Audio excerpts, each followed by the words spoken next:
right, we are ready to go, Madam President. Kyle? Thank you so much, Kyle. Yes, Jorge. And you guys hear me okay? Yes, thank Okay, you. cool. Jorge. All right. Thank you all for joining us. It is 5:05 on Friday night, July 31st. We will call this meeting to session, to order. And at this time, although members of the board are not gathered in a central physical location, we do have a quorum in attendance at this meeting, either by video conference or by telephone. And I do know we have one trustee, Louis Sullins, is still trying to connect on, and I believe he will be connected momentarily, but we're going to go ahead and start because we do have open forum, and I believe we do have several people signed up for that. So he'll just join us as he can. So at this time, it is open forum, and I will turn it over to you, Trustee Noel. All right, thank you. We do have speakers. We have 17 speakers tonight. Next on the agenda is the open forum section of our video conference board meeting. Any person who is not scheduled on the agenda may address the board via video conference during the open forum section of the board meeting. The request to speak Google form must be submitted by 4:45 or 50 minutes prior to the start of the meeting. In accordance with the Texas Open Meetings Act, the board is restricted from discussing or taking action on items presented during the open forum if the item is not listed on tonight's agenda. If an issue mentioned is listed on tonight's agenda, board members may respond to comments when the agenda item is considered. In addition, this is not the forum that the district has provided to raise and resolve complaints about individual employees or students. We request that persons speaking in an open forum on items not on the agenda refrain from raising complaints against such individuals or personally identifying them in any way in their remarks unless it is pursuant to the district's grievance policies. Please contact the appropriate administrator to address your comments or concerns. There is generally a 3-minute time limit on individual presentations. If groups wish to speak on the same topic, the board may ask, but it is not required, that a spokesperson be appointed to speak for the board. The board president may extend additional time at her discretion or shorten the allowed amount of time for each speaker to not less than 2 minutes if the speaking requests are so numerous as to hinder the orderly conduct of the board's meeting on pending business. At this time, if we have received a completed request to speak form for open forum, the district will add you to the teleconference and each individual will be announced in the order received. We have 3 minutes for each speaker. We'll have a timer up, and after 3 minutes, due to the number of speakers, we'll move on to the next speaker. So I see that the first speaker signed up tonight is Ms. Sarah Kozlowski. Ms. Kozlowski, please state your full name and address and proceed with your comments. I am not currently seeing her online.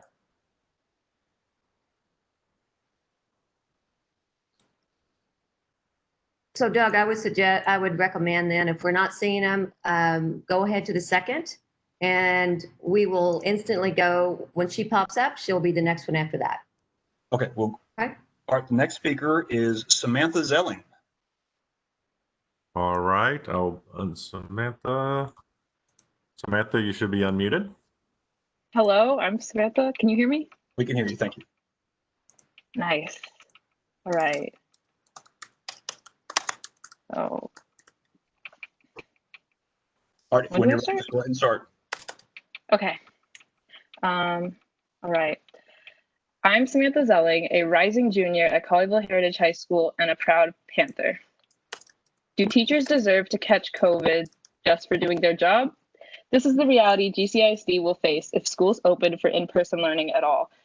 It takes only 15 minutes of consistent airborne exposure for someone to contract COVID-19 according to the CDC. Class periods are much longer than 15 minutes. How will you clean the air, GCISD? Cloth masks are the only ones available because of the shortage of N95s.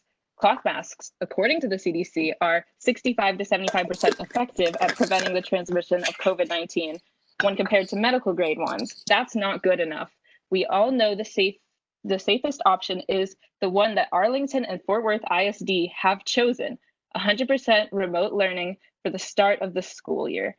Dr. Vinny Tanea, the Tarrant County Health Director, stated just last week that Tarrant County is experiencing a significant surge in COVID cases, and opening schools for in-person learning is just asking for trouble.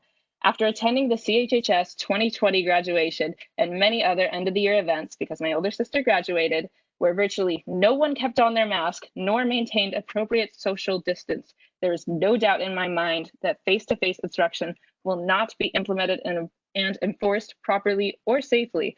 We all know that this is a deadly virus that will spread like wildfire. GCISD couldn't even enforce their own health guidelines at graduation. Does GCISD really think that they can control the student body during in-person learning? I urge the school board to think of the well-being of their teachers, faculty, and students to make the decision to go 100% virtual until we have a significant decline in cases. The county health department has been crystal clear, as you should follow their expert guidance, not those for which COVID is a mere inconvenience. With technology, we are all essentially face-to-face, and it is not worth the risk of sitting in an ill-equipped environment because of the spreading virus. Because spreading the virus will be inevitable. The fact is, we need to stay home if we have any prayer of stopping the carnage. The country hit 150,000 deaths this week, and Texas crossed 6,000, all because science, data, and health guidance were ignored. Enough is enough. The biggest fact is that you know how deadly serious COVID-19 is because this meeting is virtual. Do you see how hypocritical it is that this is an online meeting? The school board protects themselves with this virtual meeting, but it won't protect students and faculty by letting the school be 100% virtual for the start of the school year. Panther pride may never die, but the same will be said of our teachers, faculty, and students if school opens face-to-face for learning during the substantial spread of COVID-19 that this area is experiencing as we speak. Thank you. All right. Thank you, Ms. Ellen. Our next speaker is Trevor James McIntyre. Mr. McIntyre, as soon as Kyle gets you set up, let us know and state your name and address and proceed with your comments.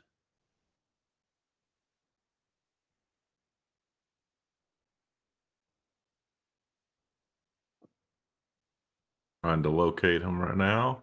It doesn't look like I have Trevor, but I do have our first speaker on if we want to go back to Sarah. Okay, please, let's go back to this. Okay, Ms. Kozlowski, go ahead and please, as soon as Kyle gets you hooked up, state your full name and address and proceed with your comments. You've got 3 minutes. Yeah, my name is Sarah Kozlowski. My address is 5409 Coventry Court in Colleyville, 76034. I am fully in favor of the kids returning to school with the choice of going in person or virtual, depending on what the parents are most comfortable with. That was a decision that everyone came to based on the parent surveys, based on the teacher input that everyone agreed upon before the intervention of the Tarrant County Health Department. The Tarrant County Health Department is not currently run, and nor was the decision made by an epidemiologist or a virologist. If you look at the facts surrounding this virus, the transmission rates among those 10 and under is significantly low. In fact, the American Academy of Pediatrics and the CDC have both come out in strong recommendation of children, especially in the lower grade levels, returning to school in person because of the possible deleterious effects on their emotional, social, and mental well-being. This is even more important for kids who need specialized services, such as those in SPED, those with any type of learning disability, and those who, quite honestly, don't have the home life to be able to support them doing virtual online education. Are we so elitist to think that there are no one in this community that doesn't have access to internet or whose parents are unable to be able to support them doing online learning? Or what about the parents who just truly, if their kids are home during the day, the extra strain and financial impact for having to turn the lights on, run the air, could potentially be financially ruining for them? But more than that, let's think about just from an epidemiological standpoint. All of these kids have been isolated and have largely been away from other children for the last 6 months. So their immune systems have not been able to build up a resistance the way they normally would in a school year.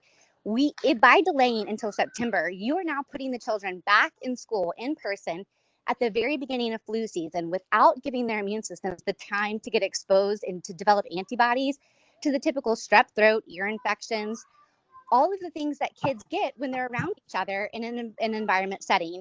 The whole definition of herd immunity relies on kids getting exposed to each other, especially during the warmer months, when their bodies are ready and able to actually produce the antibodies that will protect them through the cold and flu season. By putting them entirely virtually online, you are robbing them of that opportunity and, quite honestly, setting the children and the community up for failure because you are not allowing them to be exposed to any of the things that they normally would be. And now if they're exposed to a common cold, and then on top of that, they happen to be exposed to COVID, whether within or outside of the school, you're asking for a compounding effect. And that just seems absolutely asinine. So we all agreed based on the surveys, the majority said provide a choice to both teachers and students, whether or not you would like to attend in person or virtually. Let's go back to that option. It should be an option. That's my point. And I will yield the floor. Thank Okay. you. All right. Thank you, Ms. Kozlowski. Kyle, do we have Mr. McIntyre on now? Not yet. Okay. We do have our next one. We'll skip Mr. McIntyre and go to Emily Daw. Ms. Daw, go ahead then and proceed as soon as you're connected. 1 second.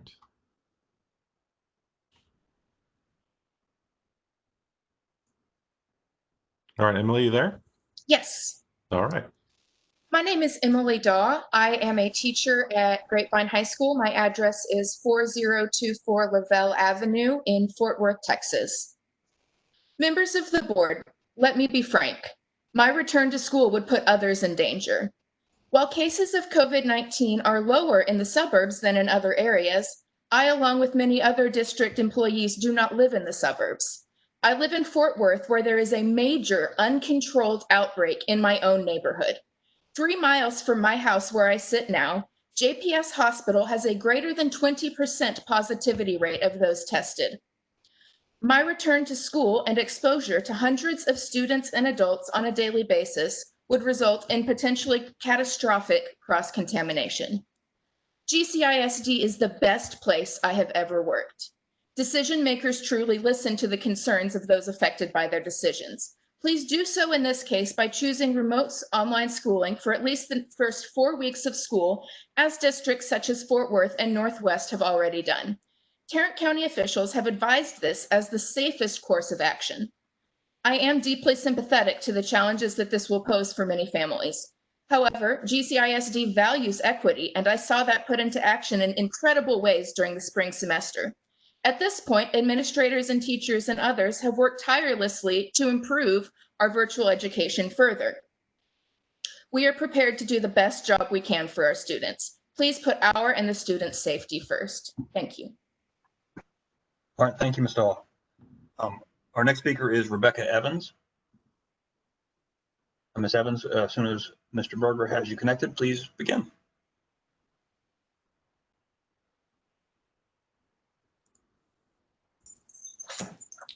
All right, Miss Evans.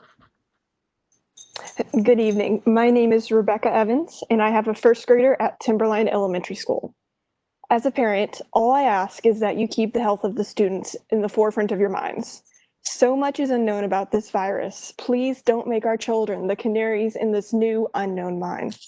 This is not just about children who may die, but also about the long-term effects, both the known effects and the unknown effects that we're still facing. Please listen to the Tarrant County health officials. Please keep school online until September 28th. Thank you. All right. Thank you, Ms. Evans. Our next speaker is Mr. Christopher Wood. Just 1 second.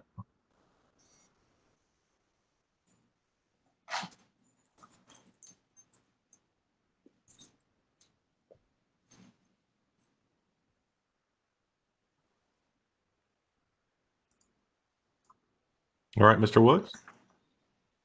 Good evening, members of the board. Thank you for your time tonight. My name is Christopher Wood, and I'm a parent of a first grader at Timberline Elementary. I live at 1807 Parkwood Drive. I understand that this is a hard time for all parents, teachers, and members of our district, and some decisions are very difficult. However, we know that there is currently a global pandemic. In our city and county, there is still very much a spread. For example, we had recent outbreaks among campers at Grapevine's own Fellowship Church Camp, where news reports include up to 80 campers have tested positive. We do not need to wait for an outbreak as outlined by Attorney General Paxton. There is already an outbreak in our community. Instead, we need to listen to the doctors who advise us to remain online only for the beginning of the school year. If we think that the precautions we have in place are good enough, please consider that the Miami Marlins baseball team has already had half the team and staff infected. These are adults aware of the dangers with constant testing. How do we think schools full of children are going to be safer to each other, the faculty, and their staff? We made the decision to be online only this spring when the outbreak was starting, and it's worse now. Why should that decision be any different? If we need reassurance that this is the right call, look no further than Fort Worth ISD. They are delaying their start by 1 week and then doing 4 weeks of online only, with plans to decide if online only continues if the COVID-19 pandemic has not improved. I'm not advocating a delay to the start date, but we at least need to begin online only until September 28th as planned and reevaluate at that time. Please listen to the doctors and think about what is safest for our students, faculty, staff, and community. Thank you for your time. Thank you, Mr. Wood. Our next speaker is Kathleen Thompson. Bert, let us know when she's ready.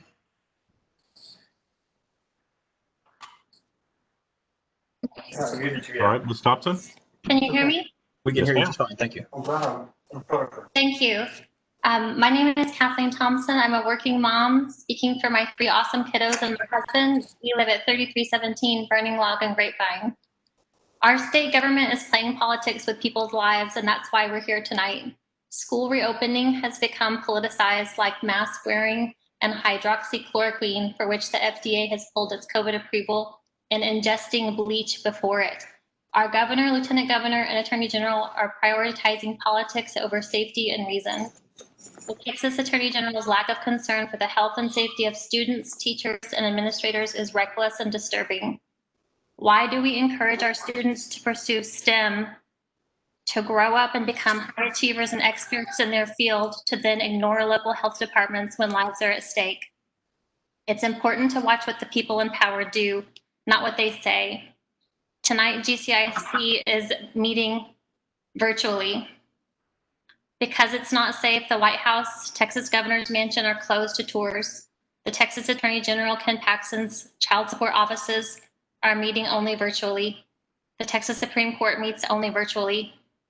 And the GCISD School Board has met only virtually. Trustees, if it was safe for you to meet virtually, why haven't you done so since March, with or without repairs to the admin building?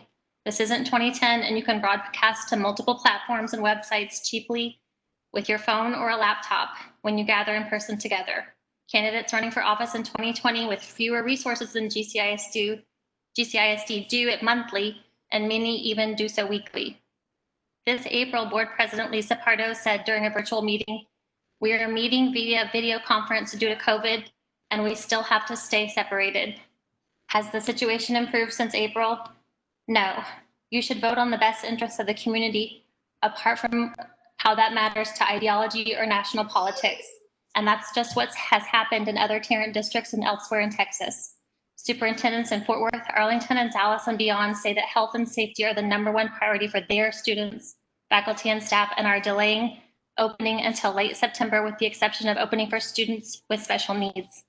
Tarrant County is experiencing substantial community spread. Adults and children can shed this virus without symptoms.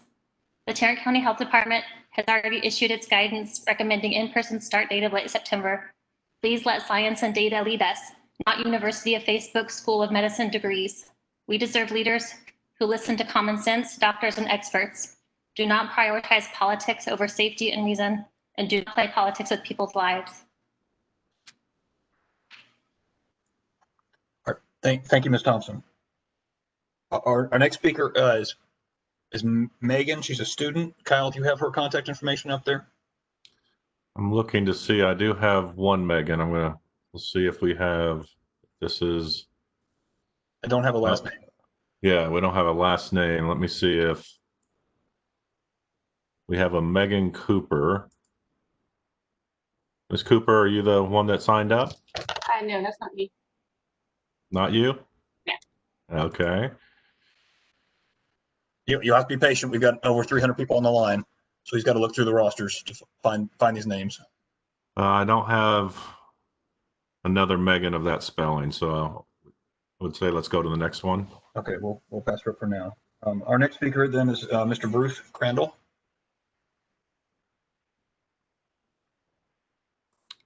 Okay. Mr. Crandall, do you hear us? Yes, I do. All right. I can even see you. Yes. You're good to go. Well, good. Well, Bruce Crandall, I have a teacher in the district, teaches at Heritage High School, and I also have 2 middle schoolers. And I agree with some of the folks who've talked, but also respectfully disagree on the danger of meeting in person, and I don't have qualms about sending my kids back to school. They've been sheltered for 5 or 6 months, and I think there are we talk about the dangers of the disease itself, but there's also an emotional and psychological component to sheltering, and the kids need interaction. I see, over in Europe and elsewhere that they've started back to school with minimal effect, and it's actually been positive so far. But the main thing I want to get into that hasn't been addressed is from the perspective of a teacher. Now, I know we have a virtual component to this, which is fine, and also an in-person component. But there are also two virtual options. There's one that would take place during class time, as I understand it, and one that would, for those who cannot attend, those students who cannot attend, they would the teachers would be available or should be available to them for interaction and instruction off school time, if that's my understanding. And I think from a teacher's standpoint, it's very difficult to manage. And teachers have been working since the pandemic started, and they're continuing to work to put material and content on Canvas and try to develop lessons for online, two types of online, and also in person. So it is very, very challenging. My take is that consider very carefully how we do the virtual side of things, where if we're doing it outside of class time, you've got teachers who are doing literally being on call to do things outside and in the evening potentially.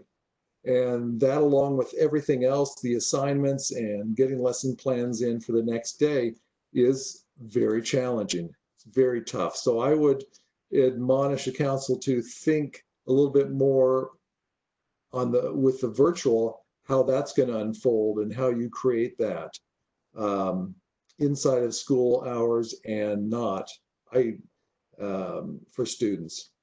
So that's what I had to say. From a teacher's standpoint, it's going to be very, very, very challenging. Thank you. All right. Okay, thank you, Mr. Crandall. Our next speaker is Kathleen Bryant.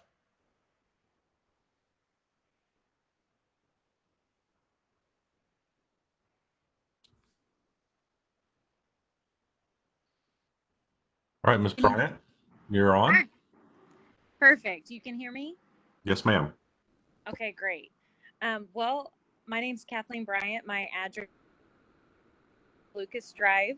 So I have one child actually going to collegiate and one at GMS. As a parent of two high-risk kids and someone who also works in healthcare during this time, during this pandemic, I am, of course, choosing a virtual option for my own. However, I would say that another problem in this is that I have registered them 3 times and I continue to get emails asking me to register them. Even though I am doing the virtual option, I still plan on returning them to GCISD when it is safe. But how is this opening is being handled is going to communicate to me and other parents whether we will be able to use this GCISD option and make sure that our children are not going to be used as political pawns. We want to make sure that our leaders are choosing wisdom and listening to local health officials so we feel confident when it is time and can allow them to return. I personally couldn't care really less about the opinions of businessmen and women and lawyers and such on what they agree is the safest option. Why are we rushing to open and educate our children, hoping for them to become doctors and scientists, mine or even in the STEM program, if we're also showing our children that no one really cares to listen to critical thinking from scientists and doctors at the same time? The handling of this entire situation has been a disaster with zero leadership from the beginning that we've seen country and statewide. We had 5 months to arrive at a decision that would actually work for opening our schools, but unfortunately we have not. I really hope that GCISD is not going to continue in this behavior. GCISD has been the best school district we've had our kids in, and we really do believe that you are going to make the right decision for all the children. Look to Fort Worth and to so many others that have chosen to believe in science and local health officials and parents like myself. As soon as we can be released from their doctors to let our children return to school, we want to know that you are operating with their best interests at heart at all times. I continue to hear terms like there is really a low infection and death rate in children, but stop and think about those words that people are actually saying. Picture whose children that we're losing. Which ones are we okay with being a part of that percentage? Not to mention the teachers and other family members that they will bring it back to. Also, who actually believes that children will follow these guidelines? Myself, I was a teacher first many years ago, and I happen to know there is no way a kindergartner is going to remain socially distant. Who is paying for all these classroom supplies that are going to be needed to operate at an infection control level when teachers already have GoFundMes for pencils and papers and basic necessities? Has anyone even asked the teachers if they're willing to become frontline workers for no additional pay? I also hear a lot about keeping kids at home will be detrimental to their mental health. I can't figure that out quite yet because there is a large homeschool group that would definitely disagree with you on that topic. And how is going to school in masks and lunch isolation? All right. Sorry, Ms. Bryant, the time ran out on that on your close. But thank you for your comments. Our next speaker is Laura Lehman.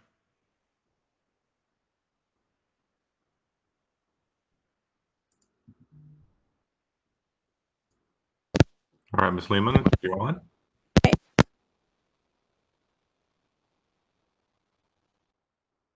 Yes, ma'am. Okay, thank you. I'm going to try to make this quick because others have already addressed issues that I would have raised. I just want to state my name is Laura Lehman. I live at 512 Bridlewood North.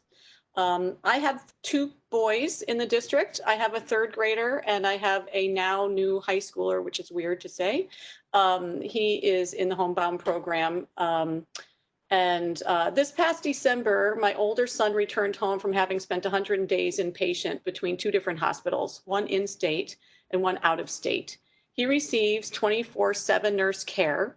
My son has been disabled and has had medical complexities his entire life. Prior to the start of last fall, he attended on-campus school since he was 3 years old. He began learning from home just this past January, prior to the COVID closings. All of our family decisions are driven by my sweet boy's medical complications. Therefore, we will not be sending either of our children to any school campus until more science-based information tells us that it's safe for either of them to return. Regardless of whether we send our children to on-campus or not, what happens within our community impacts all of us. Everything that happens within the schools is beyond the buildings themselves.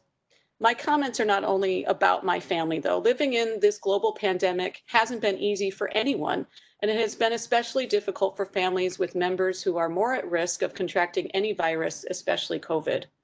Even with years of experience practicing physical distancing, home sanitizing, hand washing, mask wearing, etc., during the cold and flu season, we have also had to consider the safety of our family members and my son's medical support staff. I recognize that everyone is at risk. Moving forward, I'd like to ask the district to please inform all families within the district when cases occur and which schools might be impacted. I find this information to be helpful in other decision making. Food for thought. Some questions. How many positive cases or student percentages deem it necessary to close a school throughout the district?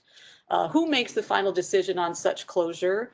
Will the district list on its webpage or somewhere the number of cases and schools that test positive, similar to what Tarrant County Department of Health shares? I do want to thank you for updating the latest fall 2020 draft guide updates, such as on page 11, the preventative practices section. And I just want to add that we support the concerns of teachers, bus drivers, and all support staff. Thank you. All right, thank you, Ms. Lehman. Our next speaker is Mr. Stephen Phoenix.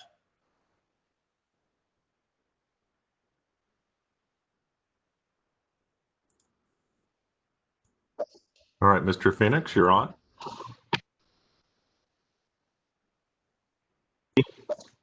Yes, we can hear you.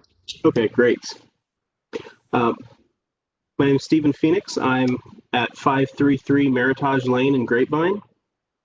I'm speaking in support of the virtual online learning. Several people have already addressed a lot of the issues, but I wanted to speak for a moment from a more practical point of view of what this is actually going to take for the year.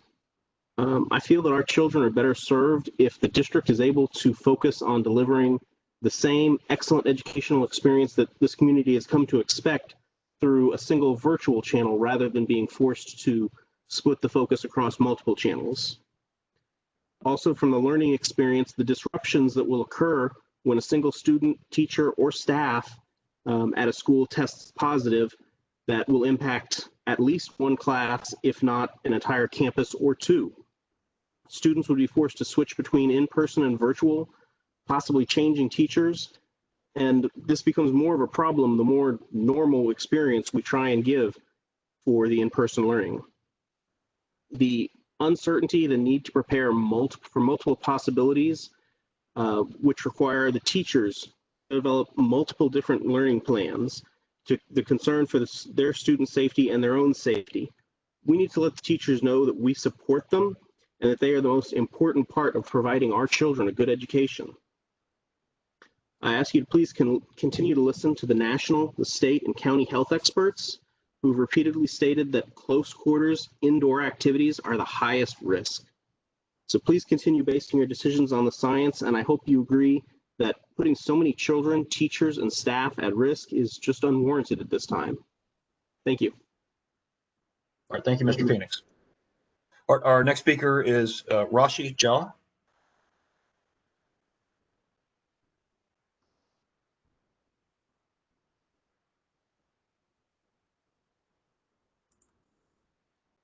All right, Mr. Jha, you're on. Hi, my name is Rashi Jha. I'm a freshman at CHHS. I think, personally, I don't think it's really possible to really go back in for face-to-face learning. I still believe that unless the growth is stagnant or it's decreasing, we can't really go back. I think it's best to just stay virtual. And the worst part is that I'm really concerned about my teachers and their family, because I don't want them to get COVID. I don't want my family to get COVID. I have a parent who is a SPED teacher at Bear Creek, and I'm just like really concerned because if something happens to her, then we're already at a greater chance.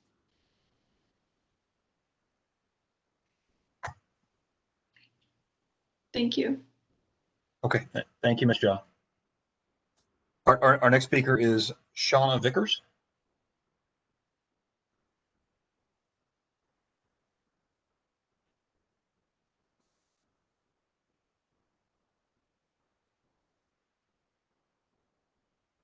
I am not seeing Shauna on at this point. Okay, we'll pass her by and try to look back to her if she's on at the end. Next speaker then is Wayne Villa.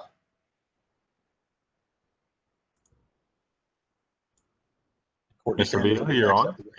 All right, good afternoon. My name is Wayne Vai. I reside at 2305 Woodmore Lane in Colleyville, Texas. I'm speaking on behalf of my family. That includes a 2018 Grapevine High School graduate, a 2020 Grapevine High School graduate, and currently a 2020 class of 2022 student. That's also at Grapevine. They've all spent their entire careers at GCISD. So I appreciate the chance for all of us to speak this afternoon.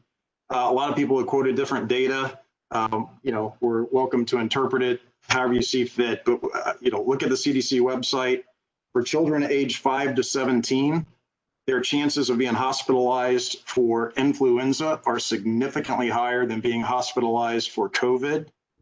If you look at the fatality rate for ages 0 to 44, it is 0.01, which is the same as an automobile accident. So, there's lots of risk in life. Football has been a big part of my youngest son's life. He loves it. It's been an awesome experience. He can get a broken leg. He can get a concussion. He could die in football. But but that's a risk that I think a parent has to make the choice of what's right for their child. Same thing for driving a car. Are 16-year-olds really ready to put their own life in danger and other people driving a vehicle? We've got to teach them right and teach them what they should and shouldn't do. To me, there's risk with a lot of things. Ultimately, it's up to the parent to make that decision on what is right. Everyone that shared their individual concerns about the dangers of COVID, they're going to have that choice.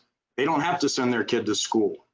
But the person who is in the best place to decide what's right for the child is the individual parent. And I'm asking this board to give me the authority to make that decision for my child. Like I said, you look at it, there's very little risk of even going into the hospital, much less death.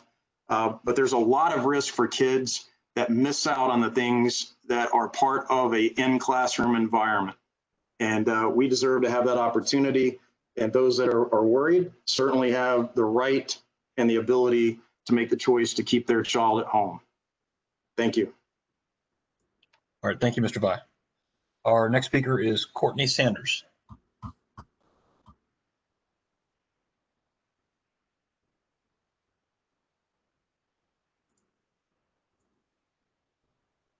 All right, you are on. Can you hear us? Yes, thank you. Very good. So I'm here tonight to speak in favor of letting the parents decide, just as the last gentleman stated. I would like to see in-person instruction start as originally planned on August 17th. Of course, the parents would have the option to keep their children at home if they prefer. But now that this decision is being left up to the school board, I see no reason to delay that for the following reasons. Number one, the American Academy of Pediatrics, as a lady earlier stated, has recommended that kids go back to school because there is a low risk for them. Number two, virtual learning is not a viable option for many families for many different reasons. And number three, if the board does choose to delay in-person instruction, if they cite that our health of our children is the reason, then I'd also like to ask why they continue to remove PE and recess from our kids' day and why they continue to increase screen time when those are directly related to our children's health. I would also like to ask that at the elementary level, you reconsider the forced use of masks. The governor's order exempts children under 10, so I'm not sure why you don't. Some children will be unable to wear them, either for developmental reasons or aversions. And so I guess then those kids just wouldn't even have the option to come to school. And the American Academy of Pediatrics also recommends not using them when they can't be used safely. And I have a 3rd grade boy, and I can tell you right now that those kids will be touching that thing all day long. They will be dropping it on the floor. They're probably going to be licking it, chewing it, wiping their nose on it. So that is not going to give them a safer environment than just breathing open air. In addition, when they are trying to learn, it's going to be very hard for those children that may have a deficit in hearing. And also those children at that age are doing language development. My child specifically is in the dual language program. And considering the fact that I can't even understand the checkout guy, I don't know how he's supposed to learn 2 languages from behind a mask.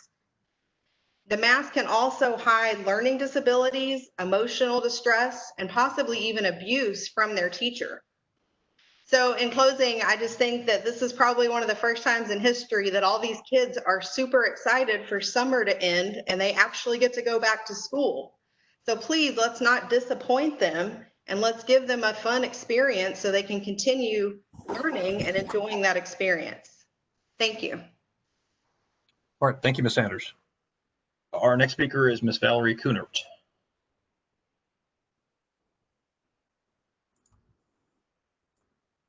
All right, Ms. Kunert, you're on. Thank you, sir. Good evening. My name is Valerie Kunert. My address is 5215 Shadow Glen Drive in Grapevine. I just wanted to take a moment to thank each of you, board members and faculty on the call. We are all navigating through tough and uncharted times. Patience is short and people expect immediate answers. I respect and appreciate the long hours, days, and weeks you've put in. This is time away from your families to research information communicated by the TEA and various government agencies, review and collaborate, making comprehensive decisions involving our children's education as well as the teachers and staff involved. Dedicated to our community's safety, social and emotional wellness, and academic achievement. Encouraging and empowering employees, be they administration, teachers, staff, custodians, food services, security, or transportation, so they are then able to make decisions and move forward. Communicating and updating the community so each family has the necessary information to make a decision on their child or children's academic learning format. Your decisions not only affect students, families, teachers, and our community, but your families as well. I read this morning on social media, Mrs. Mooney quoted Dr. Ryan as saying, "We must be successful under the conditions as we find them." I don't expect you to be miracle workers. This is just as important for our families. Complete surveys offer productive ideas rather than just complaining on social media that not enough is being done. You are working long hours and updating information as soon as you have it. Including and asking our community for input on surveys and participation in parent forums is community collaboration transparency, and we can't ask for more than that. In closing, another social media post I read today from Amy Montemayor stated, "Realize that no matter what comes our way this year, it will be okay because we are in this together as we work to be the best." Trying to keep things in perspective, whatever decision is made, I thank you. All right, thank you, Ms. Cooner. Let's loop back now. Kyle, can you see if Trevor James McIntyre is on now?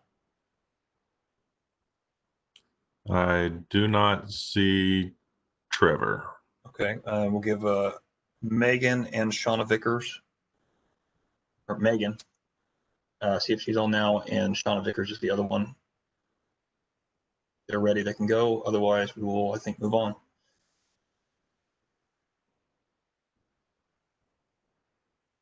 I do not see Megan. I see just a McIntyre in. We can maybe check and see if this is Trevor. Let me check that. Is this Trevor? Oh, it is Trevor McIntyre. All right, we got Trevor. All right, Mr. McIntyre, go ahead. Hi, my name is Trevor McIntyre. I'm at 5917 5917 Hunter Lane in Colleyville, Texas. What else? What other information did you need? I'm sorry. Just name and address and your comments. Okay, my comments are that I need my kids to go back to school. They are very ready to go back to school, and it's detrimental to them to not have in-class learning.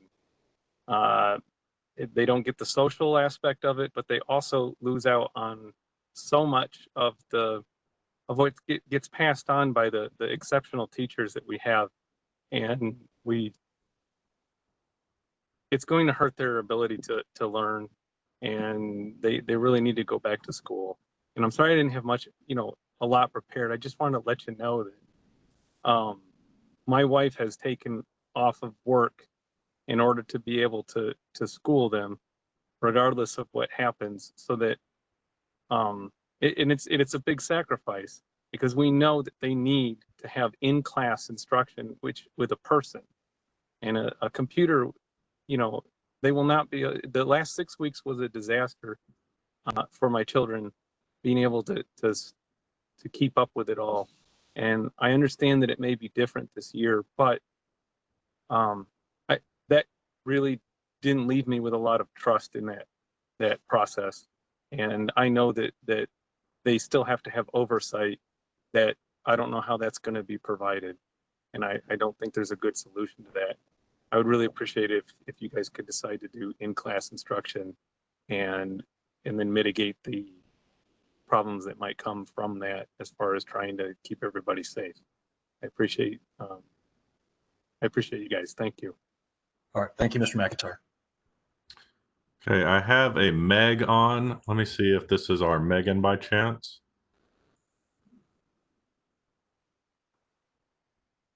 Doesn't look like I can get them connected. Let me go down. I do have a Shauna, which might be our Shauna Vickers. So let me try that one in here in 1 second.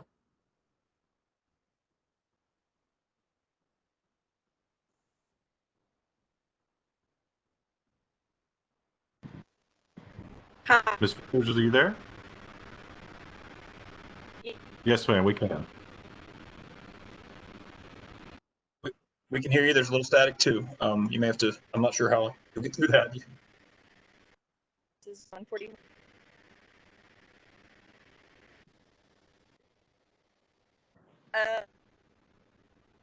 I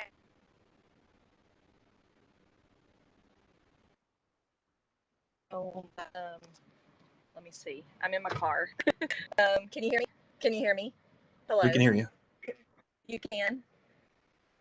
Yes. Yes, we can hear you. Okay. Yes. Yes, we can hear you, Ms. Vickers. Go ahead.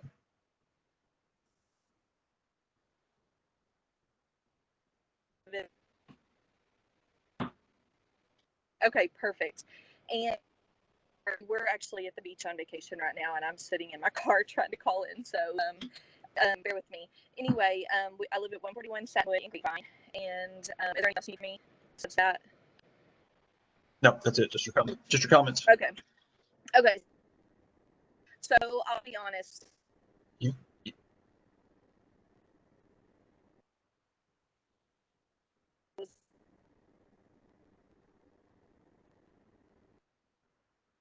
I could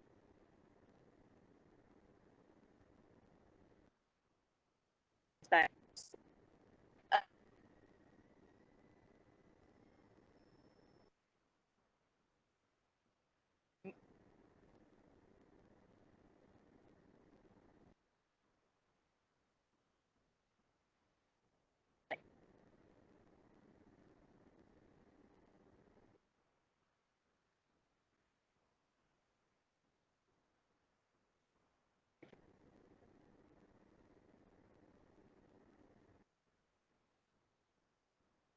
If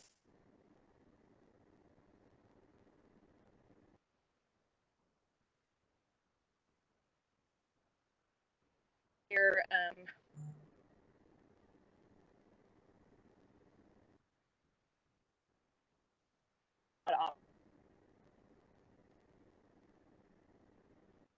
these that are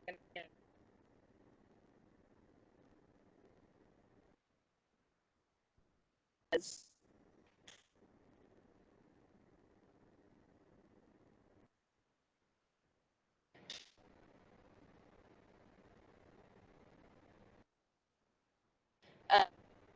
also know that we need to make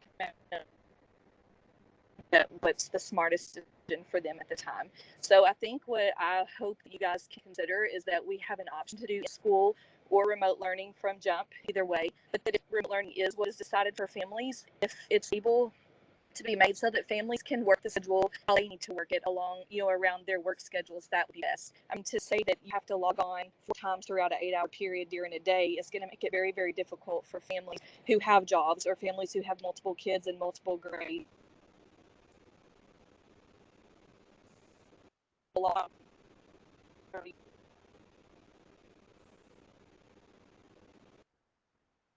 Her connection is a stuck. There you go. I think we're good Right. there. Sorry about Okay. that. Thank you, Ms. Vickers. You did break up a few times, Matt, but I think we were able to understand the comments. All right. One last check, and Megan, there's not another Megan online. Okay. Well, then that concludes our open comment. I want to thank all the speakers for coming out and speaking. And we can move on to the next item on the agenda. Thank you so much, Doug. And thank you to all of our speakers, and also to almost 200 families that have emailed.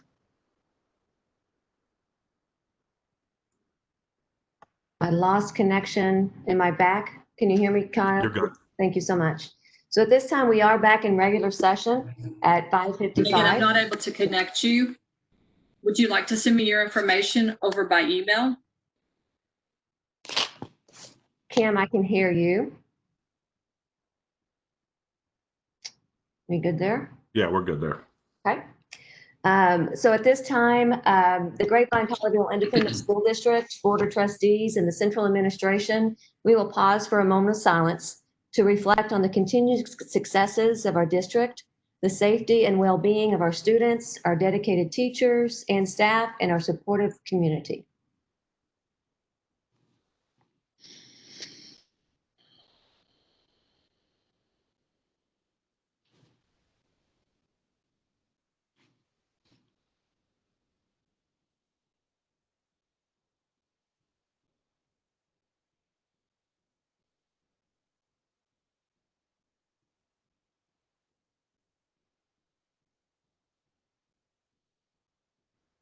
Thank you all very much. Now, at this time, we will move on to our pledges of allegiance, and I believe I see a flag with both Dr. Snap and Doug, and I'm hoping Becky has her Texas flag with her. Okay. So at this time, if you'd all rise for the pledges of allegiance.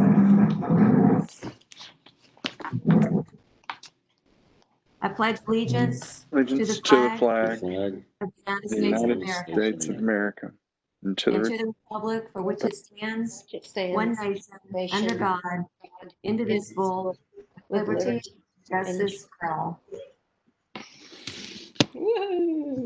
Now we got our Texas flag. Honor the Texas flag. I pledge allegiance to thee, Texas, one state, under God, one and indivisible.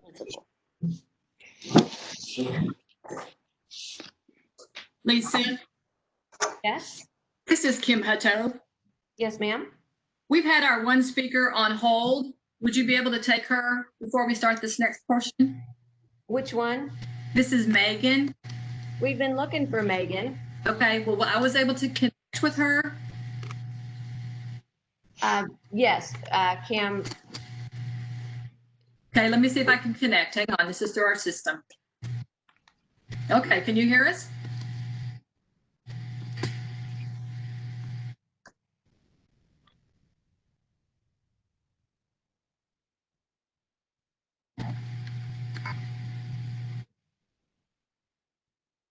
Go ahead. Hi, my name is Megan. I have fourth grade, and we're on Old Mill Run. A lot of what everybody said, I'm not going to re-go into and take more of your time, but I think it speaks volumes that we're 2 weeks out from the August 17th date, and you guys are still not in person. I don't know if your teachers have met in person yet.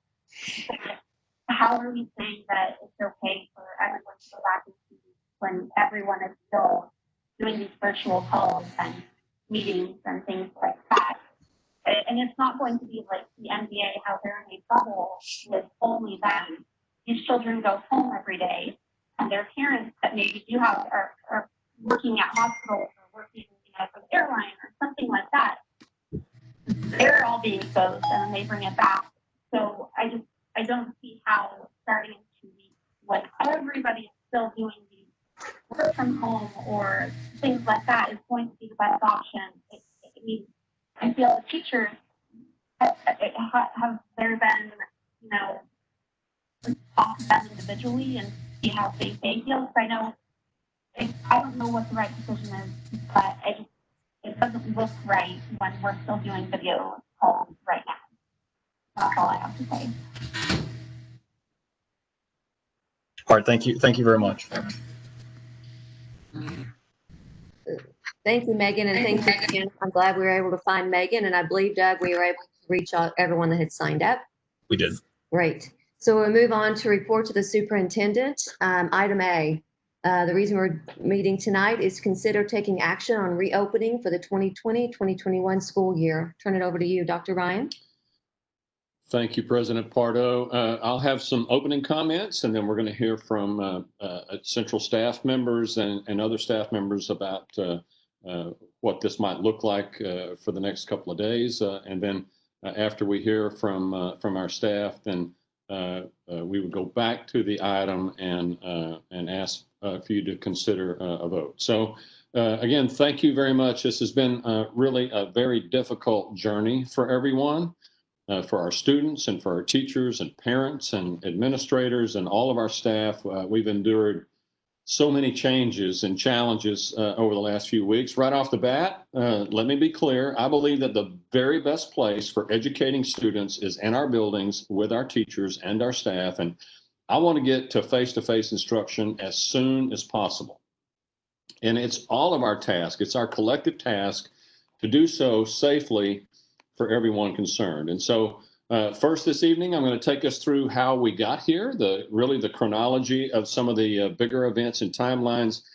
And it seems like forever ago, but February the 27th, we sent the first communication to parents, staff, and community about the coronavirus. March the 5th, we shared our first flyer of preventative measures that the district would be taking at that time to reduce the spread of COVID in our schools. And on the 6th, that was the Friday before spring break, we sent out information regarding a survey that all students and staff will need to complete prior to returning to school after spring break, especially if people were traveling out of the country for spring break. And then came spring break, and our staff knew that this was growing and knew that it was big. And so we had people work all spring break to prepare. And finally, on March the 12th, we had the first positive COVID case in Tarrant County. On the 13th, we announced a 2-week closure from March the 16th to the 27th to help prevent the spread of COVID-19. And right there on the 15th and on the 16th, we launched GCISD Learning at Home. And it was an emergency action that really our team threw together in about 5 or 6 days. That we didn't have really any warning about that. And our staff did a tremendous job to have the types of learning opportunities from the very first day after spring break. Also on the 16th, the governor announced waiving STAR for the 1920 school year, which we certainly appreciated. On the 19th, GCISD announced as a part of the Governor Abbott's order of a public health disaster in Texas, and that we would remain closed through April the 3rd. And then it was announced the following, the guidance from Tarrant County Health and extended that closure to the 17th, and then statewide closures really wound up going all the way to the 4th. And so there's so many changes that happened in those weeks, and it kept pushing out further and further. Also, about April, we realized that this was going to be a different type of school beginning here in August of 2020. And so we began forming framework groups of mostly staff and teachers to help design reopening schools in August. And the virus continued to ramp up in June. And it was very frustrating to our framework groups because they would make some decisions, and then a couple of weeks later, they would need to make different decisions because the virus was in a different place. On the 17th of April, Governor Abbott extended school closures all across the state throughout the end of the year. And then in June, we surveyed parents regarding possible instructional preferences for 2021 school year. And so that was early in June. And again, the virus continued to change throughout the month of June and into July. On June the 18th, TEA announced it's going to be safe for students and staff to safely return for in-person instruction. But we didn't have any guidance for in-person instruction at the time. The only guidance that was released in the month of June was for virtual instruction. And so week after week, we kept looking for in-person guidance, and it just wasn't happening. So on July the 3rd, we notified our community that we're going to have a draft plan that's going to be shared on July the 15th. And then finally, on July the 7th, TEA released guidance for in-person instruction. And by guidance, what I mean is basically pages and pages of rules about how to get things done in in-person instruction.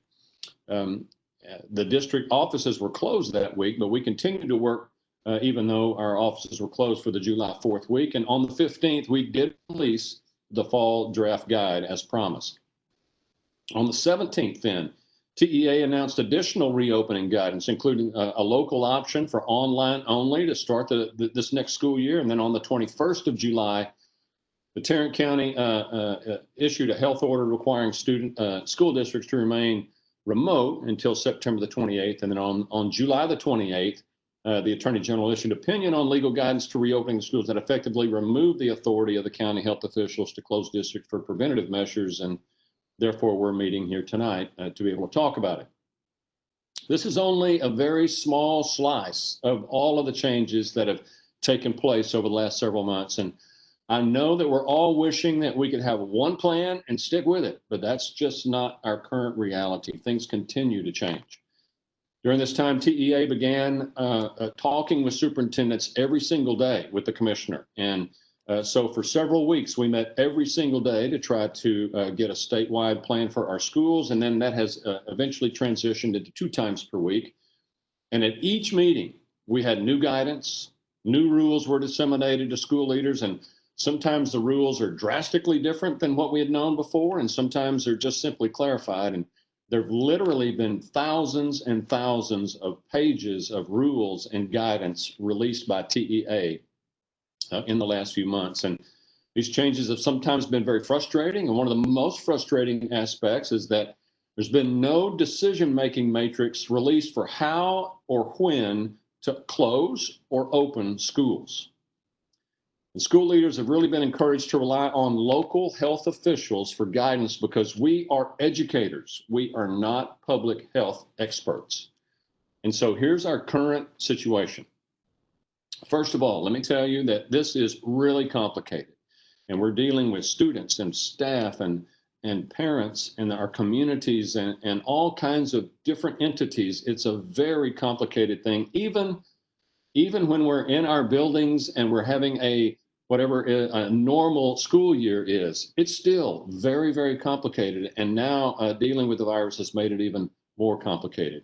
And I can tell you that we're not going to have all of the answers. And I do appreciate the feedback. Mrs. Pardo mentioned the feedback that we've received, and we've heard from hundreds of people and their ideas, just like some of the speakers this evening, have been from close the entire semester to open in person immediately and everything in between. We've heard from working parents. We've heard from single parents. We've heard personal stories of all of the challenges that people are facing. It's stressful, and I understand that. They wanted in person and they wanted remote. I've heard from doctors and healthcare workers, and some of the doctors and healthcare workers wanted in person and some of them wanted remote. And we know that kids want to be with their teachers and with their friends. And we also know that teachers want to be with their kids and with their friends at school. We want to get back to normal, but when we get back to normal, it's going to be a new normal. The old normal, there's no such thing as that anymore. It's probably not going to work perfectly at the very beginning when that happens, but we're going to be adjusting. And the strategy to get us back into schools and into our new normal is for all of us to have diligence and vigilance with social distancing, with masking and face coverings, and with hand washing. And I anticipate that numerous changes are going to continue. And today we're presenting the current situation. But remember, this virus is the most frustrating thing about it is that it's very unpredictable. So here are the items that we believe lead to the best course of action at this time.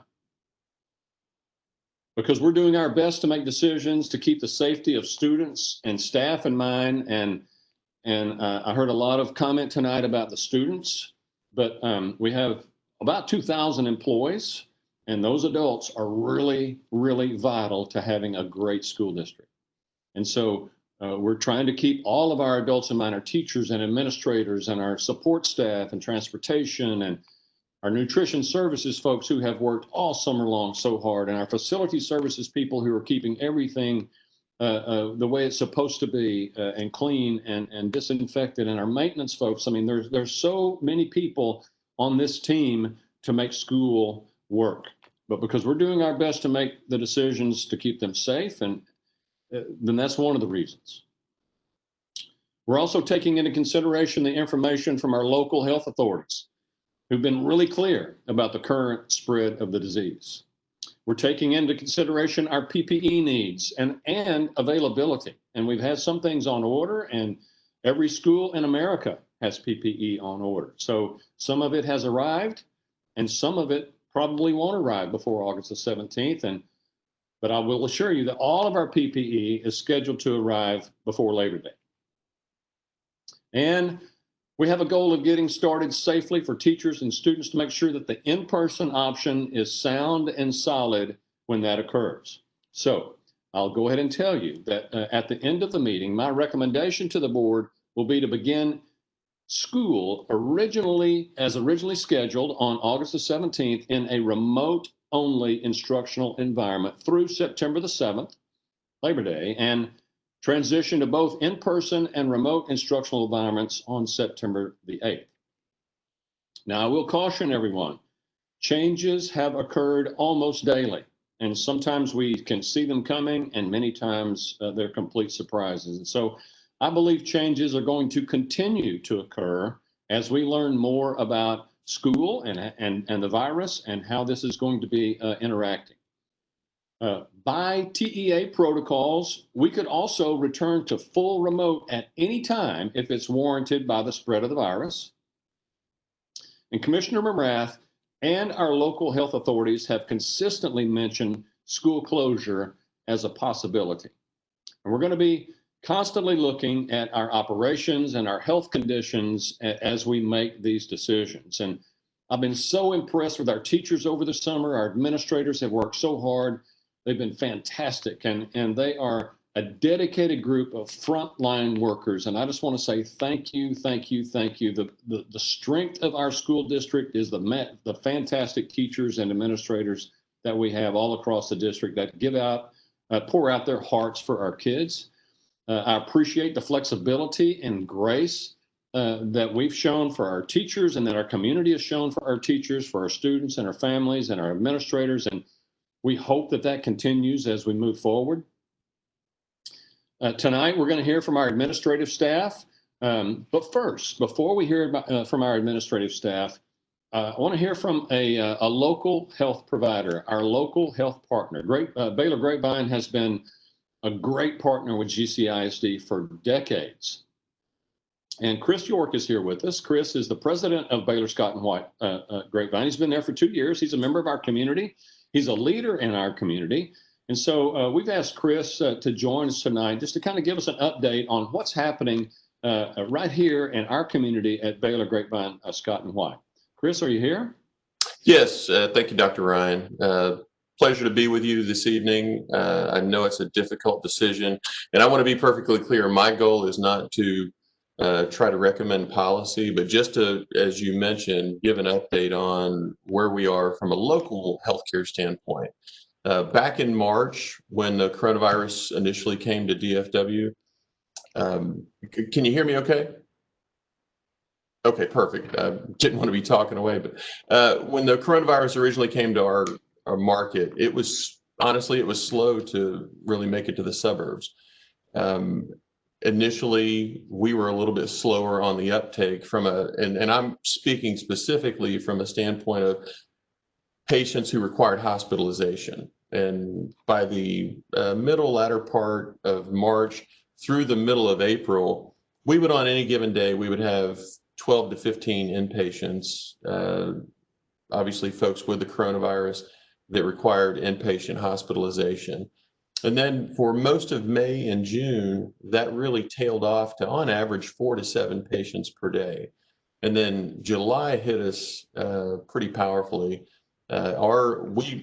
We quickly ramped up to the high water mark that we have seen so far, and that's around 30 patients a day. And then obviously you can extrapolate the impact as that goes out into the community based on the increase that we see from a hospitalization standpoint. And we've pretty well held at that mark for the month of July. Now we have plateaued. We're not seeing continued growth of required hospitalization or mechanical ventilation. but we're still plateaued at that mark. And so that's kind of where we're at from a inpatient standpoint. Some of the things that we're doing to keep our team members, to keep our patients, and certainly the community safe, we've implemented some additional safe care plans throughout our entire healthcare system. Anyone who enters our campus right now, any of our campuses, they're screened obviously for symptoms or if they've been around people who are COVID positive. And then we also take their temperature each and every time they come onto the campus. Everyone is required to wear a mask. That's one of the three key things that help mitigate spread is obviously physical distancing, wearing a face covering, and then meticulous hand cleaning. So that's really where we've been focused. We've been using hand sanitizers everywhere that we can have them located. At our entrances, we also have a mat that you can walk on, stand on, and it will clean the soles of we call it the sole cleansing station, but it will clean the bottom of your shoes because there's a big concern from a healthcare worker standpoint. Obviously, walking around the hospital, if you go into a COVID positive patient room, that you may track that home with you. So we've got these shoe cleaning stations as well. And then obviously we've got restricted visitation. Minimizing foot traffic on this campus is one way that we minimize the spread of the virus. For the virus to continue to proliferate, it needs a fresh host. And so we're trying to minimize that. There's really only a few limited exceptions where we permit visitors to come onto the campus. That's unfortunate right now, but in an effort to keep our team safe and to keep our patients safe, that's where we're at right now. And that's across our entire healthcare system. We're obviously deploying additional technology as well to try to maximize our opportunity to physically distance ourselves, whether it's through iPads and communication, having virtual waiting rooms, those kind of things. And we're also deploying enhanced cleaning protocols to include, we're obviously doing a lot of heavy cleaning of our own, but we brought in UV light disinfection technology. We're trying to go paperless whenever we possibly can. So those are some of the additional protocols that we put in place to keep folks safe on our campus. I think there's obviously some parallels when you're talking about school campuses and hospital campuses. There's a lot of unique things about the two as well. But the main thing that we would just encourage from a healthcare system standpoint is that every step be taken to keep folks safe when we are going to bring them together. And again, the three key things that we can all do is physical distance whenever possible, and then make sure we're in face coverings and do a phenomenal job with cleaning our hands. I'd be happy to answer any questions if there are any for me.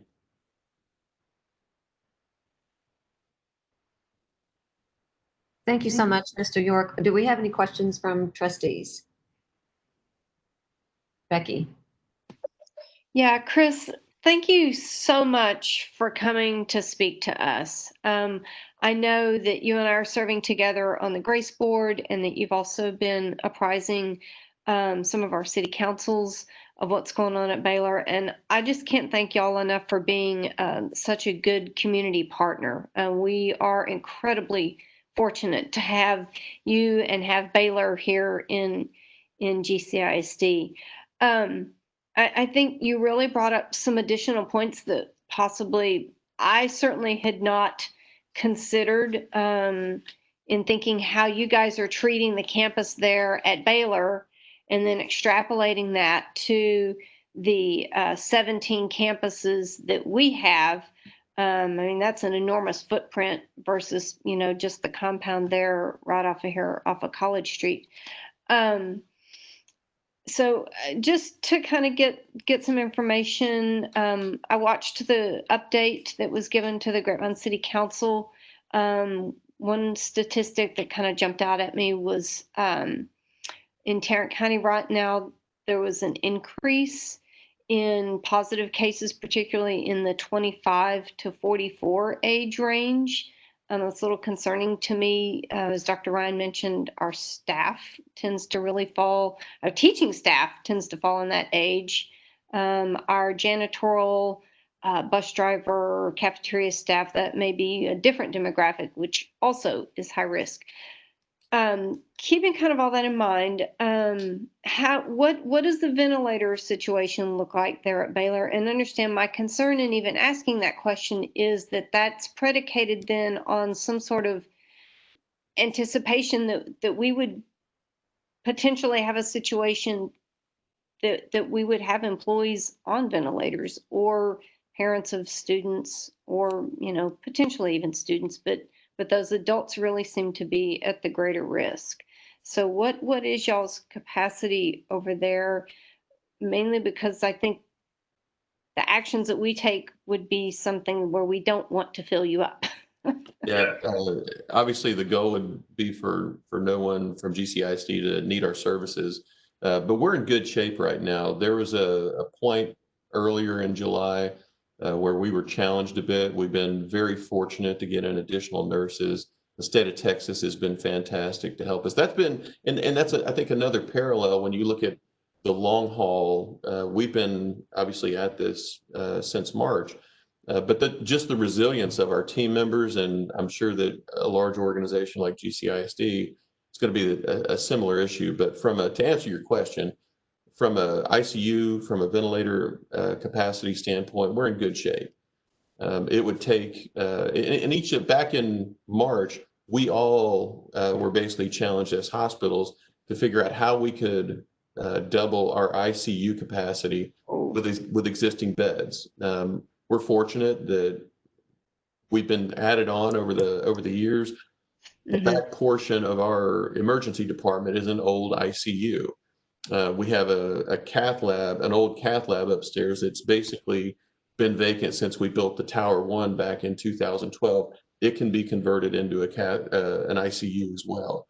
I think we now have 48 air scrubbers that we placed in rooms to create negative pressure ventilation systems, again, keeping patients and team members safer.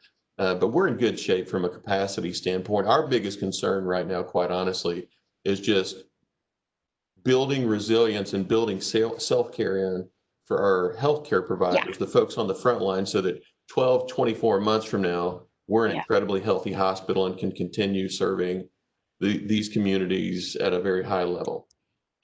Yeah, I think so. Yeah. So just because we could fill up your hospital doesn't mean we should. Yeah. And we're not the only school district that Baylor serves. So thank you. You've really provided a lot of food for thought tonight, Chris. Thank you. You're very welcome. Thank you for the comments. Thank you, Becky. Do we have any other questions from trustees? Yes, Lisa. Doug, thank you. Go ahead. Chris, I want to thank you also. I was able to attend your presentation to the Chamber of Commerce, Grapevine Chamber of Commerce. I think it was about a month ago, but it feels like about 6 months or a few years ago. You mentioned Scott and White's got basically a diagnostics or some data analysis to figure out trends and where things are going. And you guys have done it. You were pretty much on track at that time. Can you give an update on what your prognostications are from Scott and White staff, and clarify if that's for Tarrant County or all of Texas or Northeast Tarrant County? Yeah, our forecasting is for DFW, the entire market. We obviously have, and there's some forecasting that we do as well for on a statewide basis. But what I was referencing specifically at the Grapevine Chamber is the DFW market trending, the forecast modeling that we're doing, and it is still showing that we're going to have a fairly high population within our hospitals for a few more weeks. But hopefully after that 2 to 3 week period, we're going to start to see a decline. And obviously a lot of that depends on how we as a society do from a standpoint of practicing those 3 key elements of physical distancing, face coverings, and hand sanitizing. Do the modelers how do they account for schools and then Labor Day? That's a bit of a wild card, to be quite honest with you. There's a wide range of it, depending upon what happens with social interaction. It could be minimal or it could be substantial, but that's a little bit of a wild card when you look at the modeling. Okay. All right. Well, thank you very much. That helps. You bet. Thank you, Doug. I believe I saw Jesse. Did you have a question? Yes. Chris, I was going to ask you that up to now, there's been few studies on children and how this may impact kids, but I guess part of that has been because of lack of information since a lot of schools shut down early. And so I guess now with school getting ready to start, there's been a lot of studies that are now starting to pop up. And I guess my question is, here in this region, in this area, have you all seen or experienced, not only necessarily here at your campus, but at other in the area, because of summer camps and things, church camps and things like that that have occurred, that have taken place up to this point? Have you seen an increase of youngsters that are possibly starting to show cases or have cases of COVID where that's now popping up due to that? We're an adult hospital, so we're not going to treat anyone really below the age of 16. So we'd be far less likely to be able to speak to that than children's or Cook's children's. So I apologize. We don't have a lot of experience with that age range. It's on the inpatient side. Yeah, and thanks, Chris. And I concur with Trustee St. John as well as Doug in terms of the comments. Thank you for everything you all have done, and you are a great partner. And I was just curious in terms of that, because as we look, we've got over 13,000 kids getting ready to start school, over 2,000 staff members. And when you think about those numbers, it's actually more than that, because these kids have parents that go home to, and grandparents and teachers have kids that they go home to. So this is really, and I think Dr. Ryan said it earlier, this has been a tremendous task that we're all it's kind of like trying to hit a moving target in the dark.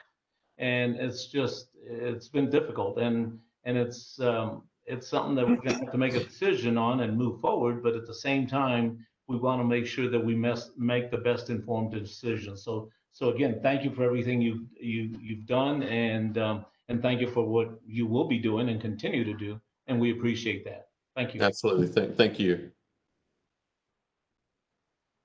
Thank you, Jesse. Any other questions for Mr. York? Becky? Yeah, Chris, so you mentioned a couple of things that certainly TEA hasn't ponied up for. So when you talk about this UV light disinfection, I'm assuming this is hospital grade stuff that's not really going to be accessible to a standard school district? No, they're available in the market. It's a light source. The outside of the cell of a coronavirus is basically a fatty layer, and this light destroys that fatty layer and effectively kills the cell. We also have a misting system, and they're commercial grade, but they're certainly available to anyone who wants to purchase them. We still have a number of vendors that are trying to sell us these devices. We're fortunate early on, there was a tremendous run on these, just like there was the rest of PPE. And we were able to get several units across our healthcare system. We've got a couple units on our campus. And if anyone wants to come by and take a look at it from a GCISD standpoint, we'd be more than happy to provide an overview of that. But they're certainly available. The misting system we use primarily in our operating suites. If we take a patient in who's COVID positive, we will do a terminal clean with a misting system. And it basically puts a coating over the entire, all the surfaces, tough to get to areas, but it's the most effective way to eliminate any virus residual that may be in the area. Yeah, I start multiplying that by 17 campuses and 500 classrooms, and oh boy. Yeah. So two things that you mentioned really stood out to me in terms of how we run our schools, right? So you mentioned minimizing the foot traffic. That's not something we're really even used to, and we've made a lot of adjustments in that area because of other safety concerns.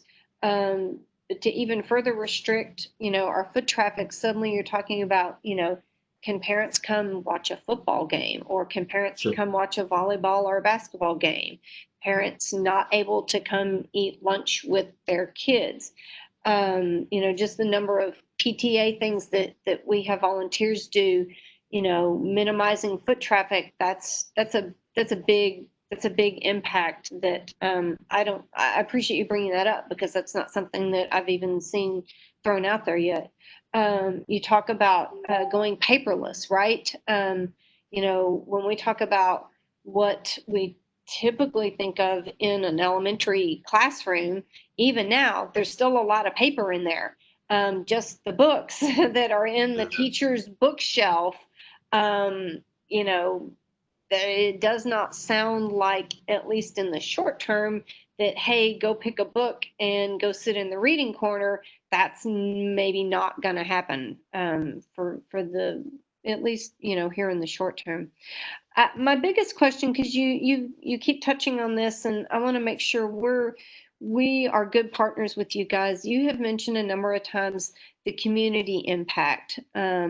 So, in terms of, you guys can do everything at Baylor that, follows good hospital protocol, best practices.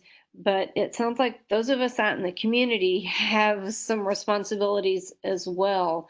And I think especially since we're looking at, managing 13,000 kids, 2,000 employees, and then all the peripheral people that are attached to that, what messaging and how can we be a good partner with Baylor to provide a consistent and usable, informative message to help keep this under control? Again, the message for us from a healthcare standpoint, and this is across the state of Texas for us, there's no cure for the virus. We've got a number of medications that have proven effective. We've got convalescent plasma exchange that has proven very effective for patients that are on ventilators even.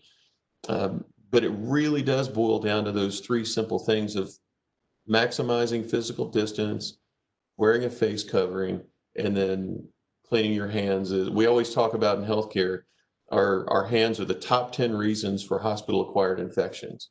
And so we are dogmatic, and we're blessed. Our team does an amazing job. We're one of the most effective hospitals in the United States at minimizing hospital-acquired infections, but it's around really maniacal hand cleaning and making sure that when we go from one patient to the next, there's a hand sanitizing process, whether it's a full-on scrub or hand sanitizer from a dispenser. One comment I would make back to your original comment about minimizing foot traffic. That's been one of the most challenging aspects of running a hospital. We're founded as a Christian ministry of healing, and we want to welcome people with open arms. And everything that we do, we want it to start with love for one, start and end with love for one another. That's been incredibly difficult to have conversations of, and I had a conversation just this week with a gentleman who's been married for 40 years and his wife was in. We're allowing people on the day of surgery to spend time with their loved one up until 9 p.m. on the day of surgery. And then after that, we're asking them to just connect with one another over the phone until the day of discharge. And we had a really heartfelt conversation. And those are difficult events. Grandparents aren't able to come see their grandchildren when they're born in our hospital at this point. And that's pretty well standard across the state of Texas right now when you're talking about hospitals. But that is one of the ways that we're going to win this fight against the virus, is to minimize the opportunities of providing a fresh host.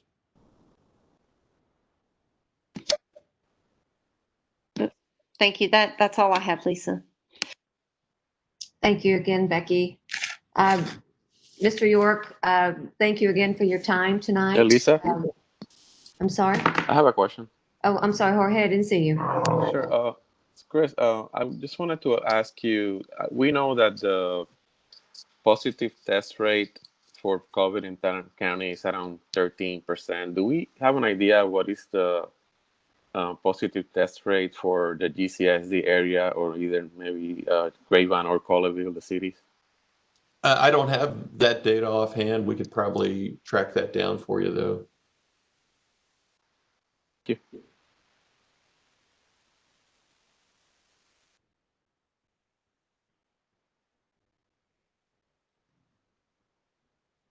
Jorge, was that, I can't see you, so was that your question?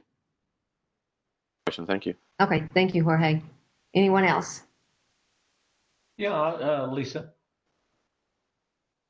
Jesse? Chris, let me ask you, this is about the same time that almost every year you start getting information and receiving information about the upcoming cold and flu season and things like that. What are you hearing now in terms of that? Some years we have a flu season that's pretty mild, and other times it's a lot more severe. And the same thing with the cold season. Are you in the medical profession starting to provide or get some feedback on that yet? No, and that every year that's a little bit of a challenge in terms of, does the vaccine match up with a strain that's prevalent in the community that given year? So that's a little challenging to predict.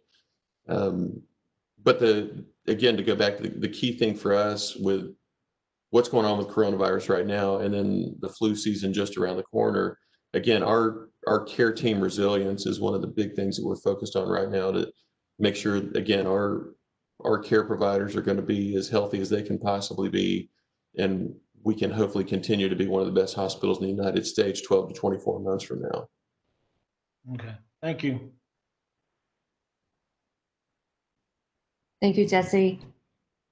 Am I seeing any other questions for Mr. York? I can't see Jorge.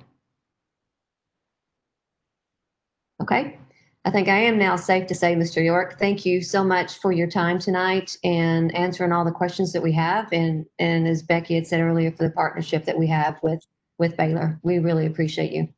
Absolutely. We're grateful for all that you all do, and we'll be praying for your decision. Thank you, sir. Much needed. Thank you, Chris.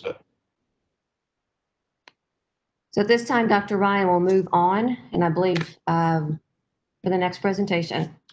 Yes, and Dr. Snatz, there we go. He's sharing his content, and we'll have a couple of brief introductory slides as soon as that content arrives to us, and then we'll get right into it.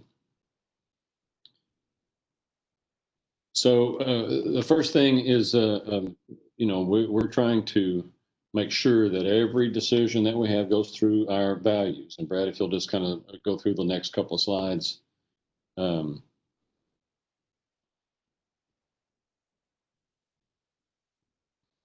It's taking a while to catch up here.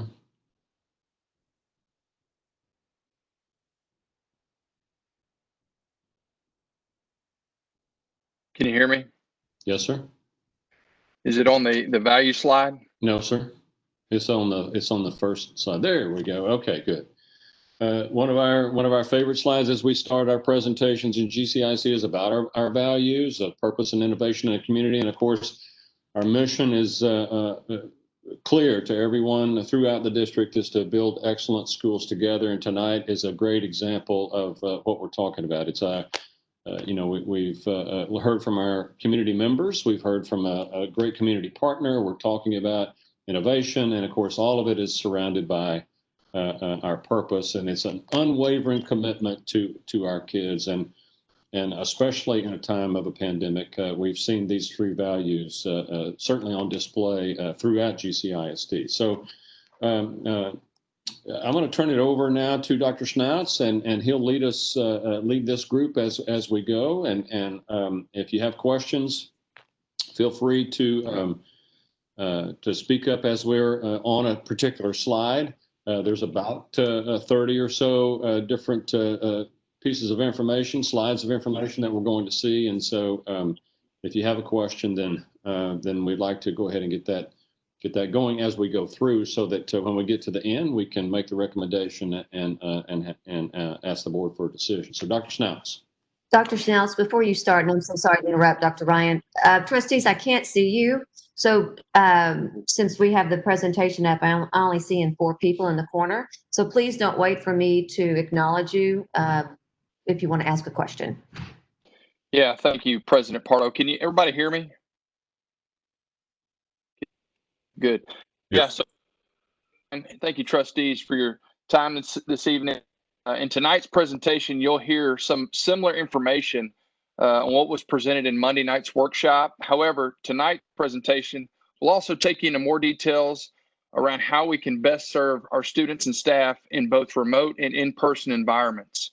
And so at this time, we'll turn it over to Amy Taldo, our Director of Health Services, to discuss the updated national, state, and Tarrant County COVID-19 statistics.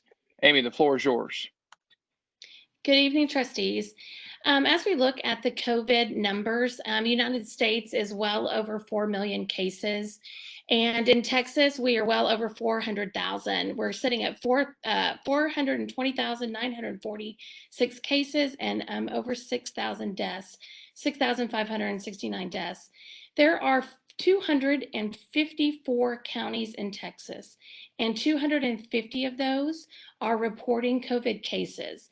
Dallas is second in reporting, and Tarrant is fourth in reporting in those 250 counties. The next slide, as it catches up. Yeah, I'm sorry. There's a lag on my end. I apologize. That's okay. I can fill silence.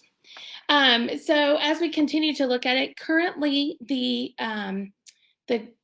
community spread level is considered substantial in Tarrant County, and they have reported that most of their cases are from known sources in the community, again with undetermined sources being one of the top, and then known sources being the second level of type of transmission. If you look at travel, it is now 1%, whereas travel was higher earlier on in COVID, and now it is lower, and we're really looking at that community spread.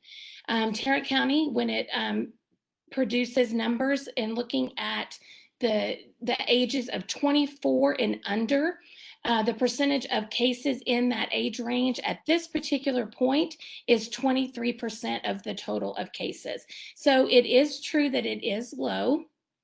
In a slide that I'm going to show you here in just a second, Dallas County marks it by age, by month. And it was very interesting when I found that slide, and we'll go over that in just a second.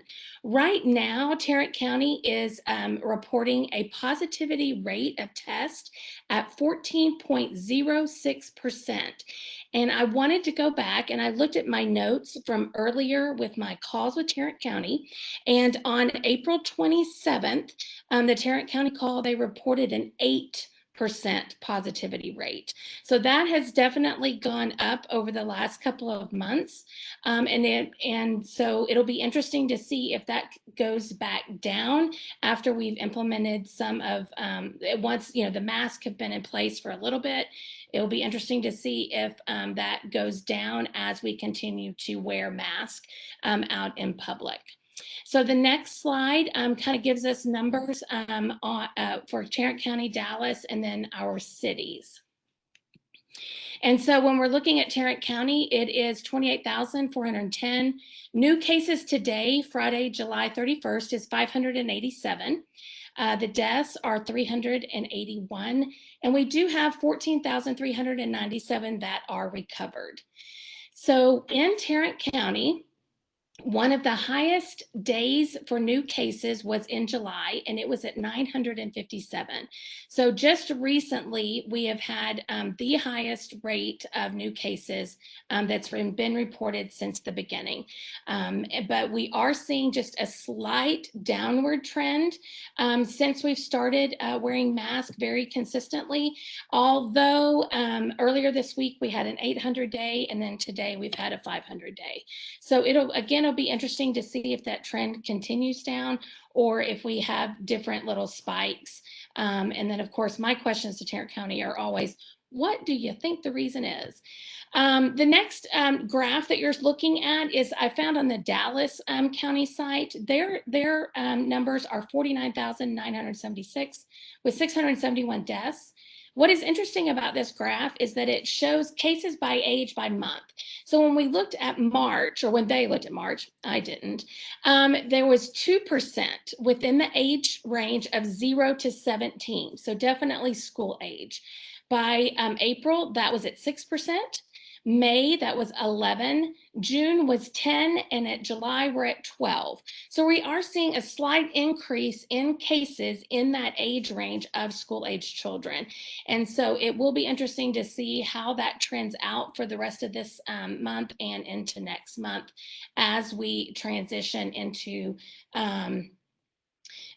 what we are proposing in-person learning in September.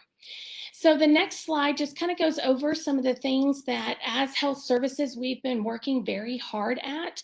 And the COVID exposure process map. So what that is, and I'm going to bring it up on my screen so I can look at it a little bit better as I talk to you.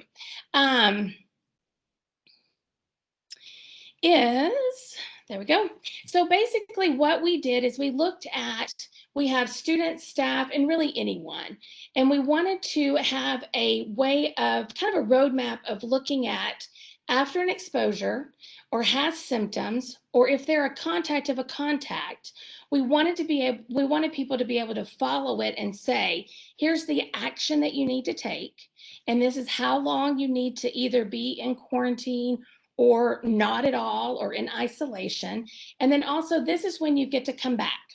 And so it's just basically a process map for that particular situation. So if you look at someone who, we'll take, for instance, someone after an exposure. So they don't have symptoms, but have had a close contact. And TEA is very specific on how they define that. But they've had close contact with someone who has had symptoms or has tested positive for COVID. And this includes 2 days prior to their symptoms, because that would include their infectious period. So what we will want them to do is self-quarantine, which is stay at home and limit their interactions with others. They're going to self-monitor by checking their fever and respiratory symptoms, and kind of just keep a very close eye on themselves to see if during their incubation period, will they develop symptoms. If they do not develop symptoms, then after their 14-day incubation period of being in self-quarantine, then they're able to come back. If they do develop symptoms, then that puts them into what is considered lab confirmed case category. And then they have to complete the self-isolation portion, which is really kind of stay away from others, even in your home. There's a whole protocol for disinfecting surfaces in the home. And especially if it's a parent taking care of a small child, the health department has some very good instructions on what needs to happen, symptoms to monitor for that could be worsening, that could possibly require hospitalization or further intervention by a medical professional. And then it talks about when they can return to school. So there's 3 criteria that are defined by TEA, and they are: you have no fever for 24 hours. It has been an improvement of symptoms, whatever your symptoms are. So some people, have more of the respiratory symptoms, and some people have more of the GI symptoms, and some people have more of the, headache, allergy kind of symptoms. So whatever your symptoms are, you have an improvement of them. And then it's been 10 days since the onset of your symptoms. So those 3 criteria are your ability to come back to school after you have either tested positive or you have shown symptoms of COVID. So then we kind of talk about, okay, well, what if people don't show symptoms? They're asymptomatic, which is a portion of people who have tested positive have been asymptomatic. And so with asymptomatic individuals, they are still under that 3 criteria rule. The difference is that the 10 days is from their test date. So if they, let's say they were told they were exposed at a church camp or somewhere else, and they thought, you know what, I want to go get tested and see if I am going to be positive. I don't have any symptoms, but I just want to know for myself. So they go get tested because they're asymptomatic, and lo and behold, they come out positive.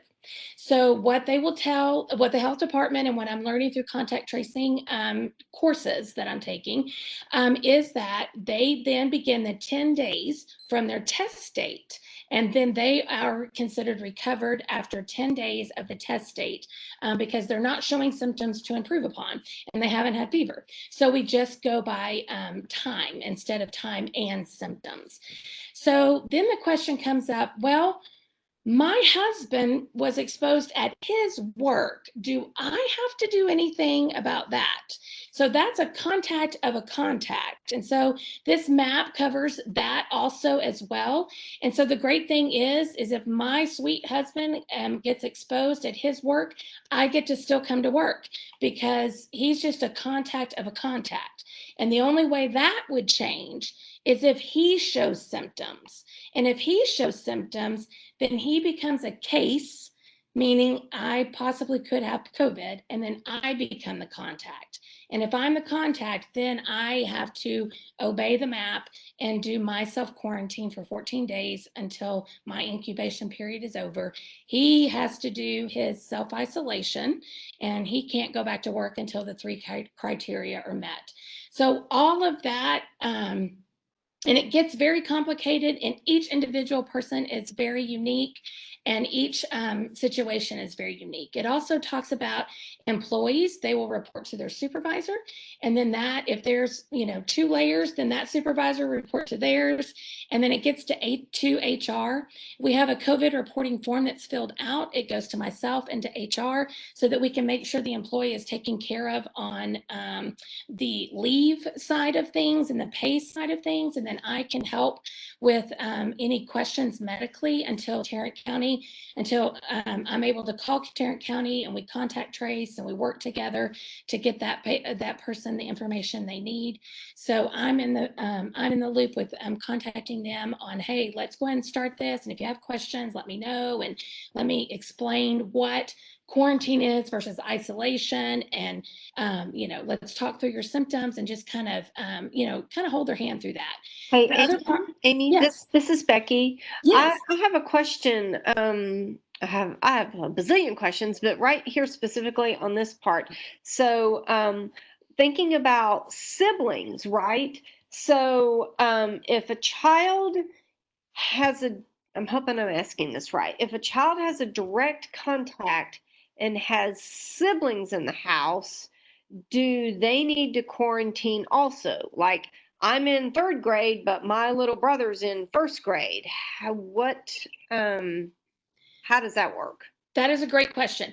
So if the 3rd grader had a close contact with someone with symptoms or tested positive, the 3rd grader would be the one in quarantine. The siblings in the house are a contact of a contact, and they would not be quarantined. They would continue to come to school or participate virtually, which that really it would be coming to school. And so the only thing that would change is if the 3rd grader who's in quarantine becomes symptomatic, meaning they become sick, then they now have exposed their siblings, and now their siblings would need to be in quarantine because they've been exposed by the 3rd grader. But if the 3rd grader finishes quarantine with no symptoms whatsoever, then the siblings have been coming to school regularly, and now the 3rd grader can come back. Okay, so that's ideally that's how it would go, right? Also, though, thinking at this from the perspective of what working parents with multiple kids might really need to be prepared for, which if we're at the point where if we're at the point where we've gone back face to face, that you could have my 3rd grader could be home with me while I'm still sending my 1st grader. So okay, oh boy, okay, thank you. Yes, that is a very realistic scenario that could happen. Yes. And Amy, I have a question. Amy, I'm sorry, Mindy, go ahead. I'm sorry. I was just wondering, where can all of this information specifically be found on the website? Because I think that our parents would really probably love to take a deep dive into that. I believe all of this is going to be published very soon. Okay. All right. Thank you. Yes. Amy, yes, Amy, sir. Yes, sir. Yeah, this is Jesse. Question. And I know what you're, in terms of what you're sharing with us right now, but do we have, and maybe it'll be later in the presentation, or let me know if you're not the person that can answer this, but what I guess I'm interested also, not only in what you're sharing, but what's our protocol in terms of what plan do we have in place for potential COVID cases when indeed it does start to take a life of its own, or and we start getting various different cases. What's our plan for? Is this when we're going to shut down the school and then kids don't come back for 2 weeks, but then we open it back up, but then as soon as the next child gets sick, we close it again? I guess I'm curious, as a district and individual schools, do we have a plan in place, or what's the proper protocol that we need to follow or should follow in the event that starts to happen? That is a great question, and it's not an easy answer. So I have wanted to have a formula for a long time, and every time I talk to Tarrant County, they basically say that it's very individualized. We would call them with the cases, and then depending, because we could have a case and there be very little contacts, or we could have a case and it affect and have ripples that are very wide. So I can't say it's one case or 5 cases. The investigation with Tarrant County is what would help decide that moment. But if we have a student showing symptoms at school, the teacher is going to be taught and instructed to call the nurse prior to sending the child down masked to an isolation room that has been predetermined per campus. The nurse then will have time to get into PPE and prepare that isolation room to accept the child that has symptoms. She will perform an assessment, call the parent, talk through testing options and where to go to get the test. In the meantime, the teacher and the students will vacate that room until cleaning has been done through misting and wiping down of high-touch surfaces. Once that cleaning is finished, the rest of the classroom can go back in until we find out test results from that one student. The one student showing symptoms, however, will be staying home until we know if that test is positive or negative. And so from there, we will then call the health department and we will work on contacts. We are working on having seating charts for all classes, no matter the level, so that the contact tracing can be very seamless and very quick, so that we know this is where this child is sitting, and I know within 6 feet of that child who the other children are, and get that information to Tarrant County. We already have letters that can be utilized, and we would work with Tarrant County on what type of letter needs to go out. TEA is very specific on what, or that when and who and what we have to send a letter to. It is the entire campus for any one case. And then there's some other specific information that is included in the letter. And then if you are a close contact of that child, then that's a separate letter that's sent, very similar to pertussis of you've been in close contact, not just general information. So if you're a close contact, then more specific information would be going to those families, and it would be all in conjunction with Tarrant County. And they would be the ones helping us decide, is this a big enough ripple to go ahead and warrant possibly closure of the campus when everybody would go remote, or can we do some mitigation things and keep people coming back to campus? Now, would that process be the same for a teacher and or staff member, if in the event that it's the teacher or the staff member that end up sick, as far as the process that you described, similar to making sure that they're isolated and that the classroom is scrubbed down and things like that, as well as a notification out to parents? Is that something that would also be followed for an adult? Yes, sir, that is correct. And we have been doing that through the summer. So we've kind of we've been, looking, with different staff that have had symptoms or been positive. So we kind of have that in place. As far as I've been working with HR, and things have been very smooth in that. manner. The departments have been keeping trace logs, and so we get the trace logs. We kind of get a list of people, and so it's that I feel very confident in. Students, I do feel confident in. We just haven't done it yet, so we haven't practiced it yet. Thank you. The next document that is just in the PowerPoint that I reference is just the readmittance criteria. So in the process map, it has a lot of information in it. And so I think for the assistant principals, and probably the attendance data, they kind of just want to know, I just want to know when they can come back. And so we just pulled out that information so that it would just be that focused information for them on when can they come back. Did they have symptoms and they were positive? Or were they exposed and were in quarantine? And so that's what that document is, just to kind of clarify a few things. The next document that I want to talk about just real quick is when we were looking at healthcare workers, meaning my nurses. And I kept going back to, in the hospital, nurses work with positive cases all the time, and they come back every day to work. They don't have to do a 14-day quarantine because they were exposed.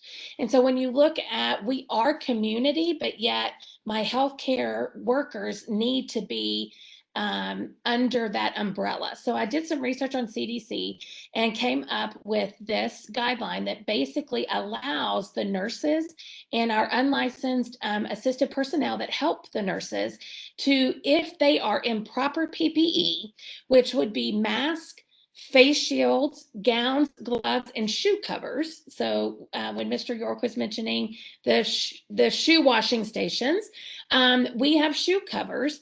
And if they're in proper PPE and taking care of a student that is exhibiting signs or happens to be positive, then they are not considered an exposure and would be able to come back to work the next day, which is very helpful for me and the principals and everybody involved. So that is what that document just lays out, are those very specific guidelines, and they're taken very much from the CDC in relation to healthcare workers. The last document that is linked into the PowerPoint is our specific health services return to work or return to school plan. And it goes over some of the things that we already know about school health and clinics. And then it also has a lot of the edits and revisements that are going to need to take place during this time of pandemic, and how everyone can help to mitigate. And so we're going to need help from the teachers in certain areas, and we're going to need, those isolation rooms to make sure that we're not the students that need well visits for medications and diabetes and their asthma inhalers used with spacers. Those kinds of things are not mixed with the students exhibiting COVID signs and symptoms. And so it kind of goes through a lot of that. It really talks about what I just mentioned with, if we have a student with signs and symptoms, this is what's going to happen, how it's going to work. And it just really lays out that plan from the health services perspective. And I am open for any question you may have. Amy, this is Doug. Yes. The nurses, I assume they would have N95 masks and use those for any patient until they can confirm they're not exhibiting symptoms. They are going to have N95 mask. N95 masks were a little bit harder to find, but we did find some N95. And at a recent call with Tarrant County Public Health, Vinny Tanea, the director, talked about if you have a face shield and a mask, like that it gives you that double protection of almost equaling an N95. So I feel very confident with the face shield and the KN95 that they will be protected. Okay, and you mentioned close contact. Can you define close contact? Is that within 6 feet of somebody who has COVID, or is that anybody who's in the classroom with them? Yes, I sure can. So I call it the hymnal of TEA. And so TEA defines close contact as being directly exposed to infectious secretions. So being coughed on or picking up a dirty Kleenex or anything like that. or being within 6 feet for a cumulative duration of 15 minutes. If either occurred at any time in the last 14 days at the same time the infected individual was infectious, then they're considered a close contact. Okay, so when we have the seating charts, that'll help us identify anybody who's in a classroom. And the hallways, that wouldn't be a 15-minute exposure. Lunch, I assume, would be, we'd have a map for that too if it's in the classroom. But it's in the cafeteria, I think. Do we have so we'd be able to track most of that? Correct. There are plans in place to track, really all of that. But the seating charts, because again, we're in the classroom, and unfortunately, I don't know if we have any windows that can open, so those would be the ones that we are the most concerned about. Okay. Well, that definitely helps limit what the count would be of people to be exposed. Correct. Not at quarantine. Okay, thank you. You're welcome. Any other questions? Yes, Amy, this is Jesse again. Dr. Ryan, I think in his opening comments referenced the PPE, and just a couple of questions from that. That's coming from TEA to school districts, correct? Yes, sir. Okay. And to date, I think if I heard Dr. Ryan speak correctly, he said that we've gotten some, but not all of it, and some of it should come, or all of it, I guess, should come prior to Labor Day. That is correct in our hope. Yes, sir. Okay, so could you do me a favor? Could you just share with me or with us what's included in the PPE? And I guess where I'm going with this is, does part of PPE, does that include thermometers as well for checking temperatures in the classrooms, or what exactly is in that package of PPE that we're receiving? I believe Dayanne will be covering that a little bit later with some other PPE that has been purchased for the campuses. So I'm going to defer to her in just a few minutes if that is okay. Absolutely. Thank you. Amy, this is Becky again. I just want to say, wow. Chris has a whole hospital full of people, of staff, and we have one nurse per campus.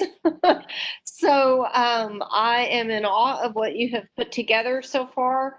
Can you maybe circle back just a little bit on what how some of the contact tracing or how some of the protocols would work? We've spent a lot of time talking about what happens if a student is exposed or is diagnosed, but what do we do in terms of teachers, but also support staff, right? There's a big difference between the teacher.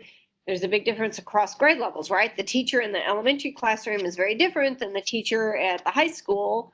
Or what about, oh dear, it's the janitor who just cleaned 5 classrooms. Are they going to be, and maybe this is a better question for Paula, are we going to have to maybe assign our janitors to just specific areas so we know where they've been? And what do we do if it's the bus driver who now we've got a bus full of kids across a bunch of grade levels who could potentially have been exposed?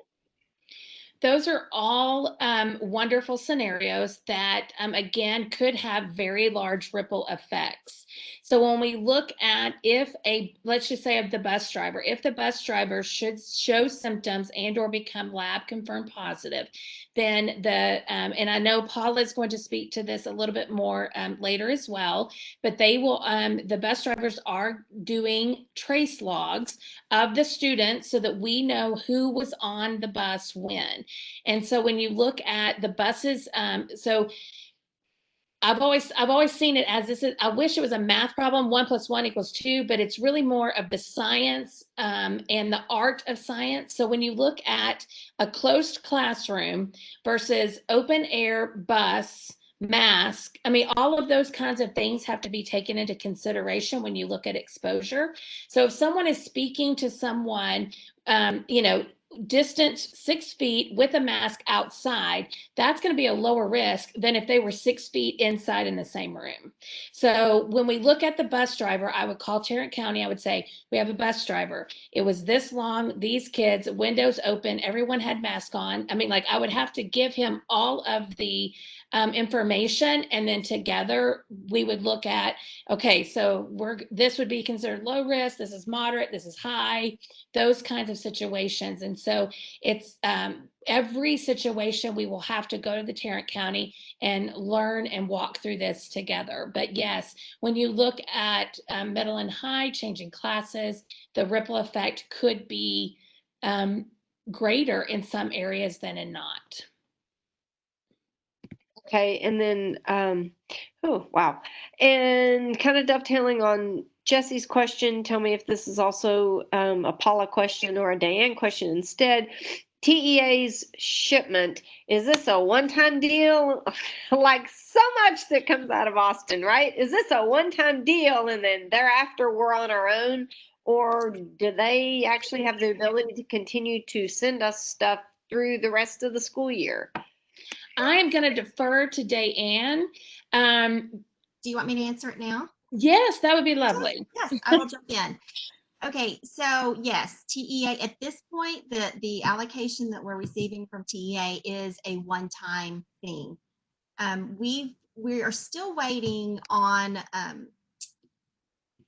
face shields, and have not been given a time frame on that because they are on back order. So I went ahead this week and we just went ahead and ordered more face shields so that we would have them, because we don't have an expectation. I mean, we'll have a date from TEA right now. All right. Thanks, Diane. You're welcome. Diane, Amy, this is Jorge. is this a Diane? Would this be a time to ask about the thermometers? Could you answer that now, or do you want me to wait? I can answer it now, but yes, we do have thermometers for every campus. Okay, and hand sanitizers. And that's another thing that's on back order from TEA as well. But Amy, I believe we have enough for every single campus at this point, because we started buying them before we knew about the TEA allotment. Correct. So the nurses had a few no contact thermometers originally, and I have added 4 for every the big high schools, and 3 for every other campus, 3 more no contact thermometers, so that there would be 1 well area isolation room and then 1 for campus use.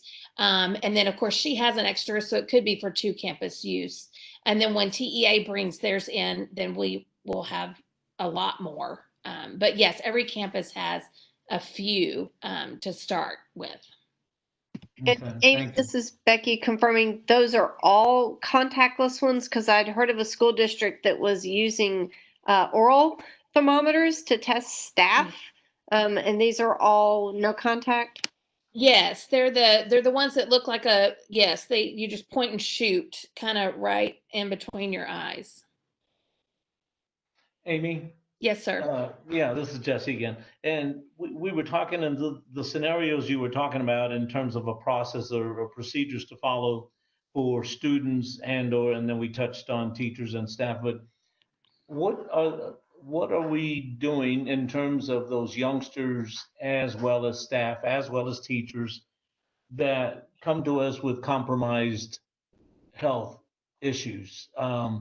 Because that's of serious concern. What about those youngsters that are on medications and they, as it is throughout the school year, we have cases where youngsters, we have to pay special attention to them, as well as the staff and teachers. What do we have in place for that? Can you address that? Yes, absolutely.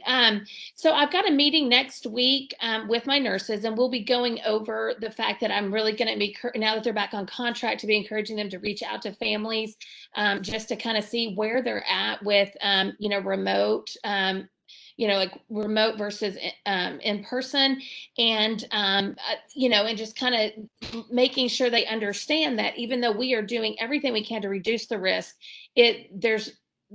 we cannot offer a risk-free environment, just like if you go to the grocery store, Walmart, or anything else. And so they're going to be reaching out to our asthmatic families, our diabetic families, and the families that have some of those underlying health conditions, and doing just kind of, a personal touch of reaching out to them and letting them know, we're here if you need to ask questions, or if you need to know how things are going to work, or how things are going to, function. I've got my meeting with them to make sure they know how things are going to work and function, and then they'll be reaching out. Any staff member that has concerns, and I think Gemma will also touch on this as well, but we have a survey for them to fill out if they feel like they need an accommodation, and HR has been processing those to look at, how can we meet staff needs as well, knowing that some of them do have some underlying health conditions that we may need to look at and take care of. Thank you. Thank you. I have a question. This is Jorge. Can you guys hear me? Mm-hmm. Yes, sir. So is all these tests going to be done with private, if we have a student with or a teacher with symptoms, are we just sending them to their private provider for them to be tested? Or are we going to have testing, inside the GCISD? At this point, we will not have any actual testing, but there is websites, and Tarrant County has a wonderful testing website where you go in, you put in your information, and then they basically send you to a location that's near you and that you can get in and make an appointment with very quickly. If someone doesn't have a primary care physician that they choose to go to, there are plenty of testing websites and resources that we have available to direct people towards. And if they get tested and it's positive, is the provider giving that information to the district, or are we just depending on the parent to let us know that the student was positive? The provider is required to tell the Tarrant County, and so it's kind of a two-way street with Tarrant County, but also we are asking the parents to let us know, and TEA is very specific about parents not sending children with symptoms of COVID to school, but if we're sending them home with symptoms, then the nurse is definitely going to be following up with that student and that family to find out, did you get tested? How are you feeling? Is there anything worse? And they're going to be following up with that, and hopefully we'll be able to know if that is a lab confirmed case. And you may have covered this. I wasn't sure if you said it or not, but if a teacher or a student, is positive, are we telling the whole school? Are we, what is the communication for, for the cases? Who are we telling? I know we might not be telling names, but what about, it's a case positive in this classroom? What are we going to tell the community of the school? Yes. Okay. So let me turn in my guide again. So and I have to take off my glasses because my eyes are tired. Consistent with school notification requirements for other communicable diseases and consistent with legal confidentiality requirements, a school must notify all teachers, staff, and and families of all students in a school if a lab confirmed COVID-19 case is identified among students, teachers, or staff who participate on any on-campus activities. So we would be telling, basically, if it's one case, we'd be telling the entire campus. And again, if there are close contacts, that's a different type of communication that would go out to those that are directly exposed and have had close contact. Amy, are we making it a requirement that the parent has to show proof of testing or a negative prior to them coming back? No, because, and that is where I've talked to Tarrant County about that as well. So Tarrant County, several reasons. Tarrant County prefers what is called the time and symptom strategy, which is the 3 criteria of fever-free, improvement of symptoms, and 10 days since the onset of symptoms. If you're asymptomatic, it's just 10 days since you were tested.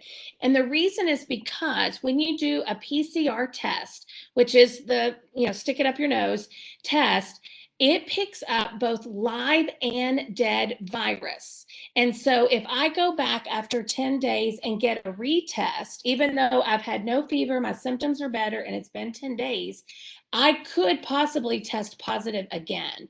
And so if I do test after test, I have to start my 10 days over again. So Tarrant County, and because we're trying to test other people that are new symptomatic rather than recovering, they're encouraging people to do the symptomology or the symptoms and time criteria rather than testing after testing after testing.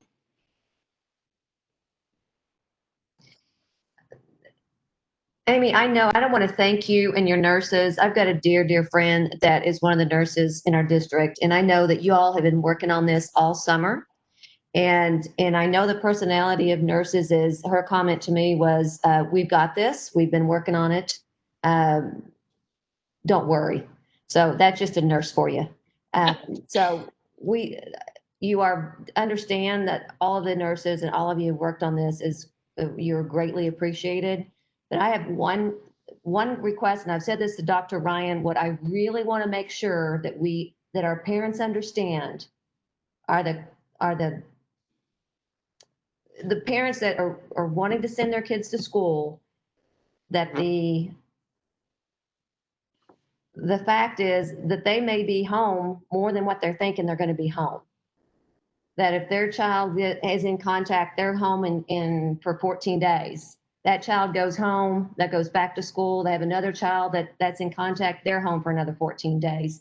So I really want to make sure that our parents understand the criteria. I don't know if we hand it to them when they walk in person, when that time does come, but I just really want to stress with the parents what's possible. And that is a very real scenario, and could possibly happen, but we just don't know because we've never had this many children back together. Well, Amy, and I again, to President Pardo's comments, I totally agree. You guys have done a phenomenal job, and you will continue to do that.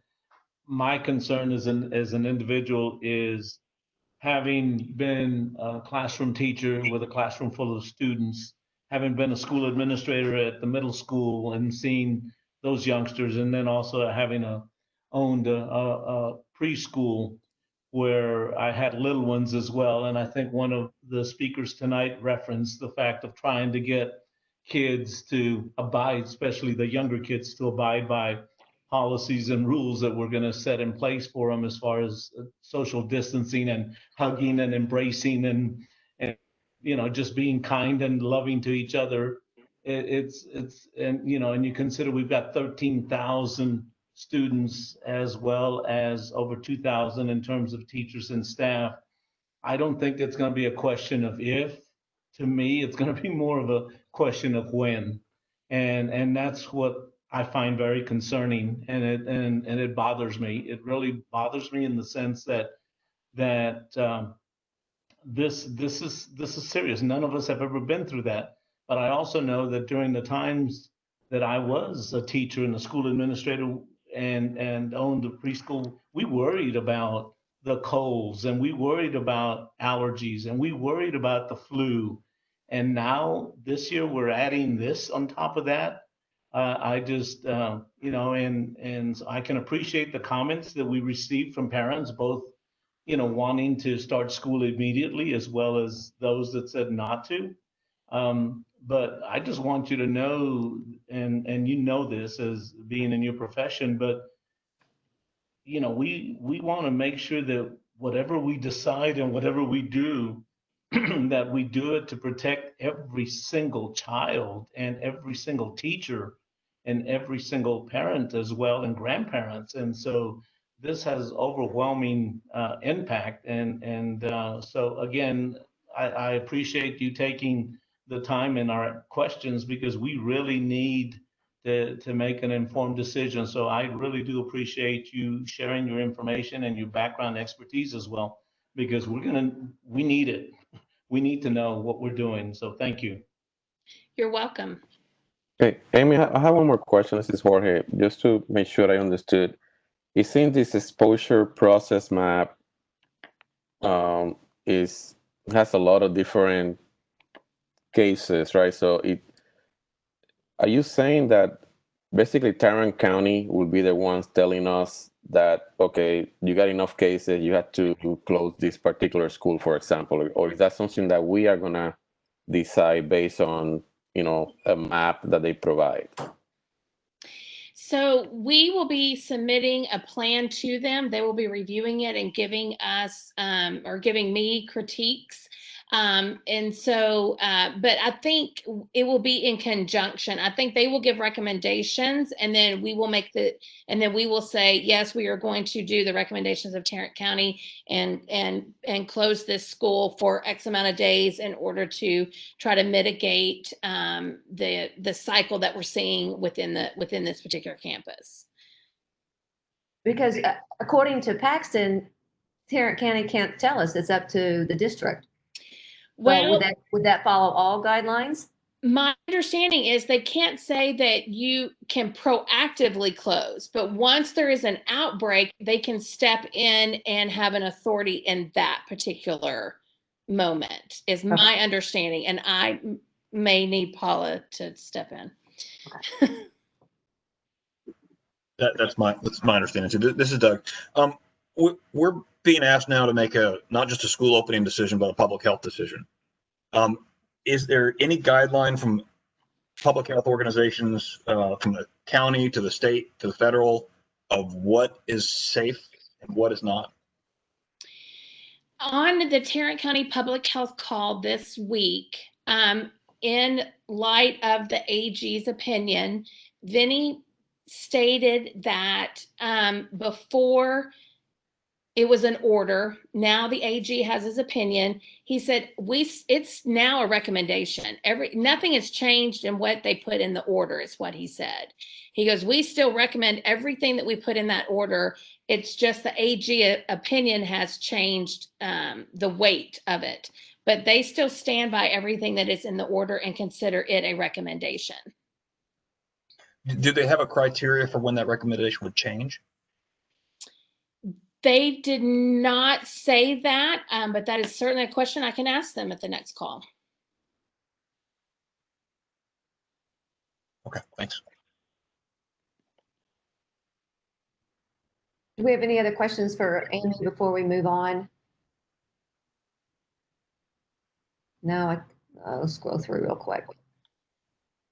Nope. I got Lisa. Yes. This is Jorge. Amy said that we will be sending a plan to the county. When is that going to happen? Do we know? My plan was after this meeting and decisions were made, I was going to go ahead and submit it to Josh Kirshner at Tarrant County and have him look over it and add any insight he would like to add to it as far as the health aspect. Okay, thank you. Thank you again, Amy. You're welcome. Thank you. Thank you. Dr. Schnauz. Yeah, trustees. And so, listen, you can see complexities, and we've talked through this a little bit tonight. But one of the components of all of this, and a major component, and individuals who are paramount to what help GCISD remain, be, and just they are what make us, and that's our teachers and staff. And so, I know that was mentioned already. The impact that this could have, the effects, the plans to serve and accommodate our Gemma is going to talk about that right now. So it's kind of a good segue from Amy to Gemma. So I'm going to let Gemma kind of touch base and what all's being done to serve our staff across GCISD. Thank you, Brad. Good evening, board members. I'd like to give you a snapshot of where we are with our staff and the processes that we're using in the HR department. I want to talk again about what Dr. Ryan said. The key to success for everything we do in our district, that's our quality staff members. As you know, we've been named for the last 2 years the top 100 place to work. And I talk about that all the time. I tweet about that all the time. Employees now, when they call me, email me to discuss their own personal situation, they use that when they're giving praise and when they're giving criticism. And so we have 2,000 employees and we have many different situations that those employees are dealing with, and we're working through those individually right now. Before I get to my numbers, I want to thank Amy for the work that she's done to help lead us in keeping our employees safe so that when we do come back to work, we have a safer environment for them. And also the work that she's done over the summer for the people that we have working over the summer to be safe in what they're doing. So just some numbers and some snapshots of where we are. We did ask our teachers for their preference. And as I reported at the last meeting, we had 60% of our teachers that would like to return face-to-face when we set that date. We also have 40% of our teachers that said they would teach online from a district facility. Now, we have about 200, a little over 200 employees that have requested a workplace accommodation. And many of those workplace accommodations are because of pre-existing health conditions. We've been able to process and approve right now 38 of those. We have over 170 that are in the works. And what that means is the employees currently have the packet that they need to fill out to give it back to us. As soon as they get it back to us, we process that. Some of the employee requests are easier than others. If a teacher is a singleton teacher and they are the only person who teaches their subject, we're having a more difficult time in processing those because it takes longer to have all of the conversations that we need to have with principals and the employees, figuring out how that would work if the teacher, for a health reason, was not in the classroom. But we're processing all of those with 3 things in mind. We're processing them with grace, care, and consistency. One of the things that any good HR department does is we're very consistent. And so we're using those 3 guides as we process through all of these.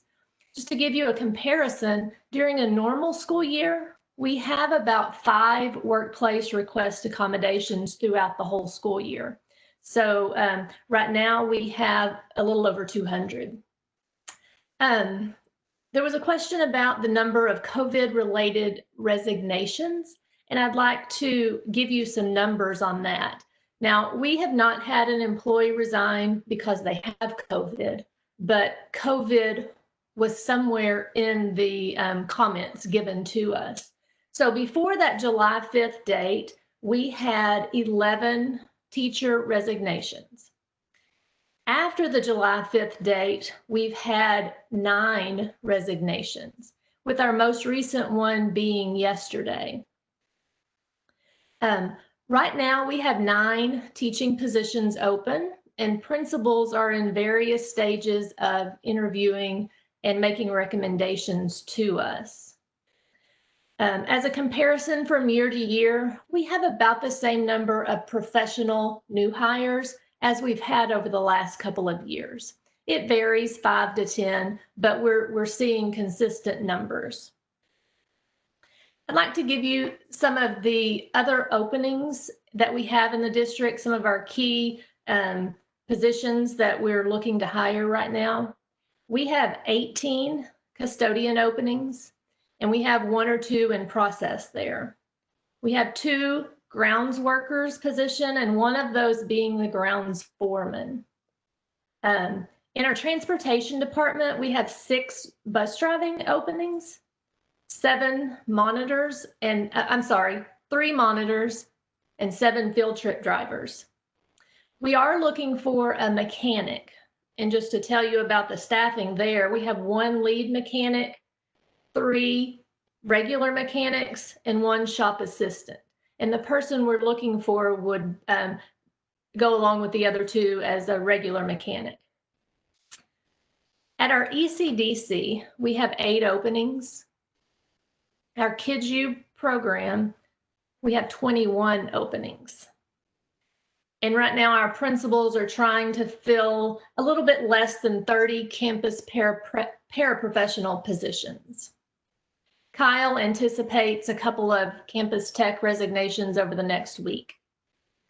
To talk a little bit about our substitute situation and the numbers that we have there, I want to give you, on average, on an average day in GCISD, we use between 65 and 110 substitutes. And that depends on if the flu's going around or if we're having a huge professional development for a large group of teachers. So we've surveyed our substitutes, and we would like to place subs per campus so that we reduce the risk of contamination from campus to campus. So in our survey, we have 103 subs that have responded so far. We've asked them to do that by Monday, so they have over the weekend, so we could have more. So we know that we have 103 substitutes who, in some capacity, want to work for us. We are interviewing subs, as we do every year at this time. It's the best time, the few weeks before school, to interview and capture people who, one, either didn't get a teaching position, or 2, they've moved to the area, or 3, they want to try out teaching. It'd be a very interesting time to try out teaching right now. The question is, how are we going to man the subs and staff the subs? What I know is that for every situation that's going to require a substitute, we will have that many unique problem-solving opportunities to figure it out. We stand ready in the HR department to work with our campus principals, to work with the technology department, to work with C&I to figure out what kind of training our subs need. We are set up for about 10 substitutes to start the school year for existing family medical leave conditions that were already in place. And then the last thing I want to talk about would be the Families First Coronavirus Response Act.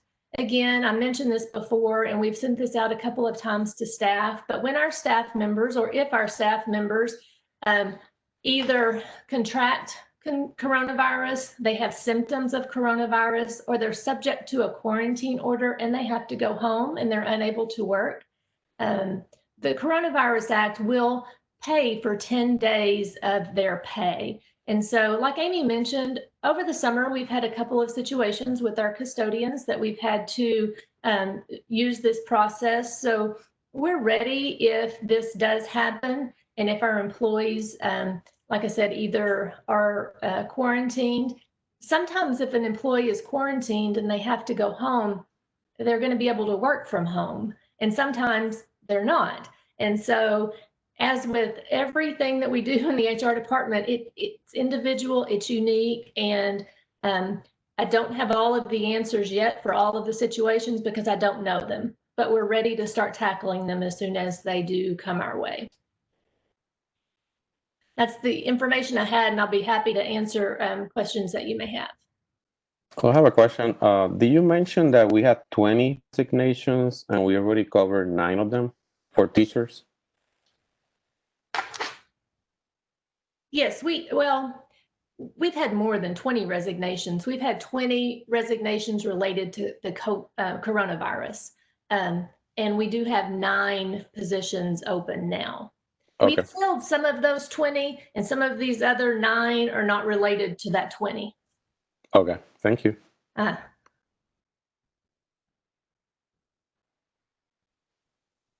Gemma, yes. We have staff turnover every year, and we get our positions filled as best we can, or have workarounds. How does this compare to a normal year? It's a very good question. So the numbers look about the same. What is different this year? is the emotion that's coming with some of the resignations recently. We provide a level of care for our employees and we listen to them, and they are struggling with resigning. Some people do not want to resign, but for whatever health reason that they or their family is a part of, they are resigning. So Doug, the numbers look the same. I would just say the emotion and being in a pandemic puts a layer of difficulty on the decisions that they're making.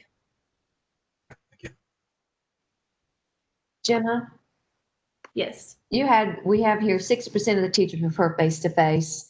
Do we have that broken down as far as elementary, middle, high, and high school? By campus and by name. Okay.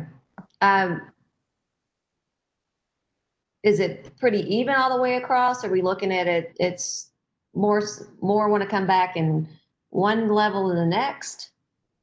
You know, it's pretty consistent, but I could get you the overall view. Okay. It's curiosity. Mm-hmm. Thank you. Oh, Gemma, Oh, go ahead. I just wanted to ask you, you're showing the 60% teachers face-to-face instruction preference versus 40%. And that was pretty close also on the parents. I mean, when at least the registrations that I saw in the last update, I'm not sure if that has changed, but you do have the 40% that prefer to teach online from a district facility. So how is that looking when you're planning the student preference versus the teacher preference? I mean, is that something how is that looking, or are you guys still kind of doing a lot of work on that before we can kind of give us an answer? Because that seems like a pretty interesting challenge to fix. It does. And so we've done a lot of thinking around it so far. It is still looking like 60% of our kids want face-to-face instruction, the numbers I saw today. So until we have firm registration numbers, and until we work through all of our employee accommodation requests, the numbers, you would think 60 and 40 and 60 and 40, oh, well, that's a nice puzzle.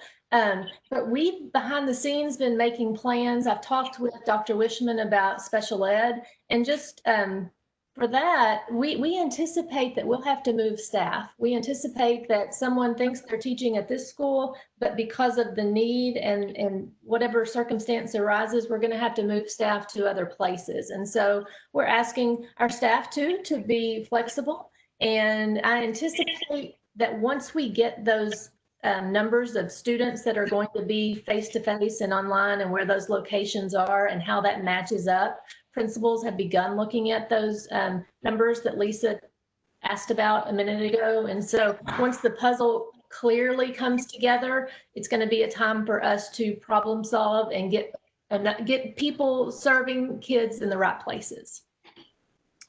Jim, I just had one comment too, that I would hesitate to rely too much on that survey, being that it was done in June. And with July and the numbers going up, I've had several teachers reach out to me and they said they would have answered that question differently. Okay, good point. Thank you, Mindy. And Mindy, that's the same with parents. The parents are saying when they registered, things have changed since they registered, and they're trying to go back and re-register. So I'm thinking we're going to be seeing our numbers change in both areas.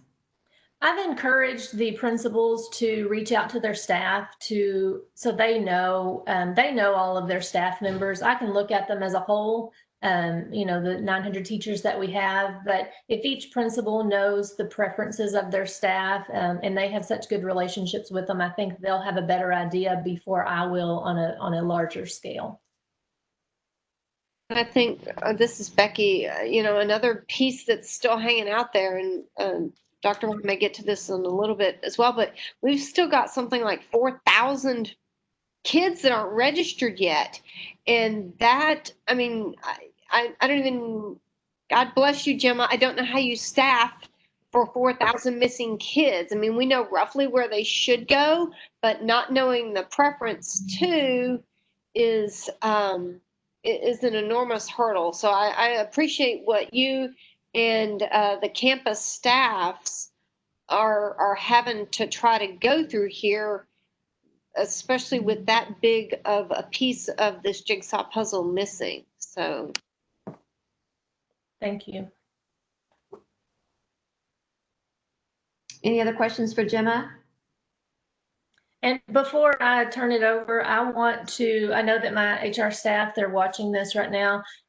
They are working tirelessly. It is not, I could not do the work that I do and be here to present this information without the constant communication that I have with my staff and the hard work that they're doing right now over the summer. Summers are our busy time anyway, but they are working from well before 8 o'clock to well after 8 o'clock p.m. So I just really want to take a moment to thank them and appreciate them.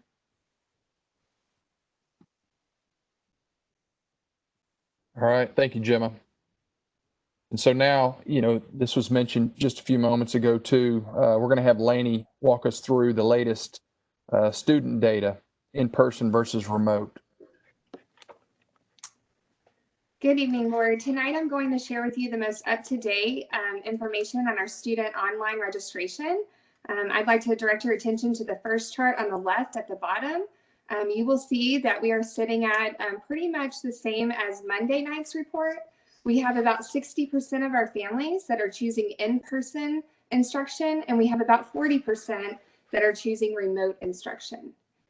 If you'll go up to the top now in the yellow, this is what I reported on Monday night. Our total, we had about a little over 6,000 families that had already registered. And I'm happy to report here at the bottom chart that we are up to a little over 9,000 tonight. So that is great progress. And we are still reaching out and hoping to get our families registered soon and pick their preference for in-person or remote instruction.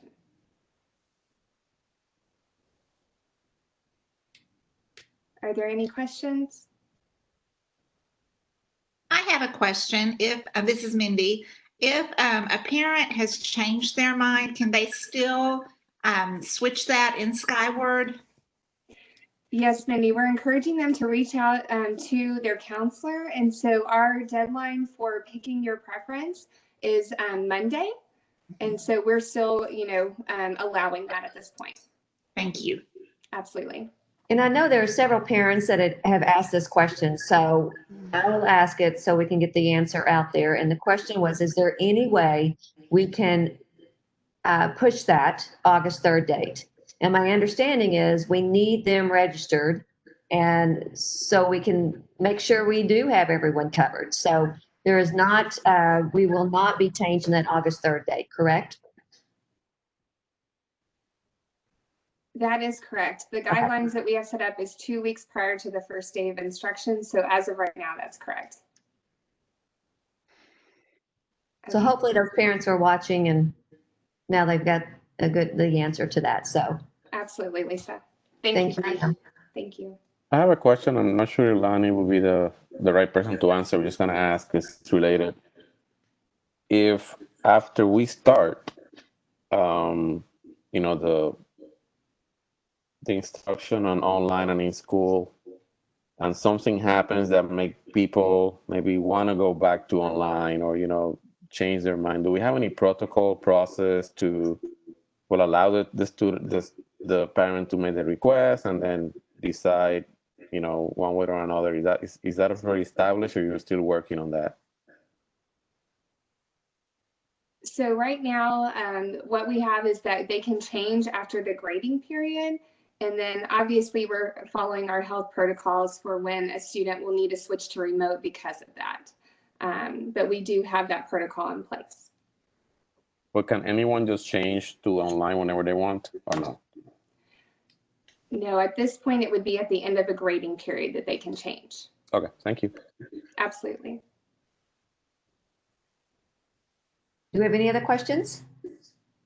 Dr. Snells can go on. Yeah. Continue.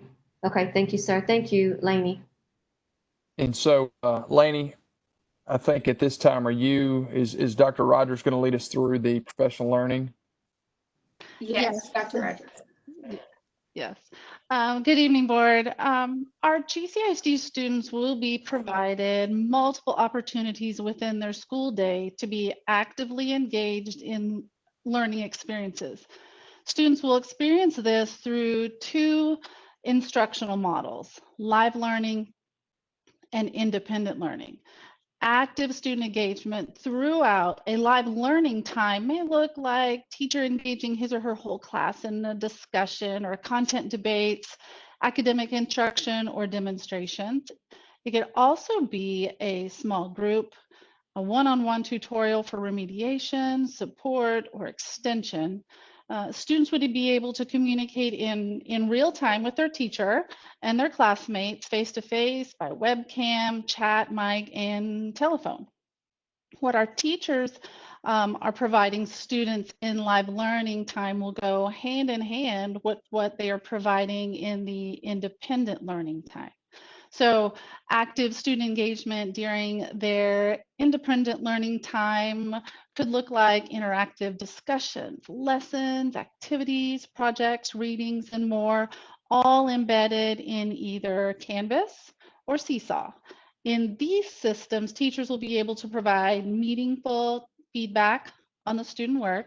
Teachers may opt also to embed videos that provide clarifying instructions on an activity, a quick storytelling that makes the content come alive, and something simple as working the steps of a math problem. But all of these and more are tools that support engaging independent learning time. The teachers are provided a scope and sequence along with templates in the learning management systems to provide the best practice support system in remote learning. Of course, this is going to be new for most of our students. So students will be provided an e-learning 101 course to help them begin to learn those best practices for remote learning while they're either in Canvas or Seesaw. So Matt, now Lainey's going to share with us about what we're going to do to be supporting our students and our staff. Board in GCISD, we pride ourselves on the training and professional development that we provide for our teachers. And so you will notice on this slide that it really mirrors what Kay just talked about. So everything that our students will be experiencing in live learning and independent learning, our training model is around that as well. So here on the left with live learning, we discussed this on Monday night that, in the spring, we were lucky in that it was the end of the year and we were in review of our standards. And so our live learning will involve a lot of addressing the new standards and content when that happens. Also, we will be focusing on how you build those relationships in an online setting, as well as creating engaging live learning experiences for our families. We will also continue to train on these best practices. And like we discussed on Monday with Dr. Rogers and her team and their expertise, we will be leaning on them for continued training in this area, along with our instructional technology team. For independent learning, professional development, they will complete an eTeach 101 course our first week back, as well as how to design engaging and effective independent learning experiences. And we will continue those best practices for independent learning training. And now Dr. Shiver will discuss our campus schedules. Good evening. I'm hopeful that my audio will work tonight so that I can speak about the schedules. As you see here, we have sample schedules for each of our levels. There are several things we need to point out as we talk about these. They are certainly sample schedules and only represent an idea of what the structure of learning would look like. So we've had our campus principals working, really thinking about what does the remote master schedule look like in comparison to what they've always done, which is that in-person master schedule. The reality is the master schedules behind the scenes will look almost the same. In order to offer our full menu of services to our students, the master schedule really has to mimic what it does in person. So you see that students would rotate through different courses throughout the day. As noted in the gray boxes, these are times that we're designating as live instruction. They would vary from grade level to grade level. As with our master schedules, all of our classes cannot have the same content at the same time. That is because of some of our shared staff, when grade levels might go to specials, when a student may need intervention services. So those gray boxes would vary by schedule of each grade level and even the specific needs of a student. So this is to give you an idea that essentially we're looking at a teacher giving the core content in a live teaching environment throughout the day. For the elementary, probably around 30 minutes. Sometimes that live instruction is going to be new content, and sometimes it will be content that they are extending or reviewing. If that content is new content, we do have plans in place that we're going to speak about a little more in depth to record the new content. So to offer the maximum flexibility for our families, while we have this schedule that's very structured around a typical school day, if there's new content that does not really meet the needs of the family that may be working on that remote schedule, they would be able to access that live content at a different time in the day. Where you see the red boxes, this is to signify really how varied the schedule will be.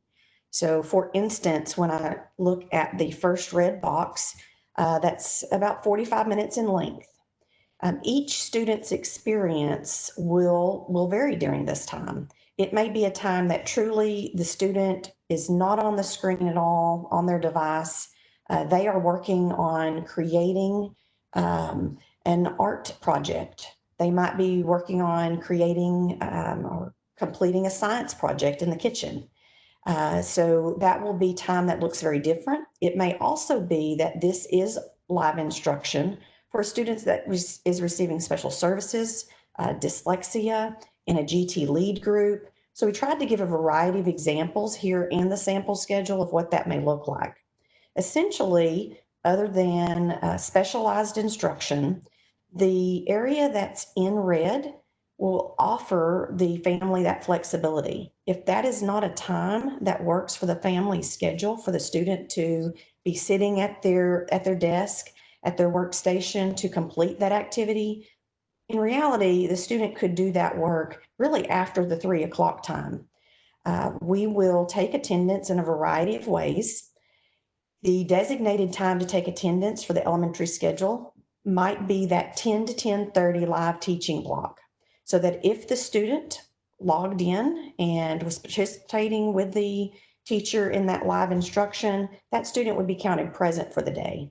The student may also be counted present if throughout the remainder of the day, they complete their work and turn it in. Also want to point out just the aspect of the normal schedule and how it would mimic what we would do in person. The brain break, this was not previously there. We've added this to the schedule to demonstrate that there's flexibility in the schedule. It is not the intention that the student would be sitting at a desk working from 8 to 3 without breaks. So the same type of breaks that we would have in person would be recommended during an at-home remote learning, so that it allowed the student to have some movement, to participate in a planned activity, the lunch break, to have the time away from the instruction or from that learning activity. So through this sample schedule, again, you're going to see that it was built and designed to mimic an in-person day, but with the flexibility for the families that are working in that remote environment so that they can access recordings of live instruction at a later time.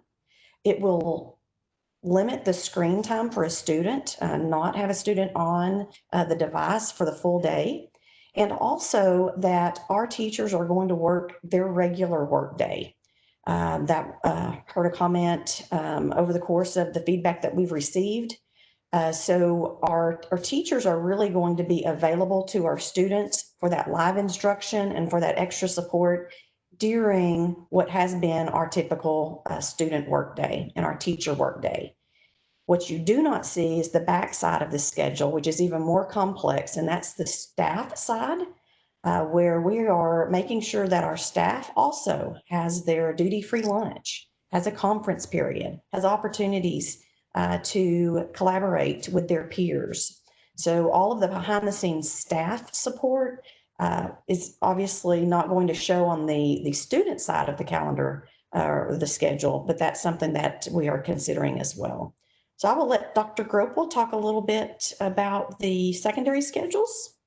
Well, and Dr. Shiver, you hit a lot of the points that I was going to make about the secondary schedule as well. And Dr. Schnauz, you can advance to the next slide because I can talk through some of the things on there as well. I think the term that I like the most is structured flexibility. When you think about some of our students that need a high level of structure, these samples provide that. When you look at the secondary schedules, one thing I would call to your attention is the brain break that's built in a passing period. In a virtual world, we don't need time to go from class to class, but you're built in some time between the two classes to be able to have that brain break and be able to move around and stretch your legs.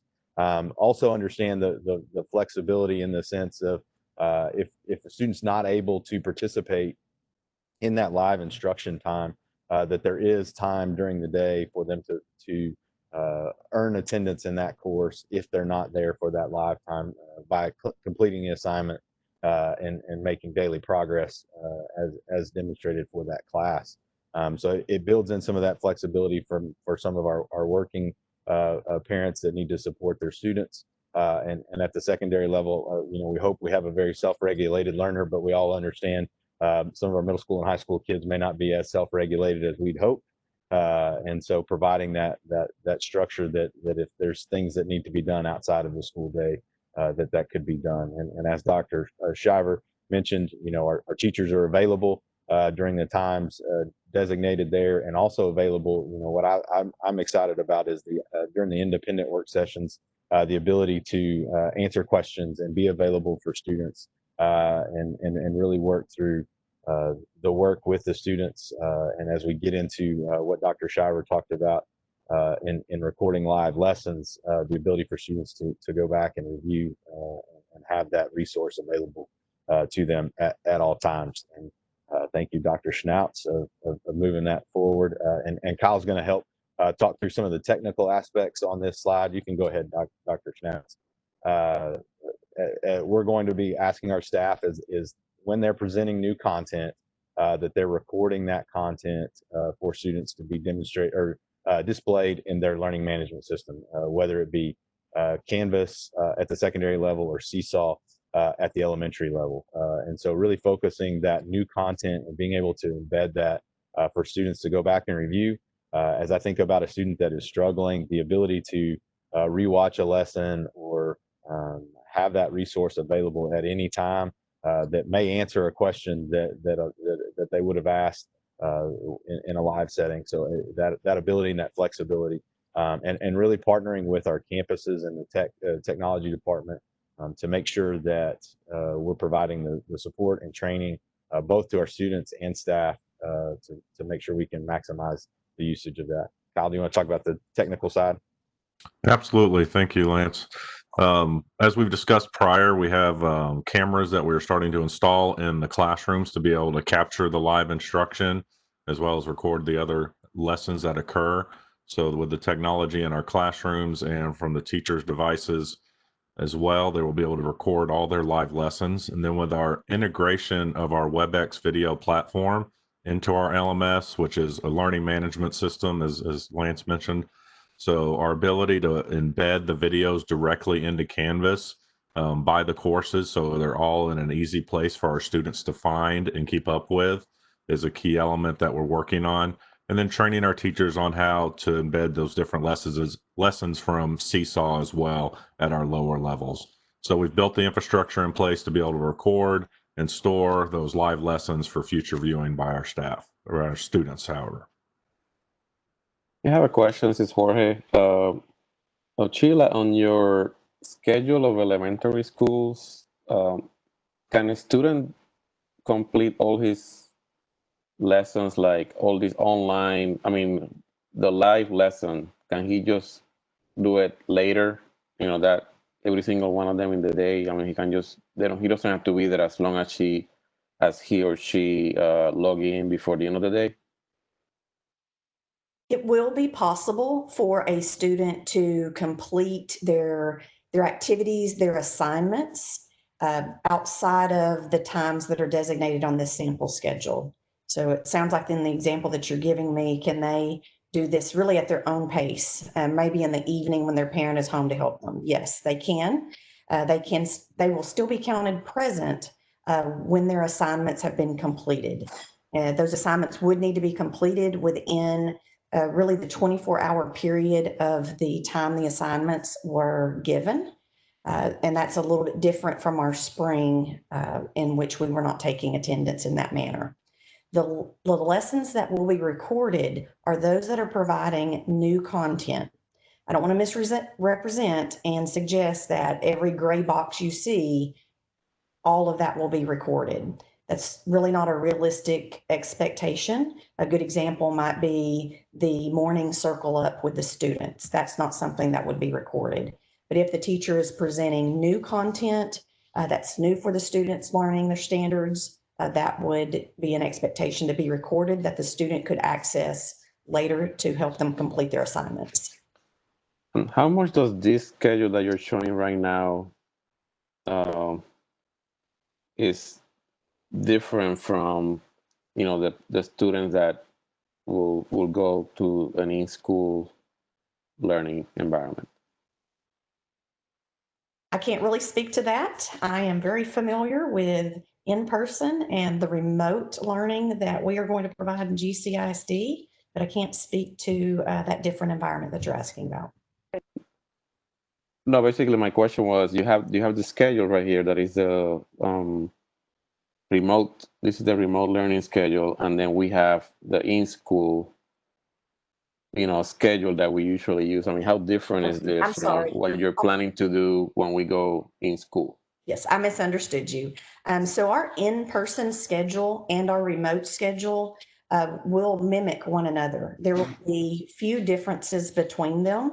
The blocks of time are probably the main difference in that, in an in-person schedule, we're going to have a block of time for our math instruction that may be a total of 60 minutes. In the remote schedule, that math instruction is going to be really in blocks of time with the live learning, and then another block of time in which the student would be completing math activities independently. Thank you. All right. This is Doug. Can you describe how easy or hard it's going to be for students to log on and off to get different classes? I mean, like when you look at the middle school schedule, we're going to have a lot of middle school kids and high school kids that are home by themselves working on this. Are they going to have 7 different links to hit, different WebEx links for each teacher? And we're going to have some middle school and grade school kids who are going to have the same issue who are home by themselves, who are going to have to go to their special link. They're going to have to go to another link too. Is that all easy to do within Canvas and Seesaw, or is that a whole bunch of WebEx links? Absolutely, Doug. I'll kind of address that on the technical aspect for you. So it's key for us to eliminate a lot of those different touch points, like you mentioned. So utilizing our ClassLink product to where there will be one single sign-in where the student will log in and then be presented with items like ClassLink or their textbooks or Canvas. And then when a student clicks in Canvas, then they're going to see all on that main screen, all of their courses right there. And so they'll click whatever class the next period is. It's all on the one screen for them to interface. And then the WebEx part, the interface that's built into Canvas is actually built into the course. So say I'm in history class and I've clicked on that in Canvas and the teacher has a WebEx, the link will be right there on the teacher's Canvas page for the student to launch straight into WebEx. So it's all self-contained in the one learning management system for those students to really eliminate having to jump all over the place to try to find your resources. Okay, that sounds better. That sounds better than I was worried about.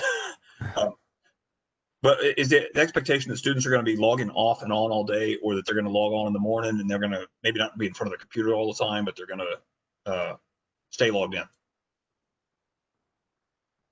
I'll just answer that. From the elementary standpoint, it is not the expectation that a student would log in at 8 o'clock in the morning and remain logged in till 3 o'clock. So part of the access through the learning management system of Seesaw, whenever they are on their device, they're going to be able to go to that one location that will guide them through their day and their activities. So as far as logging on and off during the live instruction, which they will be able to access through their Seesaw management system, will be how they navigate that. Yeah, and it's going to be very similar at the secondary level as well. You know, a student logging in to Canvas and having all of their courses laid out there in front of them. You know, you're not the need to log in and log off is just almost a matter of personal preference, but they're not going to be expected to be sitting in front of a computer screen for that entire day. That's too much to ask. And any I guess inappropriate use is covered with our student code of conduct already. And that would extend to the virtual environment as well. Yeah, yes, sir. Yes, sir. Kyle, this is Becky. So I suspect I know the answer, but why can't we record every time the teacher is in front of of the students? Is it that we would be recording potentially hundreds of classrooms with thousands of hours of video? Not necessarily. I think it's more of an instructional practice that Lance and Sheila described about being sure that we record all the new content. But if it's an item like circle up time where I might have kids in person around me and the camera, we don't want to get students on the camera. So it's some of that protection for the students as well on that scenario. But it's the intent more instructional based decision on what level of recording we're going to be doing. I don't know if Lance or Sheila, if y'all want to dive into that anymore. Yeah, you know, our belief is, you know, the new content is the biggest piece of what they need. That does not eliminate a teacher from recording more than just the new content, but when they're, I think, asking or getting questions asked or working with students, they may record some of those conversations to allow if other students had similar questions to be posted in there. But focusing more on just the requirement is that all new instruction be recorded, as opposed to every time they turn their WebEx on that they're recording every second of every day. Okay, so some of this then is more a security issue that we don't have a whole bunch of videos floating around out there of students. Yes, there's several aspects of it. One being conscientious of safety and security, that it's really more of the recording is about the instruction and the instructions that the teacher's giving. And there's two types of recordings. There's the recording that the teacher is doing while she's providing live instruction. Mm-hmm. And then if a teacher sees that she's getting, as Dr. Gropel mentioned, a number of questions about a particular content or concept, the teacher can provide a recording that is there and posted available for students to reference while they're doing their independent work. So again, we're explaining the, I guess, minimum expectation, which is that all new content be recorded and available for students and parents to access.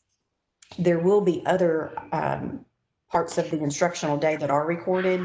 That's just a little harder to nail down at this point, as we still have some training to do with our teachers and our staff, and we really get accustomed to the schedule and what the needs of our students are. The driver of what's made available are the needs of our students. Yeah, I would describe it as prior, where a teacher, you know, the night or the week before in lesson planning might pre-create their Google Slides or stuff like that. The teacher could pre-record some sort of lesson of review or something like that in the system to be up there. So we have plenty of capacity to store and host and secure all the video needs for instruction. Okay, well that's That's that's good news. I guess maybe where I'm coming at this from is if I'm the parent of maybe primarily an elementary student, because my high schoolers tell me they never listen to the announcements. So sorry, Dave Denning and Lance Gropel and soon to be Mr. Fingers and Mr. Whitfield, but that is I wouldn't want a student to miss out on that piece with the circle up time, right? And I know, that's the challenge for some families is simply when they can access it. But I guess maybe I would just ask our elementary teachers to be really cognizant that we're still able to cultivate that sense of classroom community when there may be students. And I mean, boy, ideally, we're only doing this for 3 weeks. Hopefully. But, very clearly from what we heard from Chris and from Amy, we've all got to kind of really prepare ourselves for any one of us could be online at any point. And so being able to maintain that sense of community, I think will be important. But I will say, I mean, y'all are right. The priority has to be the new content because that's what we're in the business of is instruction. But I think where we don't overburden teachers with requests like this, if we can also continue to keep that community piece in there, even just in the little classroom, that would help. That's a great point. One of a focus for our professional development when our teaching staff returns, we'll have a high emphasis on building relationships in this remote environment so that we're able to start the year with those solid relationships and then to continue that ongoing. Another example that I'd like to give you to consider is that when we get to the point we're able to start rostering our students and assigning student groups to teachers, there's going to be efforts by our staff to be accommodating of this remote environment. So where the circle up's at 8 to 8:30, if a teacher finds that really most of her students are available for that interaction at 1 o'clock, then there'll be flexibility to do that within the school day. Oh, that's perfect. Thank you, Dr. Shaver. Thank you. There'll be some limits to that because we do have all of our services in that master schedule, but there's going to be effort to make sure that we are building those relationships and accommodating the needs of our students in that way. Thank you. Sheila, I was going to ask, as far as our LMS, students, if they're having to complete assignments offline, or I should say not in class, but after class, the system will be able to allow those students to not necessarily have to complete all that assignment in one sitting, or will it? I mean, so in other words, if a student starts, and I'm thinking more elementary, but if they start and then they stop and then will they be able to just come back on and pick up where they left off? Is that That's a how good that will work? question. So just as in-person instruction, we're going to have a combination of activities. What you're describing is an activity that might be something that truly is digital. It is online. And through our learning management system, yes, there are going to be times when they can leave that and come back to it. An exception might be if they are taking a timed assessment or an assessment that needs to be completed in one sitting. But then also some of our activities, many of them that are integrated throughout the day, are not going to be digital in nature. It's going to be paper and pencil at their workstation that they have at home, and they'll certainly have the flexibility to walk away from that, take a brain break, and take care of other things that may arise within the family. Okay. Thank you. Our teachers do an amazing job of connecting with our students, especially the little ones who need a little more hand holding. In a remote environment, is there any face-to-face interaction, like when they pick up their devices? Are they actually going to meet the teacher or any of their classmates? That's a great question, Doug, and we are going to address that in more detail in one of our upcoming slides. Okay. All right, I think that might be our cue. Oh, I'm I was sorry. going to say, if there's not any more questions, let's go on to that slide.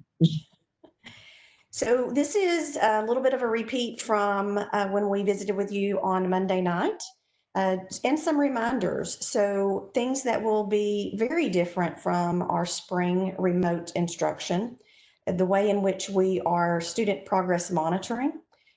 We will have beginning of year assessments. Some of those will be through the remote environment. There may be some pieces of those that our students are invited up in an individual manner with their parents to complete that in person. And we're going to have the ongoing formative assessments that we always have to check the progress of our students. This is very important because it allows our teachers to know the needs of our students academically and to address their needs individually. We've mentioned before the attendance aspect. In the spring, we were able to publish a week's worth of lessons and check their participation as they completed activities. Attendance will be very different as we move into the school year. The attendance is required on a daily basis, but that has some flexibility. It may be recorded during that 10 o'clock live teacher lesson. However, the student, if they're not able to attend that, can still be counted present for the day if they complete their instructional activities that they've been assigned. And then our grading, where our grading really changed last spring, our grading will revert back to the way it is noted in our board policy and our grading policies. Pre-kindergarten through our fourth graders will be on the standards-based report card system. So parents will have updates on how they are performing on their standards. And then our fifth grade, which I'm sure Dr. Gruppe will also mention, fifth grade through our 12th grade will be on that traditional grading system where, as parents were accustomed to logging into Skyward and seeing their progress reports and their grades, all of that will be in place. Yes, Dr. Shiver, the grading system will revert back to what we would know as traditional, as we had done in many years past. I think the big thing to echo what Dr. Shiver said about the flexibility, how it's different than it was in the spring. That week long assignment could be done all on Monday, and you have attendance for the entire week, and that's not the case per the regulations set forth by TEA. As we track student attendance and keep the 90% attendance rules in place as we traditionally would in a face-to-face setting in this remote setting. Dr. Shiver, we changed slides, so I'm going to go ahead with the secondary perspective here, and then you can chime in on the elementary perspective.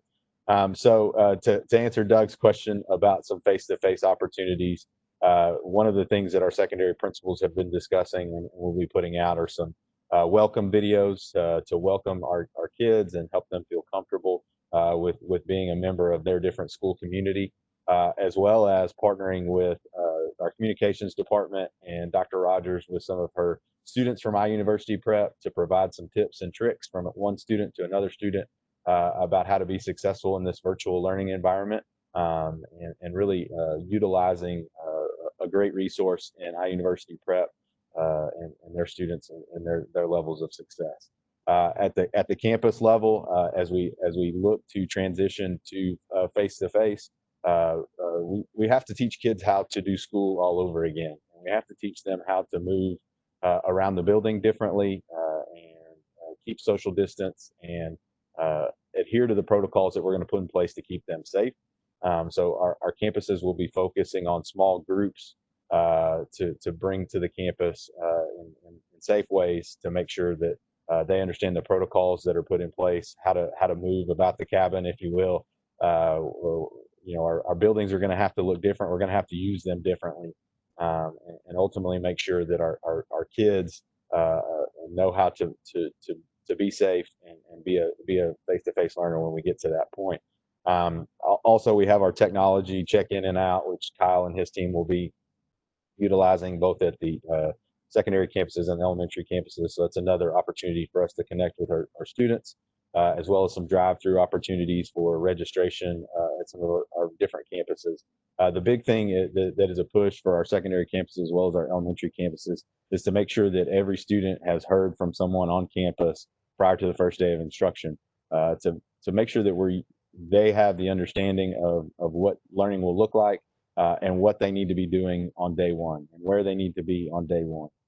We feel like this is a big emphasis and a monumental task for our campuses, but we believe our campuses are up to that task and will truly have every kid ready to go day one as we prepare for our new normal. Dr. Shiver. So the elementaries will also look for those opportunities to engage with our parents and students prior to the first day of instruction, making sure that, number one, we've made contact with all of our families to make sure that they're registered. We've mentioned that earlier. It's very hard to make solid plans when we do not have all of our students registered and know who will be joining us to start the year. So we have registration events will look different than they have. We will not have big groups of people coming up at one time. They will be more spread out. Registration can all happen online. There are a few instances where we may need people to come to the building, and those will be scheduled as needed. We at the elementary have some device check-in that needs to happen. And we also have 3 grade levels that will need new devices. So our pre-K, kinder, and our 5th grade. And I believe Mr. Berger is going to talk about that a little more in detail later. And then also the Meet the Teacher. One of the activities that really our elementary families and staff look forward to is just the joy and excitement of getting to know our new students and our new families. This is going to be different. It's typically been on Thursday night, and we've brought all 600 families into the building at one time. That will not happen. But what we are going to do over the course of the weeks that we're in the remote learning environment, we will invite individual and small group parents and students to come up, meet their teacher, meet the staff at the school, learn what their schedules will look like, assist with that connectivity, understanding how to complete the activities. But most importantly, it's the beginnings of those relationships because you can't replace kind of meeting your teacher one-on-one and understanding how to start that connectivity. As Dr. Grobel mentioned, the student expectations for our students that have been in school before, it will look different. So going over some of the protocols that we have in place. So all of these opportunities will be some prior to August 17th and the first day of school, and some will continue in small groups and individually during that time that we are in the remote learning environment.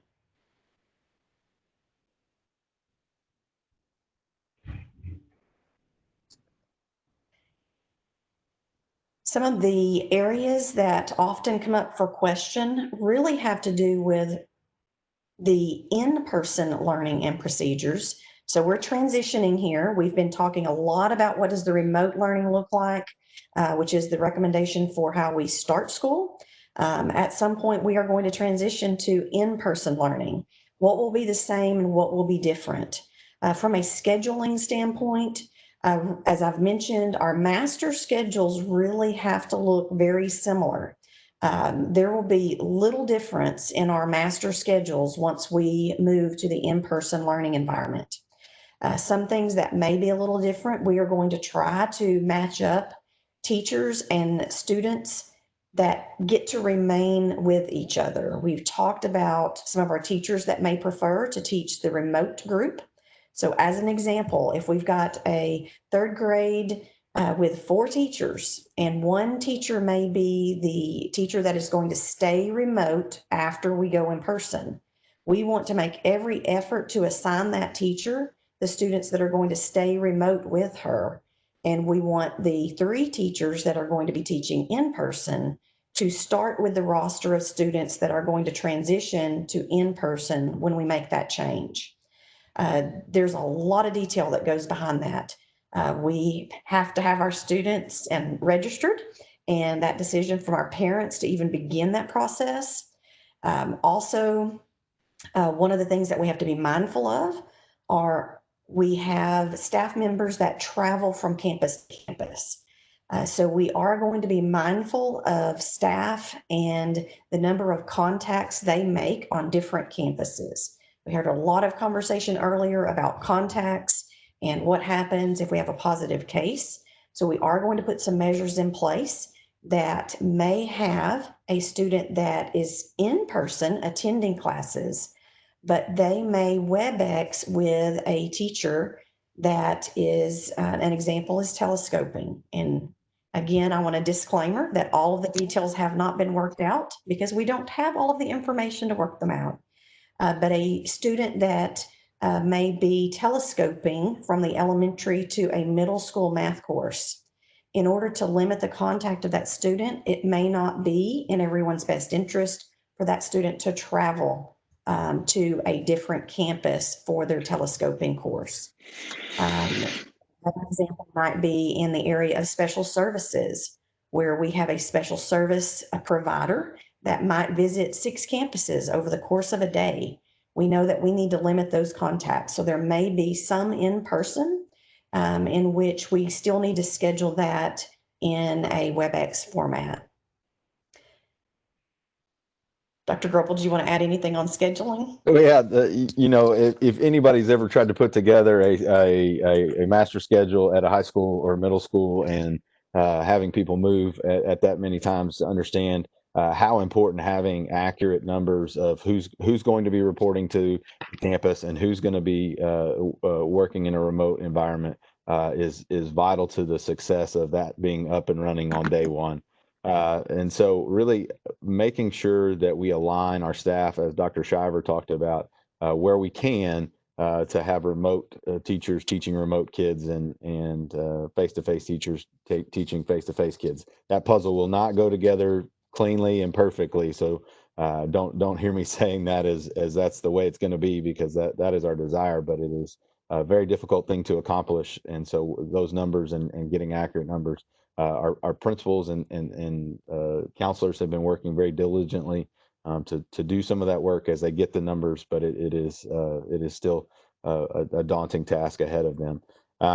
As we start to look at some of the procedures as it pertains to lunch, and I know that was one thing that was discussed, and Dr. Shiver will elaborate on the elementary perspective of lunch, but we at the secondary level have to look at utilizing our spaces differently, ensuring that we have social distancing within each table, and may have to look at our lunch periods differently to make sure that our space will adequately have the capacity to ensure students are socially distant.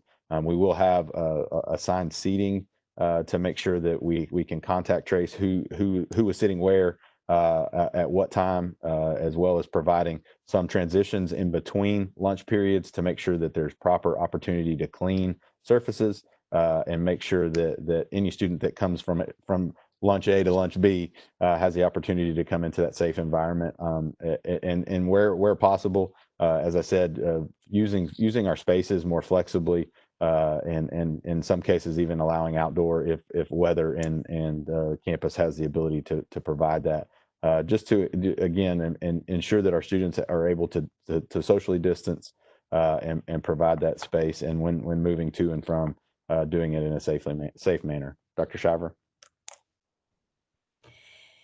We do want to try to have our students moving through the building in a safe manner.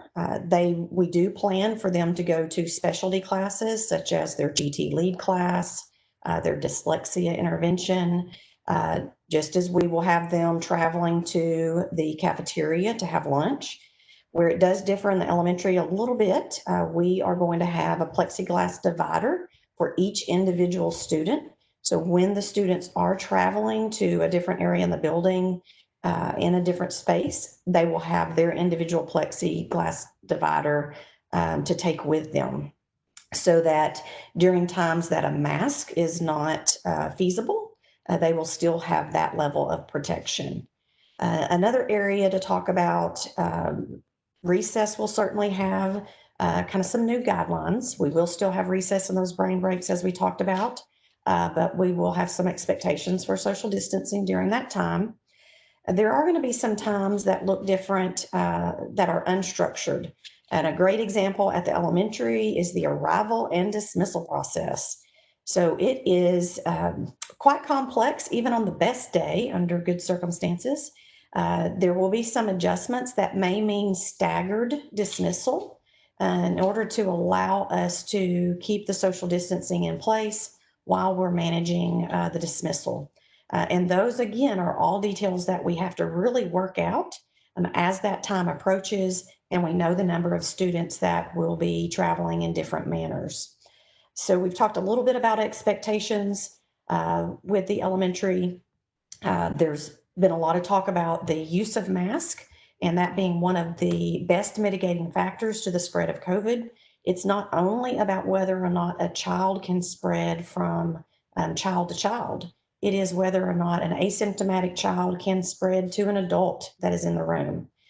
So it is, we are looking at requiring those masks from third graders up.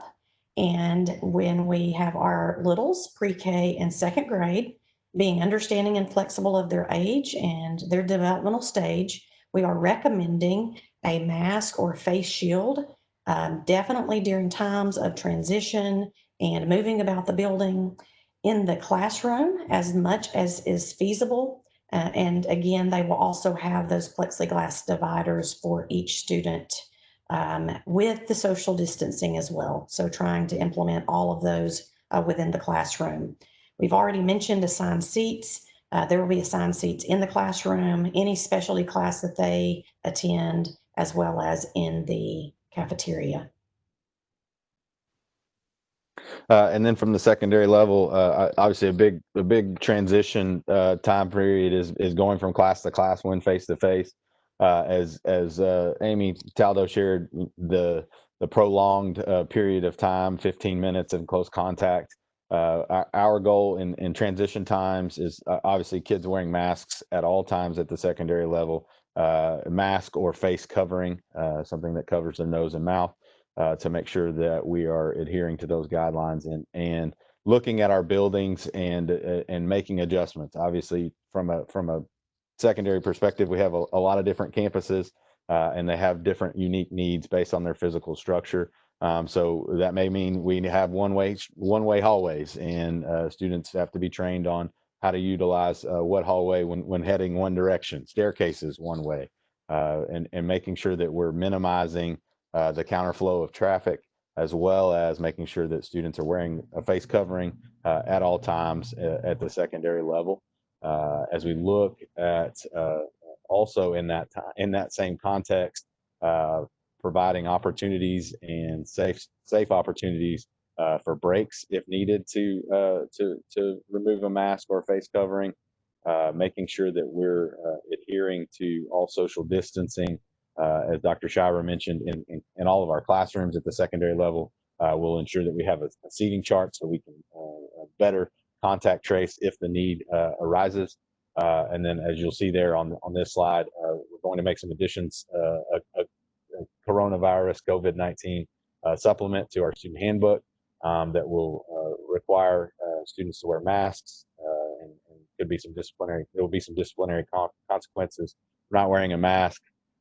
We can all think of those middle school boys that might intentionally cough on one another, and the discipline consequence that would go along with that, as well as ensuring that our parents are making sure that they fill out the health screening prior to students coming to school each day.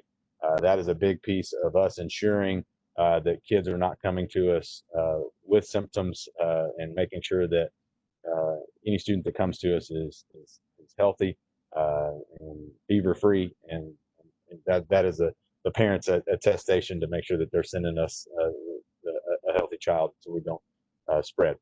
Dr. Shiver?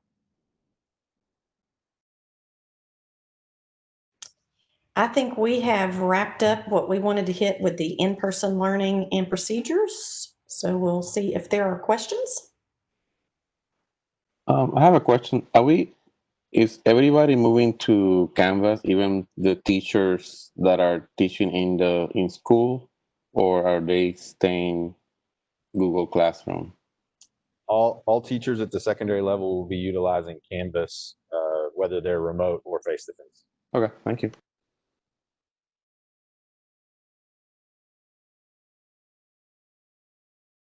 Any other questions before we move on? We still have everybody? We might need a brain break here in a minute, unless we're getting, anyway. Okay, so we'll move on. Student services, Dr. Schnauz? Leslie? Yes, sir. There you go. Okay, you're up. I'm GT chuckling. services. I'm chuckling at Mrs. St. John suggesting a brain break right now for my slide. I love that.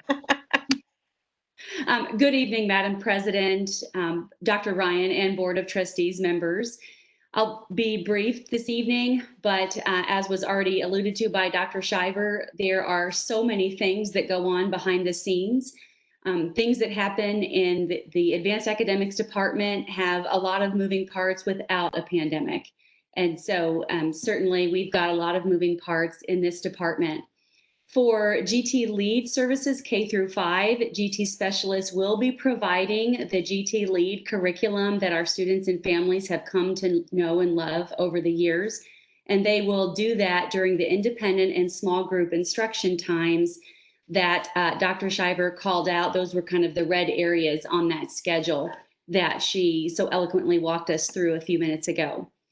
The work on those schedules, it is creating the schedule for when each grade level will get its required minutes per week is complicated even in the best of times, but we have begun work on that this week so that we can work around student schedules, the homeroom schedules, and also take into account we have some 2E students, and so they may receive services from us and the GT department, and they may also need other services from other departments. So working around that, and then also working in ways that give the teachers an assurance that we are providing things that keep them safe as GT students who are in-person learning move to their classrooms for the GT lead time. For GT courses in grades 6 through 12, there are GT sections being offered in all of the pre-AP and AP courses that are mentioned specifically in our course selection guide. All students and teachers are utilizing Canvas courses. That was an excellent question, Mr. Rodriguez. And so that, yes, all students and teachers are utilizing Canvas. Even in-person students will be engaging with Canvas. Mr. Berger has talked about that several times. Canvas is really a robust learning management system, and the more teachers have engaged with that this summer, the more they are learning and will continue to learn all of the options that Canvas provides for them as a teacher to present the engaging lessons to students, and then also the capabilities that will be on the student side. One of many things that Canvas is going to provide for us is our goal of trying to meet instructional continuity between the online and in-person instruction. That is important to us, and we talk about that a lot. Related to Aspire Academy, we know that these are students who do require specialized academic and social and emotional services, and that the teachers in Aspire are highly specialized educators. And so we are working with them as well as with campus principals and my team almost every day. I talked with Dr. Griffin this morning, Dr. Halliburton a couple of days ago, in trying to figure out how we are going to maximize the school day to allow the teachers to be able to engage with both in-person and their online students. Elementary students will follow the schedule for Glen Hope, and I just mentioned we're working that out. And for middle and high school, the same, they're utilizing Canvas. I mentioned on Monday night, we began in the spring building the 11th grade Aspire course for AP US History and for AP Language and Composition. That work has continued, and a huge call out to those teachers. And also that, again, the campus principals working also with the students, with the teachers on creating a schedule that again, honors their time, honors their expertise because they are singleton teachers, but also will endeavor to meet the needs of our the academic needs of our Aspire students.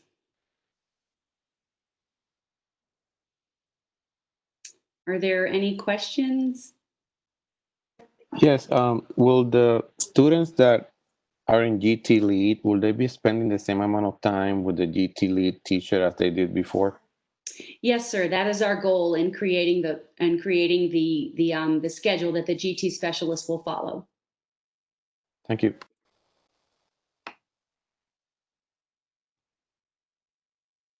Julie, for the AP classes, has the College Board given any guidance on the in-person versus virtual format of the classes and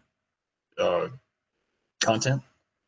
One thing I was relieved to see, as you may know, that the College Board hired expert teachers, AP teachers from around the nation who were producing those free live lessons in all of the different AP courses that were available for free on the College Board's YouTube channel.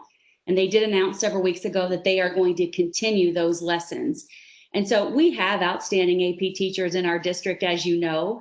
But I was thrilled to see the College Board's announcement because that is going to be a resource for our AP teachers, especially should we have an AP teacher who may not be able to teach for a couple of days. That would be an excellent resource for our students to continue getting that high-level AP content in the forward march toward their AP exams in the spring. Okay, and there is no, AP is not watering down the courses this year. No, sir, they're not. We will have the full curriculum for AP classes as we will for the TEKS. Yes, I have not heard anything about watering down. I mean, the College Board did shorten their exams in the spring, as you know, in an effort to excuse me, try to pivot to this at-home exam taking experience. But no, the curriculum was not watered down, and major universities across the nation, did assure the College Board then and are continuing to assure school districts that a passing score of 3 or higher on AP exams will be accepted by universities as they always have.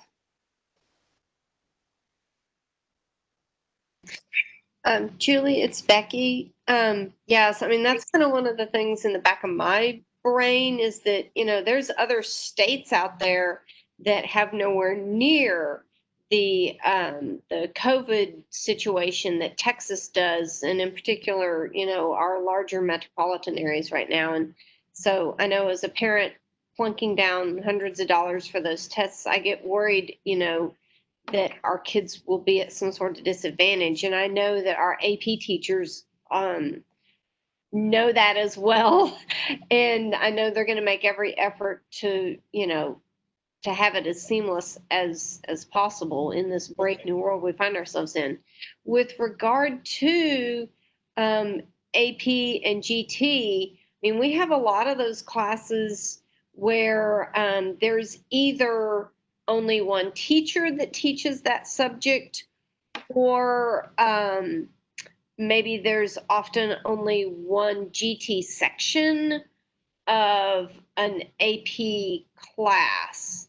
And so and I'm perfectly comfortable hearing right now, we don't know what that's going to look like with 4,000 kids still outstanding, but do we have any rough idea of how that's going to look when, we conceivably have two separate groups of kids trying to take the same class and there's only one teacher? That is a great question. We are working on that, especially it will be helpful, when we get numbers, as we've mentioned. We are also trying to provide various technological things in the classroom to support both the in-person and online learners. It is going to be an adjustment for our teachers. There's no doubt about it. And I know there are many teachers listening. I certainly don't want to come across as giving a broad brush platitude, but in more than 20 years of working alongside of teachers, I do believe they are going to figure it out. They are teachers because they love kids and they love to teach, and there will be a learning curve and probably some tears, but I'm trusting in the professionalism and the expertise of our teachers to and also just the problem solving that is available at our campuses as we look to create the schedules and figure this out. So kind of going to student voice, there've been some kids come up with some amazing things during this whole process. You talk about generating grit or cultivating grit in our students, and that's across the board, not just GT, right? There's the kid up in Plano that I think is using AI to help diagnose severe COVID cases. God bless our teachers. Have we given any thought to, especially once registration closes, to reaching out to our students to ask them for some ideas on how we can facilitate their learning, particularly things like the project-based activities? Yes, I believe teachers will do that very thing. And students oftentimes volunteer that kind of information. And so that might be one of the silver linings, if I dare use that phrase, in the middle of this challenge we are all finding ourselves in right now. Another thing I've been thinking is once we can hit the ground running on the school year and we get our sea legs, that what we have learned and the technology that Kyle and his team have provided related to the cameras in the classroom and the technology, I think there's going to be no limit to the experts that teachers are going to be able to virtually bring into the classroom from all over the world, really, whether it's a renowned artist or it's an engineer or whatever, but to bring that real world experience into the classroom for our students. And so I anticipate our teachers and students, doing those kinds of things as well.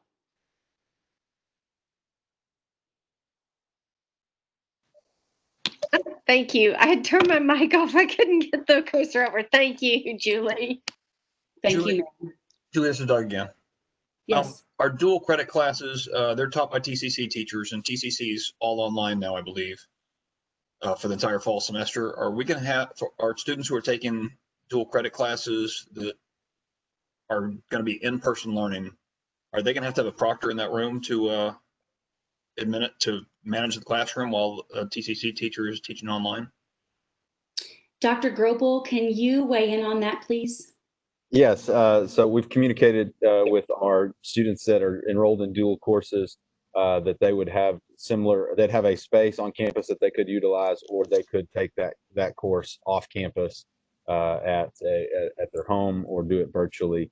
We have sent some communication to those students already to make sure that they are understand that would be seen almost as a release period, similar to some juniors and seniors might have. So if they're on campus and staying on campus, they will have some space designated in the building where they can just go and they'll be on their own. Yes, sir. Okay. Any concerns about them being on their own? It would be a designated space with supervision. It wouldn't be free range. There would be supervision. Okay. Yes, sir. But the supervision's not making sure they're logging into the class, that level of supervision, but making sure that they're adhering to expectations while on campus, whether it be social distancing, masking, that sort of thing. So it might be where they're like in the learning commons in a larger room, and they've just they're sitting at a table there and nobody's looking over their shoulder the whole time. Yes, sir. Okay, thank you. Any other questions, or can we move on to the dyslexia? Any other questions? Thank you, Julie. Thank you.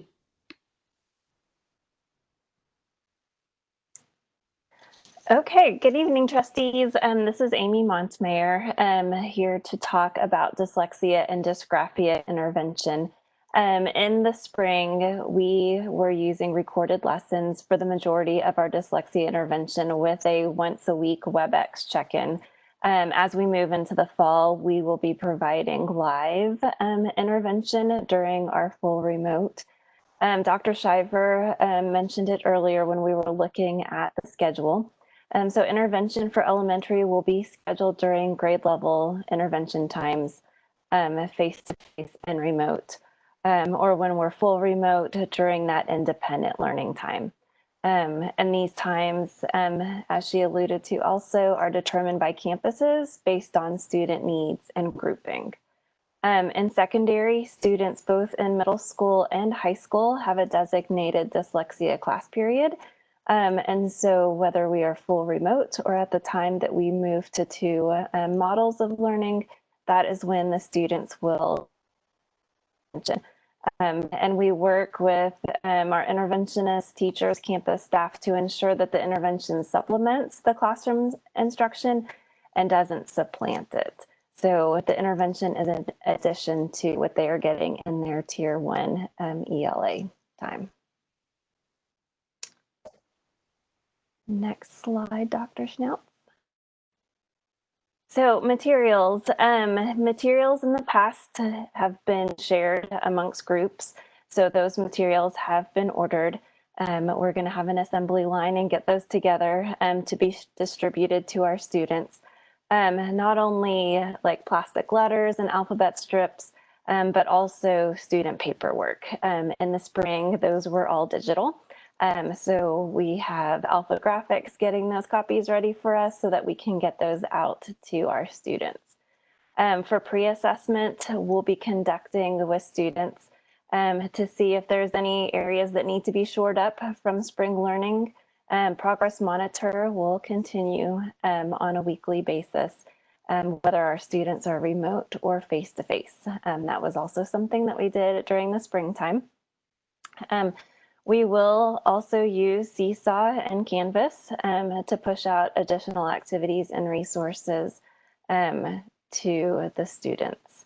We're going to work with parents too for those of the students that choose the remote learning when we go to those two models to help them understand how they can help their student at home. Many of our interventionists go through a year or 2 years of training, and we're aware that our parents don't have that background. Matter of fact, we heard from parents, if there's anything positive that comes out of this COVID time, is that they have a better understanding of what their students are doing in dyslexia intervention. And they're sort of learning how to code and read words along with their students. Initial dyslexia assessment, we worked alongside special services this summer for assessment. And we'll continue to do that based on federal and local guidelines and following health and precautions. Accommodations for our students based on their IEPs and 504 will be continued to be utilized both face-to-face and during that remote time. Any questions in regards to dyslexia or dysgraphia services? Yes, I have a question. This is Jorge. Are we able to do all these assessments in the summer so that when we start, everybody knows where they're at? So I'll let Dr. Wishman jump in if she wants to add to this too. So we had a list of students that were ready to be tested in the spring. And so we've worked through that list this summer. We've got some additional kids on the list, and so we will continue to work with the diagnosticians and the special services team to ensure that we keep moving through the list of students to be tested. So you expect that to finish before August 17th? It's an ongoing and fluid list of students, and so we won't have all of them done before August 17th, but it's something we can continue to work through. Our interventionists were not on contract this summer. We were able to pull some of them back to work with students to provide dyslexia assessment. And if a student wants to be, if a student wants to stay remote, can they go to school to take flight, or do they have to do it remotely?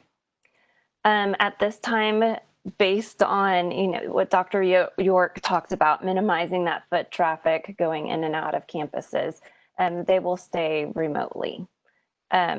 We'll still offer them those live lessons, but they will stay remote. Can Take Flight be taught remotely and Yeah. have the same effect? Yeah, we actually have 4 of our interventionists going through Take Flight training right now. And so I've worked alongside Karen Averett to ensure that we can utilize Take Flight in a remote environment.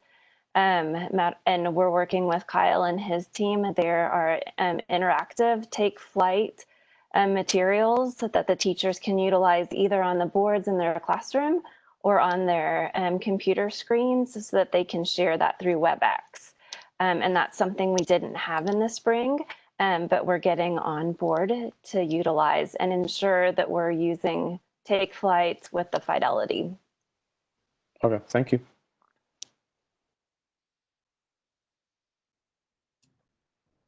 Any other questions before we continue? Nope. Okay. Okay, we're going to move on to Jen. special education. This is Dr. Wishman speaking. We will be developing 2 learning plans for each of our students with disabilities. As we have our staff back on duty and we can start holding these ARD meetings, we're going to develop a face-to-face learning plan as well as a remote learning plan. The rationale behind this is so that we can seamlessly transition from one plan to the other based on school closure requirements or exposures or parent selection of the learning model. By having the 2 plans established in the ARD, then we already have the plans ready to go for each student based on their individual needs. So as far as special education, instruction, and related services, these will be provided in face-to-face learning based on the ARD committee decisions. Each of the ARD committees will make individual decisions based on student needs, which is what the whole ARD process is about. We look at what the student's disability is and what services do they need in order to help them make adequate progress in the state standards. As far as face-to-face learning, some of the unique aspects that I want to highlight are staff safety and student safety. So when we look at our staff in some of our specialized programs, such as our RISE or life skills classes, and our ECSE, which is our early childhood special ed classes, some of you may recognize that as PPCD. It used to be called that. But we will have some special PPE available for those staff members to give additional protection for them. The reason being that many of the students in those programs may have a lack of understanding of the need to remain 6 feet apart, or they may need hand-over-hand instruction. So it's very difficult to maintain any kind of distance from the students. The additional concern is, or challenge is that some of these students may exhibit difficulty maintaining their body secretions. So we have some students who struggle with drooling or things of that nature. And so therefore we are going to be getting disposable gowns for our teachers to use and staff to use to give them that extra layer of protection.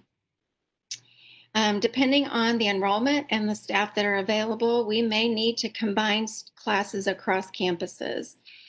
Dr. Shiver mentioned this earlier in the meeting that many of our RISE classes, there's only 1 per campus typically, other than at our high schools. So if we have a teacher that has been granted a work accommodation due to a health condition, we may need to combine classes across 2 schools or cluster our students based on the students that have enrolled in face-to-face learning versus those who are participating in remote learning. As far as student safety, some of our students will need some additional visual supports or social skills stories to help them understand the importance of wearing a facial covering or to have those visual reminders of what a facial covering is for. So we've already developed those materials during the summer to have those available for our staff. And Dr. Schnauz, if you can go back, I did not see what my next point was. Thank you. We do need to minimize transitions for some of our service providers who travel to many of the schools.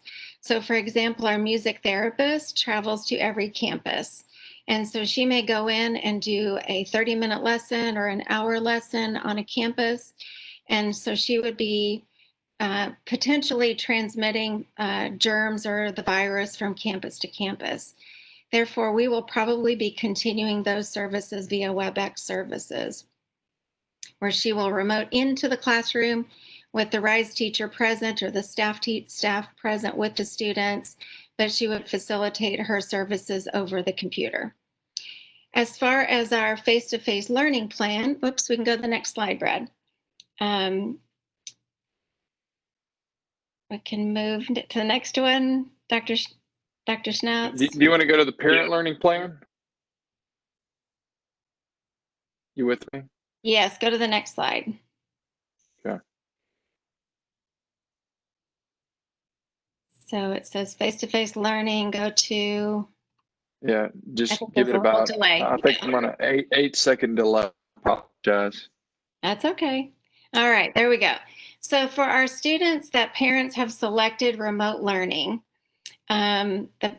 this model, and it just switched back. Let me go to my other slide. So for parents who selected remote learning for their student, this will be similar to what you've heard presented before. It'll be a combination of live instruction as well as services that will be provided live, and then independent practice. Our teachers have been learning Canvas as well as Seesaw, so they will be using the same learning platform that our gen ed counterparts are using. We do utilize a different curriculum for our RISE classes, as their curriculum is accessing the TEKS through prerequisite skills. So we utilize unique learning systems, and our RISE teachers have been working on professional development this summer, supporting them in that capacity to facilitate their learning with unique learning. In addition to the curriculum that will be provided by the teachers, we will also be providing learning packets for our RISE students and our early childhood students. These learning packets will be utilized to facilitate the learning of our students when they may need some hands-on materials to help them understand the concepts that are being taught. It is also a possibility that there will be some by appointment services.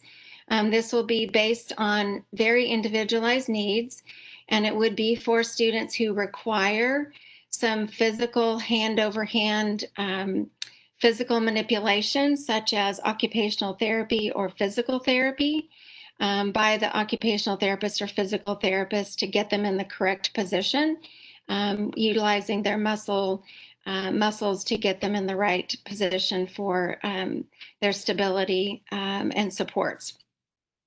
Hey, Dr. Wishman, this is Becky.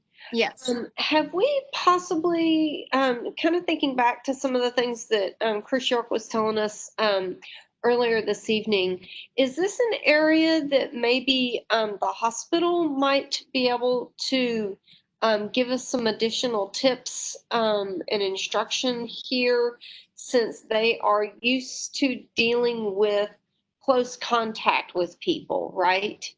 That they might be able to, because like when Chris mentioned, going paperless, that's something I hadn't really considered in the elementary classes, right? You think of the amount of paper that goes through an elementary classroom. And so I just don't know if maybe they might be able to throw some stuff out there that, we could utilize that would make things easier and also assist our students better in this situation. Sure, I'd be open to collaborating with people within his facility to see if there are some other ideas.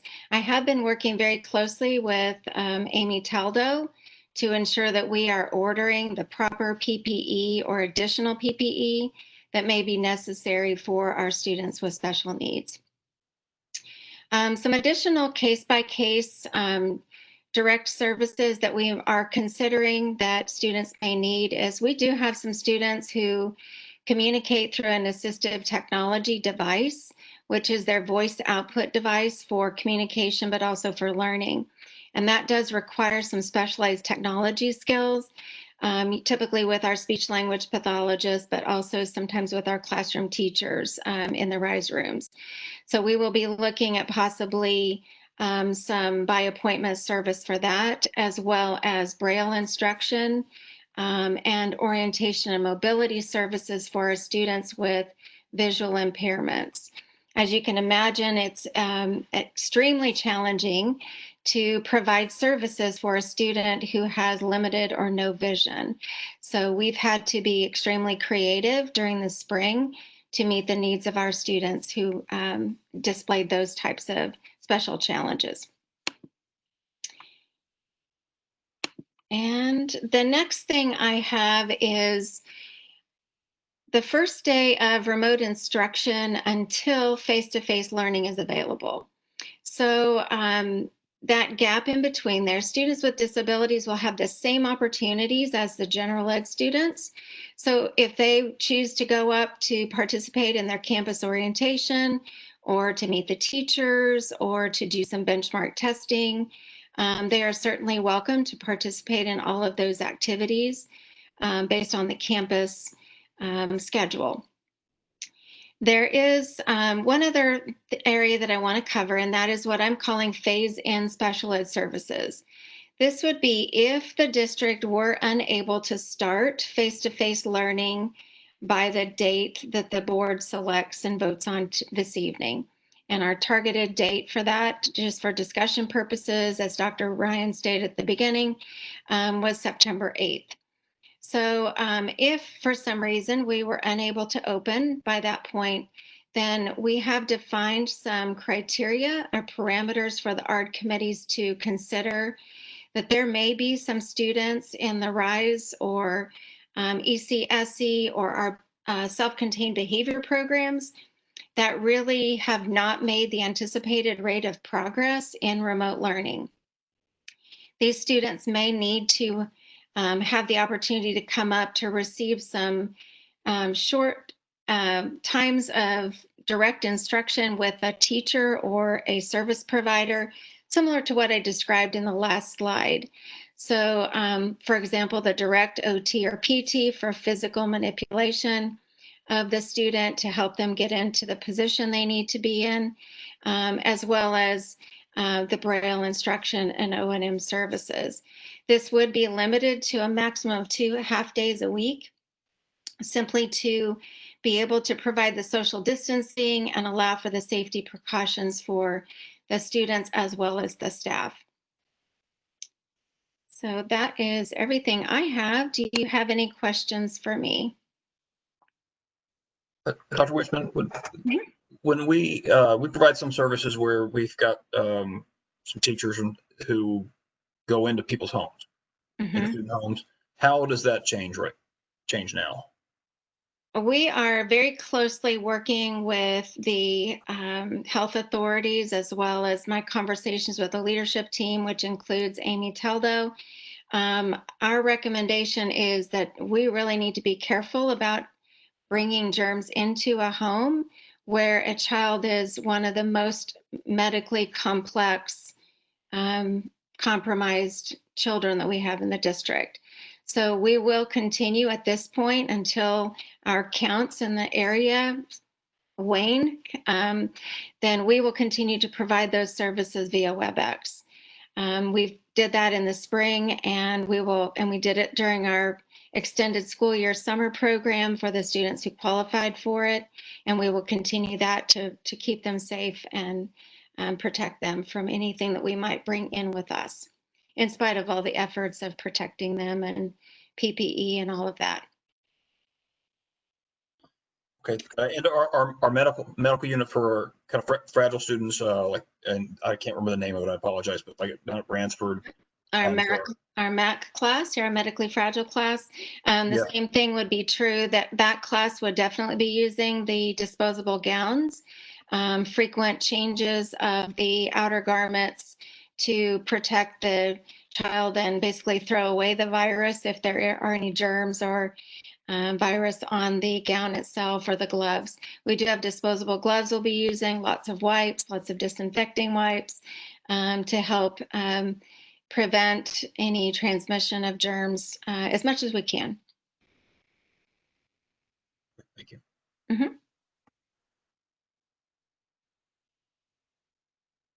Any other questions for me before we move on to social emotional support through the counselors? None. Okay, thank you. Thank you, ma'am. Good evening. This is Emberly Hill, and counselors have been working really hard to prepare for, regardless of the learning environment, we're going to take care of kids, and we are prepared to offer all the social and emotional supports, both in a remote setting and in an in-person setting. Counselors have been working hard this summer to prepare all of those lessons and to think through all the ways that we can continue to support kids and parents. I know it was, I know it's widely known that we're going to need to really take care of people socially and emotionally because people are struggling, both the adults and the kids. And counseling is prepared to do that. Some of the ways that we're going to do that is that we have digital requests to see the counselors that's already in existence. We will remind the kids how to get in touch with their counselor, whether we're in person or remotely. And if we are in person, certainly they will have access to their counselor in person. If we're remote, then they can WebEx or phone call with their counselor as needed. Additionally, we've got the first 10 days of Circle Up topics already in Seesaw and in a bank for the classroom teachers. We have staff trained on the Character Strong, our new character education curriculum, and staff who will additionally, teachers will be trained in that as well. And we'll use Character Strong and Panorama to work on relationship building, whether we're in person or remote. That's going to be a big piece. I know Mrs. St. John mentioned that earlier. Building relationships is absolutely essential regardless of the learning environment that we're in. So we are going to certainly put some time into that. Our staff, our teachers are going to be trained in mental health awareness so that they have the signs and symptoms and instructions to involve counselors if they're worried about a student. We've got ongoing staff and student needs assessments and check-ins, and these will be in person if we're in person, and certainly electronically if we're in a remote environment.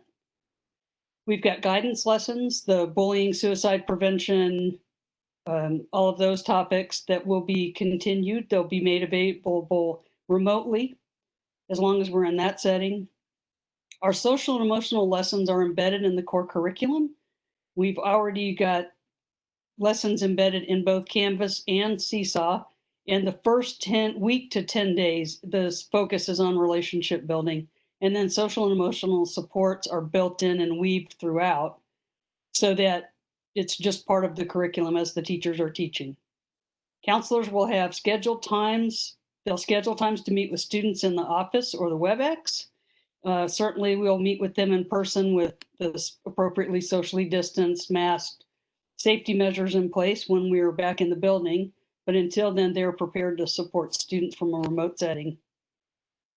We'll offer virtual Q&A time for parents, home visits, and welfare checks for students that we're concerned about. And we continue to have our Friends for Life program, which is our anonymous reporting system where students or anyone can report that they're concerned about another student or they're concerned about their own safety, and that's monitored in real time. We also have our Hope Squads that will continue they have continued meeting all along, but we will continue those. And a program called Gaggle where it identifies words or phrases that might indicate that a student's in danger, and that'll directly notify the counselor so that they can make sure that all of our kids are safe. These are just a few of the ways that we are planning to support our students through their social and emotional needs. Does anyone have any questions? Emily, I just want to clarify the digital request to see the counselor that could be initiated by the student, teacher, or parent. or another student? The Friends for Life was the anybody can make a report on that, but we will have the request to see the counselor will be like age appropriate, so it may be a QR code or a link depending on the age of the student. So really anybody could access that. Okay, because I just want to make sure we know we got other people who can report it besides the individual student who may not report for themselves. Absolutely, we do. And Emberly, regardless if this is Lisa, regardless if we go remote or in person, if we go remote, our kids still need supplies and all of that, everything that you would if you're in person. We still are taking care of our kids that we normally bring back to school. Yes. School supplies and all that, correct? Yes, we are having our back to school fair on the 8th, August 8th, and we've scaled that down to make the safety measure so it's a drive-through event. And then for students who either are not signed up for that or may have indicated need at a later date, counselors will provide all the supplies all the students need. People simply just need to notify their counselor if they need assistance, and we'll make sure they get what they need, the resources they need. Well, and then I ask this, if they don't have a way to get up there to get their supplies, it's kind of like what we've done with nutritional services. Do we have some way that we can get these supplies to the families, volunteers, or, I mean, get them to their house? Yes. Because I know we'll have some that aren't able to drive up. True. We've been working on a plan for how to get those delivered, the school supply packs, for the families who weren't able to come pick them up. Okay, wonderful. Thank you so much. Yeah. Hey, Lisa, I just want to comment on that as well. In our council, our PTAs are phenomenal, and they're always looking for ways to partner with us. And I know that those are opportunities we may explore with like our PTAs and other partners, but we're going to do everything to get necessary supplies, the resources to our students when they need them. And so you can rest assured. I had no doubt. Just wanted to make sure. Thank you, sir. And thank you, Emberly. Welcome. No other questions for Emberly? Emberly will move on. Nope.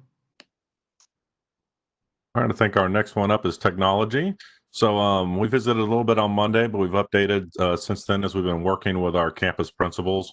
So just to review our device handout, as a reminder, we have about 4,000 devices to rotate through for school start. That's either replacement of devices for students that have had them or the issuing of new devices to students. So our 9th grade students device exchange will be happening next Friday. Our 5th grade students also next week, 5th and 6th. And then our 4th grade students will start the year with their iPads, and then we're going to move them after that first week to their Chromebooks. We wanted to start them with their normal device they've been used to and then kind of do a transition with them. And our pre-K devices will be deployed on August 14th. Just as a reminder, all the devices we do get back, we have to process for repairs, of course, and do thorough cleaning before we redistribute to any other student. Technology handout. We'll go to the next one, Brad. We visited on Monday as well about our internet options that we looked at for our students. So just a reminder that as a total, we have 625 district issued internet hotspots to students. Of those, 140 are currently available for distribution, with 100 more pending arrival with a TEA Connections program where it's called Connections with Texas, and it's a program that'll pay about half of the connectivity cost of those additional 100 hotspots. So we're taking part in that. And as a reminder too, that we are now monitoring the usage of those each month so that we can be sure that the hotspots are being used, or reach out to those students to make sure they're not having any kind of connectivity problems, or if we can get those hotspots back to redistribute to other students. I did want to point out that our district outdoor Wi-Fi is still in effect at 12 district facilities spread out through the district, where we pushed our Wi-Fi signal out to the edge of the property, covering all our parking lot areas. That way we do have drive-up access, walk-up access to free Wi-Fi in that fashion as well. And we've worked with partnerships with the city of Grapevine and Colleyville to work on outdoor wireless access at various city locations that have Wi-Fi, where they're going to help us create a Wi-Fi signal for GCISD students so that we can open up Wi-Fi throughout the city and various other portions that might be closer for students to access. All these locations, again, are listed on our website, and we'll continue to publicize those as other opportunities for students to connect to if needed. Hey, Kyle, on Yes. that point, are those accessible? I don't remember from last spring. Are those accessible only by students with a student device, or let's say a family might even be needing internet access to register again for this year? Is it the guest where anybody from the public can use it, or? Yes, ma'am. So the connectivity, especially that we're pushing out from our school, is on our guest network side. So it is a little more open. And then the partnership with the city, it's almost like several cities have the guest Wi-Fi in locations already. So it's very similar for that as well. Then touching back on what our classroom technology, as we mentioned earlier, we have the camera installations that's going into our campuses. We did several run-throughs this week on simulating the camera recordings and WebEx experience so that we could finalize all of our training for our teachers in that regard. We do have 500 cameras on hand. We've already got 150 installed, and I expect that pace to pick up greatly now that we've kind of got our setup down and we kind of have it all tweaked and know how to move forward. As mentioned too, we have about 50 mobile camera units that we'll use for classes like CTE or art, where you want more flexibility with a camera to maybe show, want to look at the car engine or different things of that nature. So more mobile cameras that can be moved around to various locations within the classroom.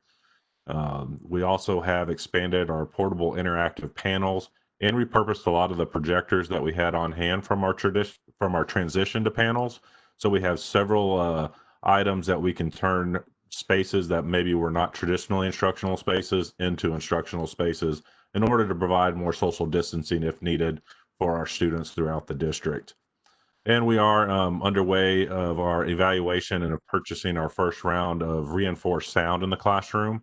As you can imagine, with teachers wearing masks, the ability for all students to hear in person, possibly in the classroom, or even via WebEx, could be a little more muffled. So we're looking at teacher microphone ability, so we can put mics on those teachers, especially in our lower grades with phonics, dyslexia, and other areas where it's very important to hear what is actually being said. So we're looking at that for several locations. And then lastly, as mentioned, we've updated a lot of our platforms, Canvas, WebEx, and have integrations and one-stop connectivity into ClassLink to ensure for our students and parents that we're not distributing, having to click all over the place and try to find stuff, just kind of a centralized point to get your student access. And with all those being able to provide us different data matrix overall. One of the most important factors is, of course, technology support, especially in the online environment. As would have been in the traditional days, if a student had a problem with their computer in class, of course, the teacher is still right there in person and we can keep moving. When your device and you're solely dependent on that device at home, we need to find a way to eliminate that time gap of instructional loss due to technology problems. So we are utilizing our GCISD contactless locker system that we've expanded throughout our community. This gives 24/7 access for students to swap devices as needed to get a loaner device that is working. So if that child's device stops working at 8 in the morning, they can put a help desk ticket in, and we could just dispense them a locker and a code to go pick up a new device as soon as they can. We'll also have, much like we mentioned, the ability to do curbside tech support as needed, or if we needed to get devices out in other manners, we'll be able to address that too. So key focus on instructional technology support and coordinating with our instructional technology team to do some more parent tech academy support, some base level technology support for our parents, just to make sure that they're kind of comfortable too on how to navigate through some of these things and how to also interact with the parent side of Canvas and our other applications to stay connected with our teachers as well. Have any questions on the technology side?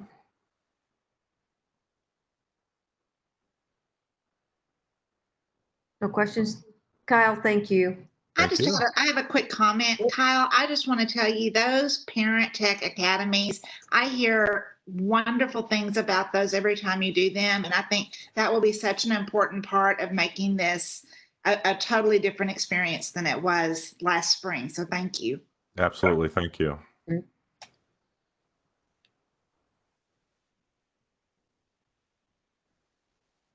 Dr. Schnauts? Good evening, Ma'am. all. I think Paula. I think it's my turn to be Paula, up now. yeah. I feel like you need a stretch break. Wave your arms or stand up or do something there.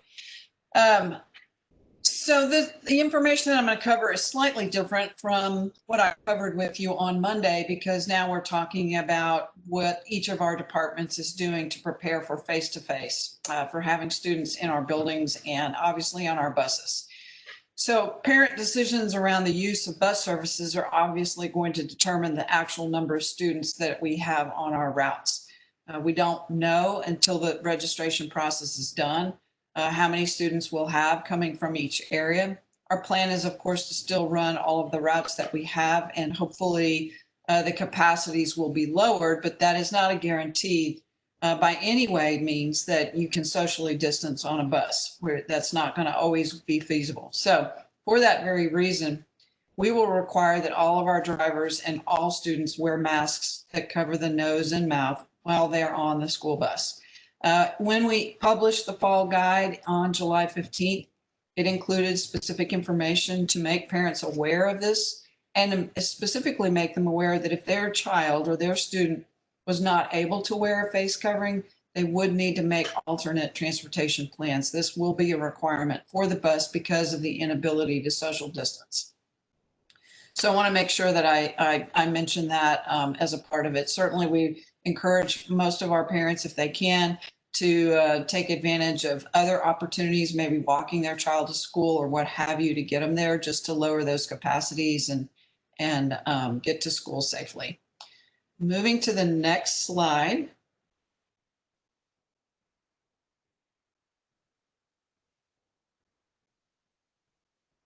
Well, as soon as it gets there, as I already mentioned, we do plan to offer all of our routes because even if you have less students on the bus, you still have the same areas and neighborhoods to go to and pick up students. It is possible, once we know which students, that we would be able to collapse a few routes, but that is still just something that will be a work in progress as we begin to get our registrations, certainly as things begin. Brad, are you with us? There we go. Okay. I'm still one with of the you, things Paula. all right, very good. One of the things that we will have to do is adjust our schedule. That is the pickup times and the drop off at campus and back to the neighborhood because of the need to disinfect the bus between routes. That's, as you know, we run a pretty tight schedule from one route to the next. We need to account for some time to be able to stop and disinfect the bus between routes. So that's going to cause some adjustments, details of which I don't have, because again, will depend on the complete design of these routes based on the number of students that we have that are registered to ride the bus. As you can see in the photograph over to the right, all of our buses this summer were equipped with hand sanitizer dispensers at that stairwell. So as students step up and begin to board the bus, the driver is going to, of course, instruct them and remind them to use the hand sanitizer before they continue on to the bus. All of our staff are going to be trained in all of these safety protocols, but I'll come back to that in a moment. Another thing that was very important in our fall guide was the mention that parents need to review the information that's in that guide around bus service expectations, bus stop expectations with their students, so they're familiar with that before the school year begins for those who are choosing face-to-face. But our drivers will also review those safety procedures with them during that first week that they are coming to school. Temperatures will be taken of special services students. We can actually do that for those students because, of course, the parent is still there before we take the student onto the bus. That's not the same for our gen ed students, but this is something that we'll be able to do with the contactless thermometer prior to placing the special services student on the bus. And then our drivers We'll be checking in students with a roster so that we know who's boarded the bus. And of course, that's for contact tracing purposes once we are informed or learn of a potential positive or symptomatic student. We'll move on to the next slide. I already mentioned the fall guide a couple of times and some of the expectations that are there. It's very important for parents to go look. It does recommend that students have on their face masks even while they're waiting at the bus stop, that they remain 6 feet apart from each other. Obviously, there are not always going to be adults or parents there to supervise that, but that's just that continuous reinforcement of training that our drivers and hopefully our parents will do. It also speaks to the loading and unloading procedure that will be used. So loading the bus from the rear to the front, except for kindergartners that will have assigned seats near the front of the bus and those particular routes and so forth. I mentioned disinfecting between routes. That would be true as well between shuttles and between trips. At this point, trips would just be for athletic and fine arts purposes. There will not be field trips in the first semester of school. That too was included in the fall guide. As you know, TEA recommends that bus windows be open when possible to allow air circulation. That's certainly something that we will work with in most instances, or most days that might be feasible or possible. If it's extremely hot or humid outside, or it's a rain day, that may not always be possible, but when it is, that will be a part of it. Gemma already covered earlier this evening some of the vacancies. Of course, that is a concern when you have vacancies. It's not like you're able to hire somebody this week and put them to work next week. They have to go through the training, which is multiple weeks. They have to acquire a CDL driver's license. So all of that takes a good bit of time. The 7 sub drivers or field trip drivers that you may have heard her reference to are typically those that handle field trips during the time that routes are being driven by regular drivers. So it's a little bit less of a concern, except that those are the same individuals that would cover route vacancies or route driver absences. And we know we're going to have some of that. So we are continuing to advertise, hand out flyers, trying to encourage people to apply for these positions. And I know that our Human Resources Department is also talking with the Texas Workforce Commission and locations like that to try to bring in more applicants. We do have 2 drivers that are currently in training, and hopefully we'll be able to soon take the written and driving tests. Remember that both pieces are there.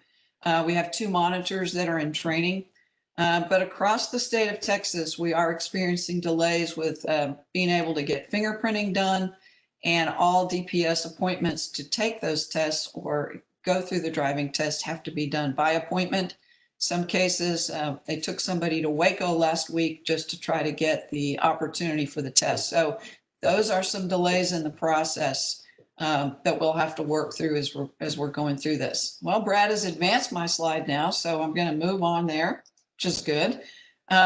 Shuttles that run between our 2 high schools.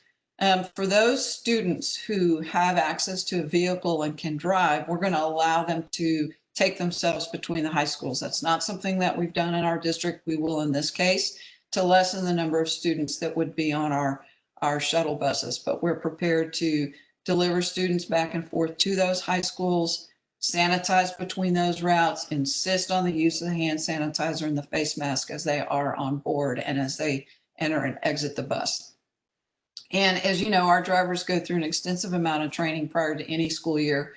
Now, what will be added are all the safety and sanitation protocols that we mentioned, both for themselves and for the students in terms of transportation. So then we'll move on from there. Well, unless there are any questions specific to transportation before I move to another area. Paul, I do have one that's, I guess, a little specific. Sure, Doug. If we have students driving themselves between campuses, are they allowed to take other students with them? If Dr. Gropel is still out there, I'm going to ask that he field that call in terms of the protocol that they're putting in place for that. Doug, that would not be the case. Again, making sure that we're providing social distancing, we would not encourage or allow students to have another student in their vehicle with them unless they are from the same household. Okay. Any other questions before moving? All right, not hearing anything. We can always go back.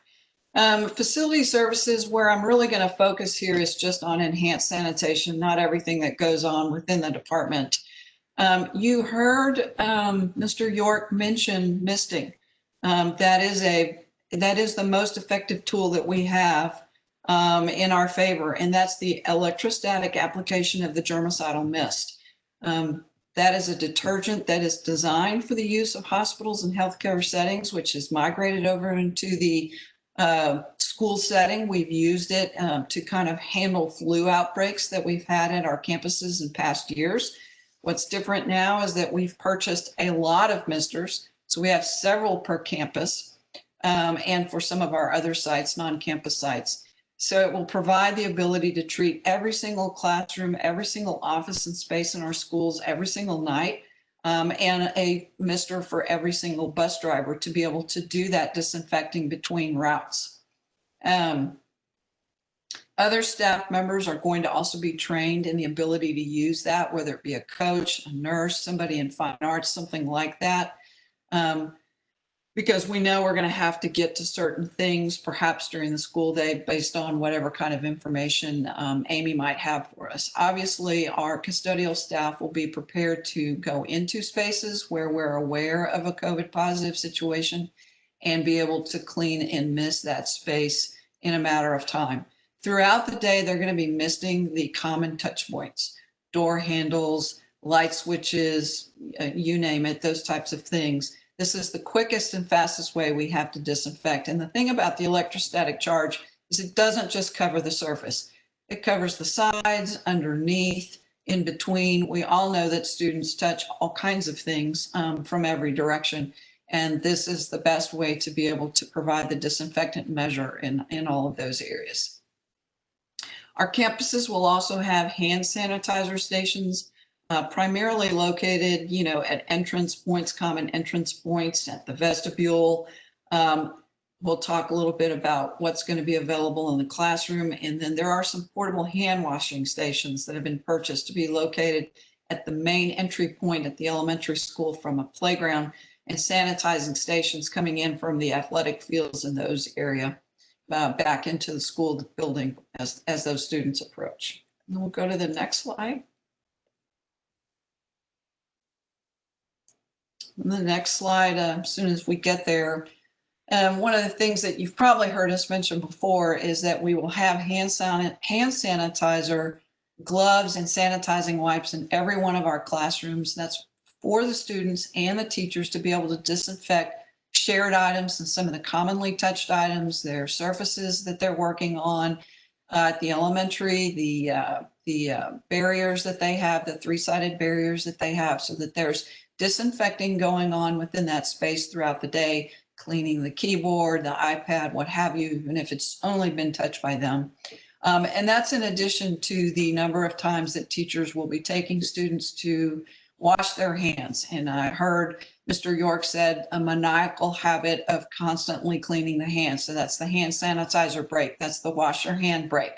Those things will be available. Restrooms are going to be treated 3 times during the school day and then again at night. So custodians will be going through those 3 times during the school day and then again in the evening as a part of their normal cleaning routine. Then in the evening, everything gets sprayed with the germicidal mist at the end of the evening before they leave for the night. Clear barriers are going to be stationed at all of the reception areas, and then there will be a variety of signage displayed at entrances and corridors and our restrooms.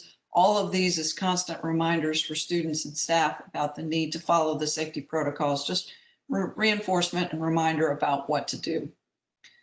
All right, Brad, we're ready for the next slide. Our custodial personnel have already, since they returned in May, been wearing gloves and face coverings and masks and those types of things. We've had success with them being able to maintain the areas that have been in use. They've been trained on touch points. They've been trained on the use of those misting devices and the need for increased disinfecting, whether it be locker rooms, weight rooms, restrooms, etc. Now we do have some vacancies in the department. I will tell you, this is not an unusual amount of vacancies. We've had this now for several years. I know I've spoke to the board about that. They too are handing out flyers. There's an event tomorrow. There's of course the back to school fair. Human Resources is talking to the Texas Workforce Commission. And the department is working with a temp agency to see if there's a way to backfill some of the vacancies that we do have. We know we're going to experience some absences with some folks getting sick. We've got a couple of pregnant individuals that will be going out in the month of September. So we want to make sure that we have the ability to adjust and continue with the protocols that we want to have during the day. We also have a plan to bring over some folks from night as needed to make sure that we can follow through on what we need to be doing during the school day, and then, take care of business at night. So hopefully the temporary agency will be able to backfill the vacancies that we have, and we can begin the training process with them. These staff are probably going to be some of the most valuable members that we've ever had. They've always been valuable and important, but certainly this year highlights just how important that group of staff is to us. All right. Paula, there we go. Yes, ma'am. That's a real quick question. If we're not able to fill those positions, can we go out and do contract labor or find a company that can come in? Is that an option that we have thought about, or we don't want to go there? I would say, if we just absolutely have to consider that we would. We've been able to handle absences in the past, and we can backfill even with some maintenance personnel and grounds personnel if we have to during the course of the school day.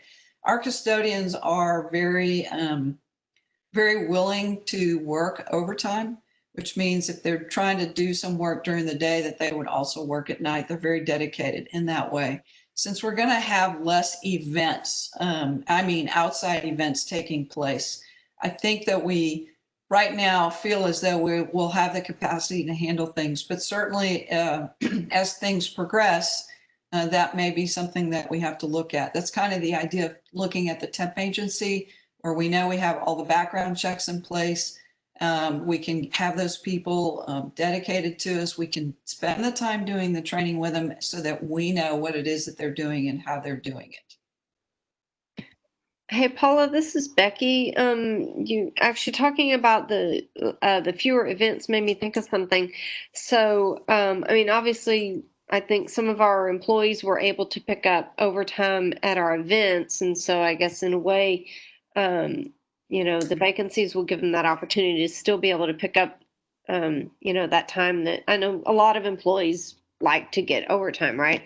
Are we looking at limiting or completely restricting our facility rental for the time being? Because even if we were able to get the building cleaned, then we've introduced an entirely new aspect of people coming into the building and we don't know who they are.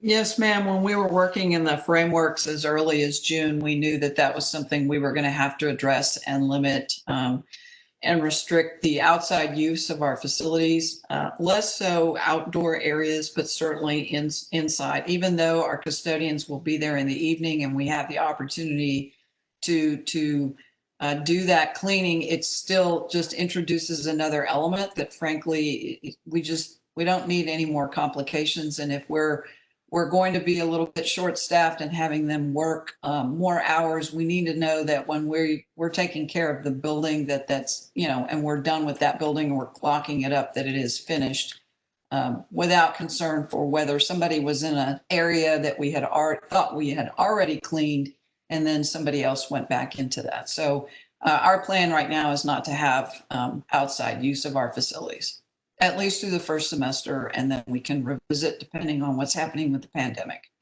Sure. Okay. All right. Thanks, Paula. Okay. Then moving on to just a little bit in terms of safety and procedures, our security and safety protocols that we've had in place will continue. I'm not elaborating on any of that. What I would say that's different is that our campuses are going to try to use virtual meetings as much as possible to limit the number of people that are on campus. As much service as can be provided that way is preferred. There will be an occasion when we will need to have a visitor in the building. They will be required to wear a face covering that covers their mouth and nose, and they will be subject to the full screening so that we have a way to check them for all of the symptoms, check their temperature, that kind of thing. And then they'll receive instruction from the campus about maintaining the physical distances that are required if they are going to be meeting with somebody and those types of things in some conference areas and so forth. And our staff are obviously aware they need to use spaces to do that in which they can stay 6 feet away, even with the mask being on. As you know, some of our schools, many of our schools are equipped with the check-in kiosk. The hand sanitizer dispenser will be in the vestibule areas so that visitors can sanitize their hands prior to touching the screen and then sanitize their hands again after having interacted with that kiosk screen.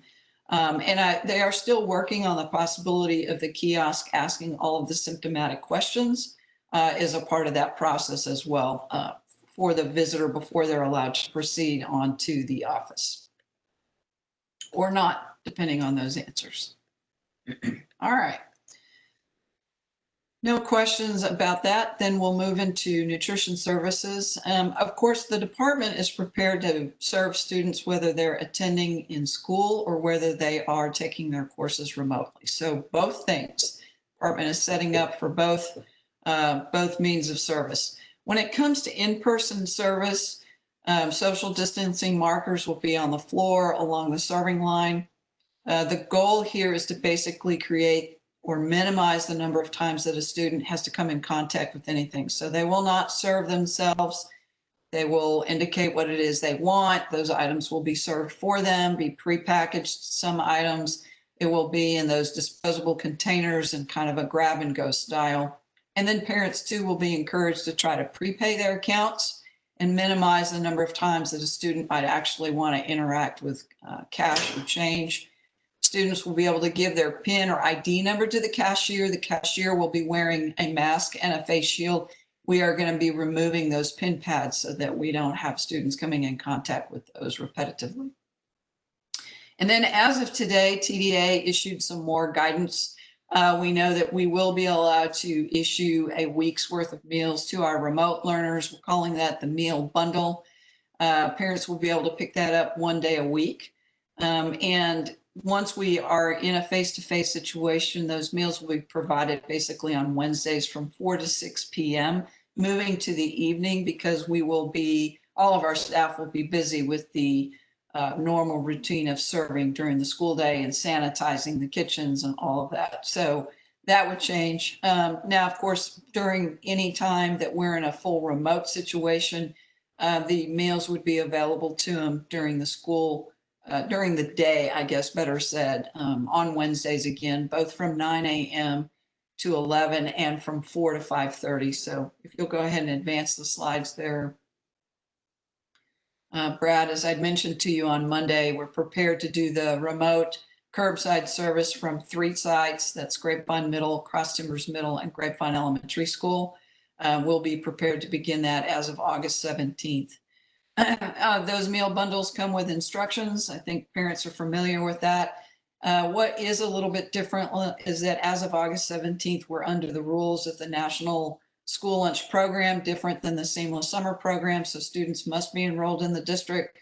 We do have to have some requirements in place at the curb to verify that they have a student in the district. That can be done with an ID card, a school schedule, or something along those lines. Eventually, our ladies get to know who the families are. That will speed the process up as well. And then these bundles are available to all families, not just those who might qualify under the free and reduced program. We would encourage families who have chosen remote learning, the 40% or so, to please come and purchase meals from our nutrition services department. They will be available to them as I've outlined to you.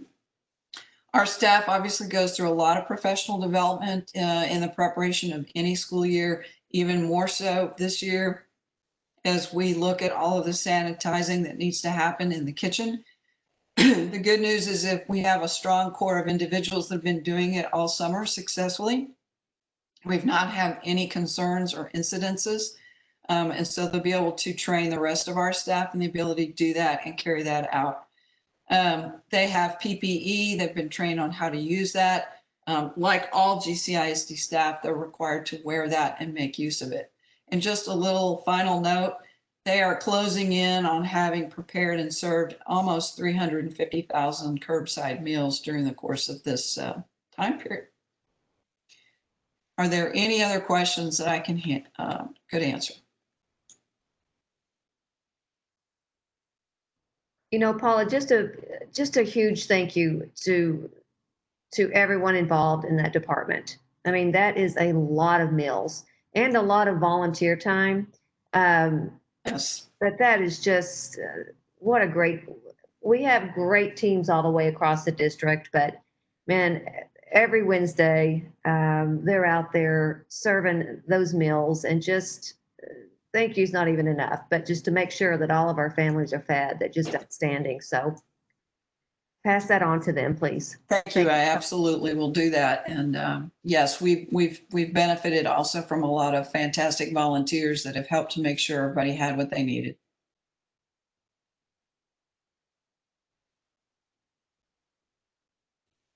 Seeing no questions, then I think we can move forward, and we'll be Diane.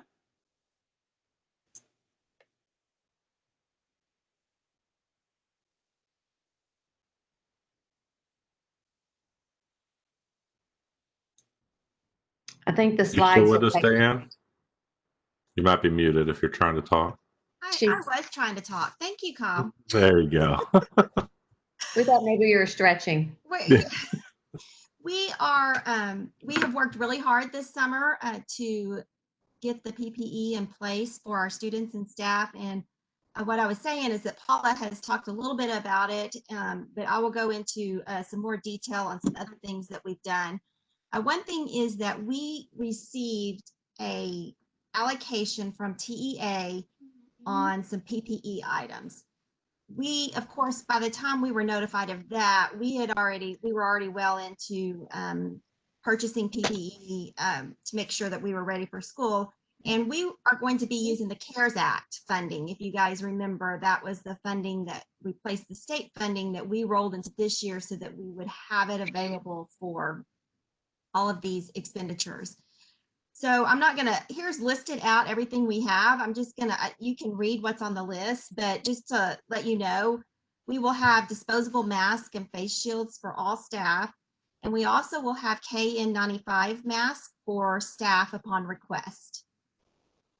We've ordered some face shields, and I have a picture here on this slide that kind of wrap around the head. And these are for the choir students, dyslexia and special services.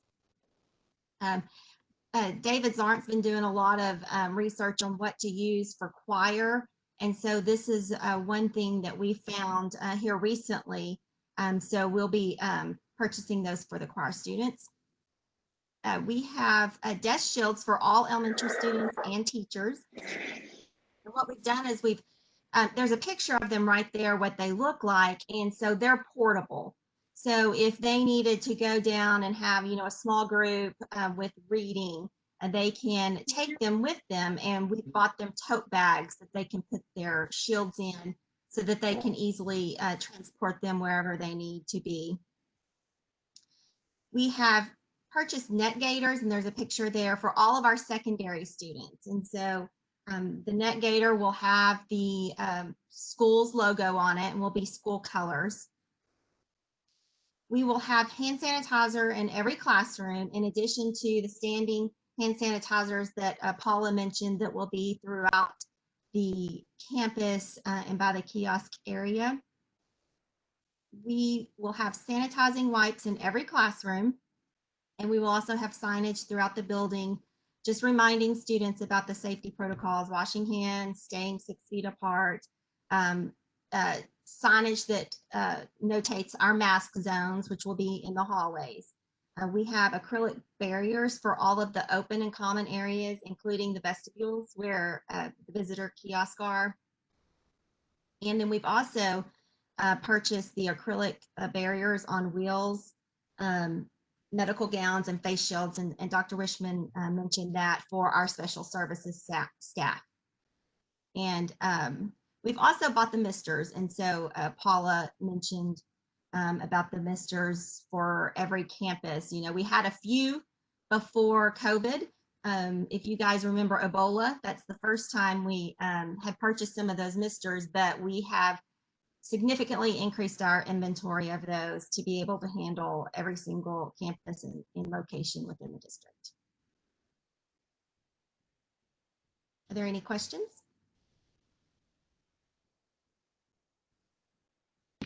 Diane, yes. And I know maybe this is a little bit of a crystal ball, but do we feel pretty confident that we're going to be able to get the refills for all of the like the wipes and the hand sanitizing stations? Like how good's the pipeline on that? We have purchased enough refills for a while. I mean, I don't think that hand sanitizer is not the problem right now. The problem is the disinfecting wipes. And I'm telling you, those are those are the new toilet paper. It is so difficult to get them. And we were just really lucky that back in May, we ordered 1,500, which we still have not received, but are told it's going to be in the next couple of weeks. And then we ordered some like on July 2nd, and it's supposed to be in within the next couple of weeks. So now they're even putting limitations on the number of canisters that you can order. We had ordered 1,500, and now that same vendor will only send you six canisters. So that's the one that we're probably going to just have to be every week ordering more and more to just make sure we can keep up with the demand, the supply and demand issue. And we have to remember too, we're not the only district that's ordering PPE and all the different things that we need. And I really hope parents understand that this isn't something that we decided to order yesterday. Yeah. This is something that has been ordered. You know, it's just like parents going in. Every time you go to the store, you look for the wipes, you look for the Lysol, you look.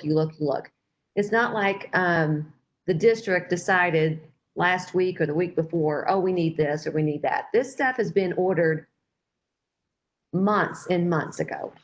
Am I correct? Yes. Thank you.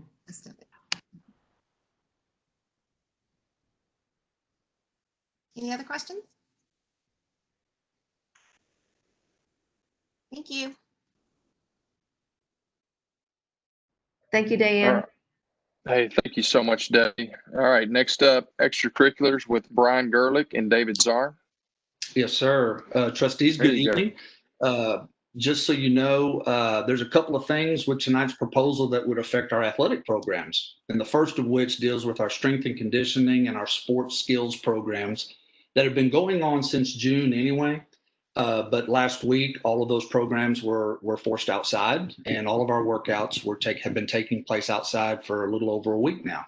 If this goes through and the proposal is accepted, we'd be able to get back into our facilities, which would really help our basketball programs and our volleyball programs and our cheer, and getting back into the weight room and our indoor batting cages that we had been utilizing most of the summer. So that'd be a great benefit to our kids.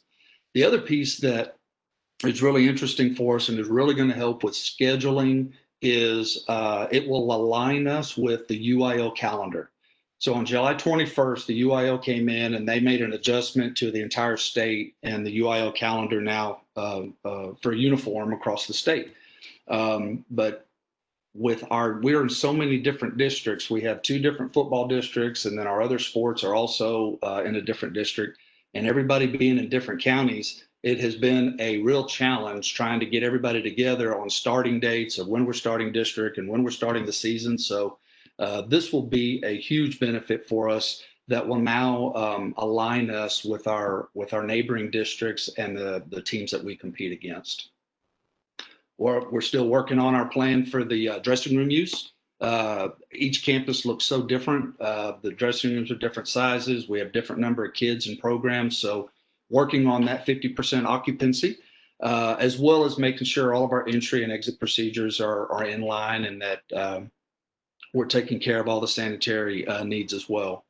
The last piece of it that we're going to begin working on next is when we begin our competitions, all of our venues, including the campuses and Mustang Panther Stadium, we're going to have plans for all of those. And I'm gonna ask everybody to bear with us as we work through that and what it looks like for football games. We're going to be at a 50% capacity.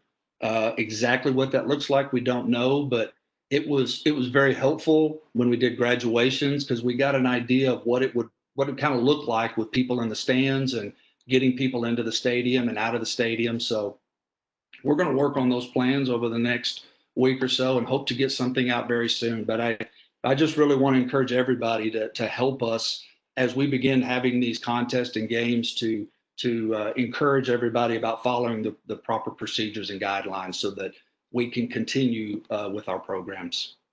Mr. Gerlich, this is Becky. Yes, ma'am. The UIL, though, did allow that the football games can be broadcast, correct? That's still in effect? Yes, ma'am. It's a 1-year proposal right now that they will allow live streaming. I'm looking at some different companies and going to hopefully get something to Brad and Paula pretty soon dealing with what might work for us. So yes, we're looking into that right now.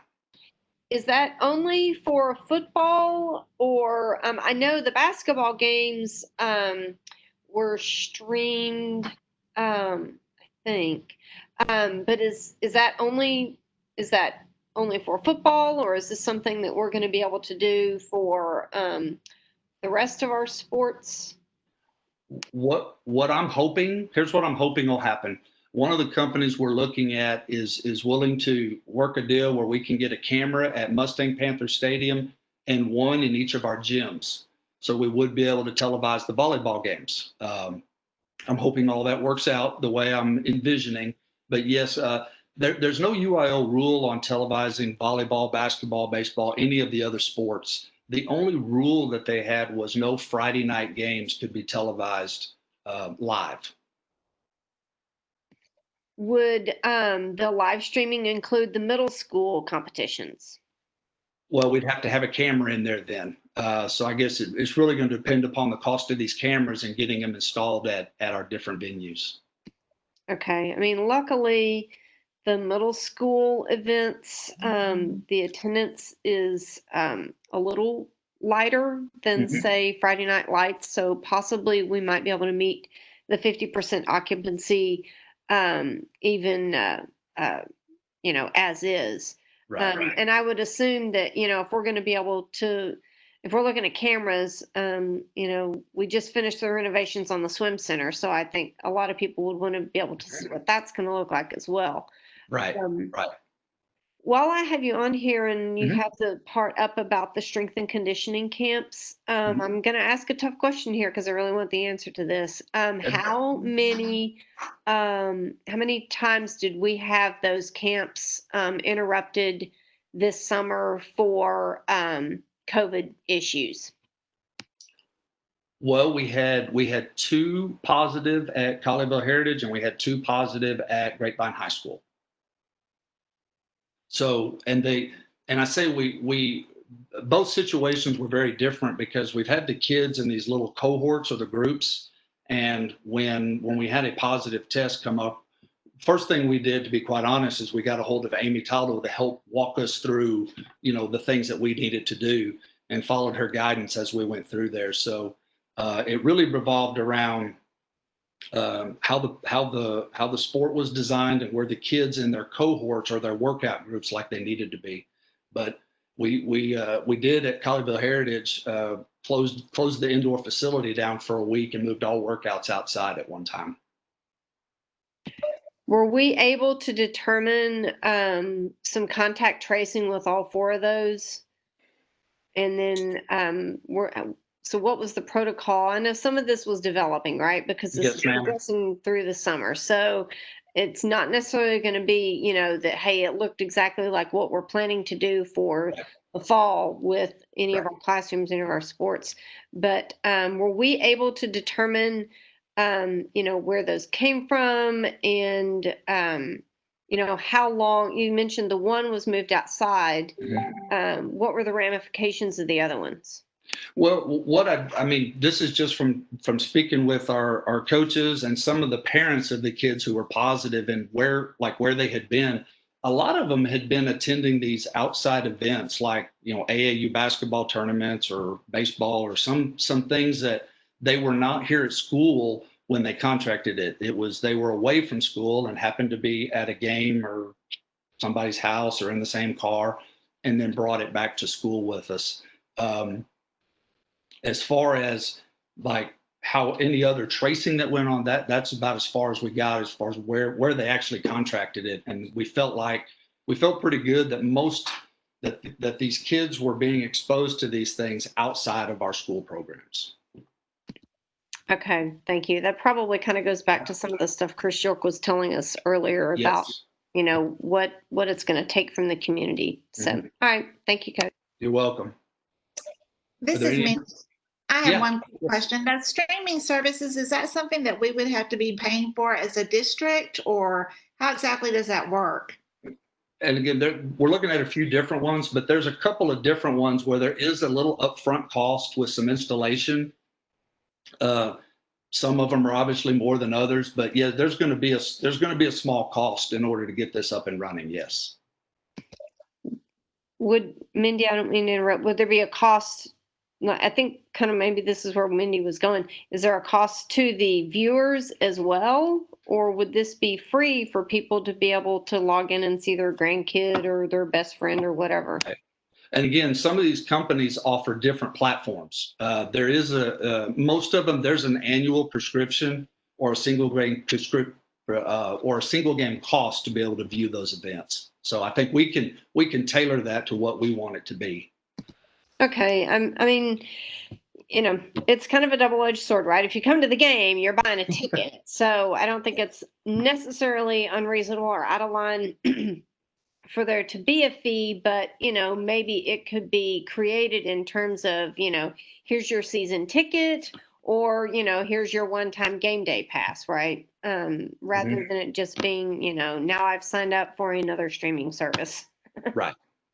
Well, and the proceeds, some of the proceeds would be going to the booster clubs. So they're missing out. So if they could sign up or we sell that pass and some of that money goes to the boosters and not all of it goes to a company. Yeah, that's a great point. Mm-hmm.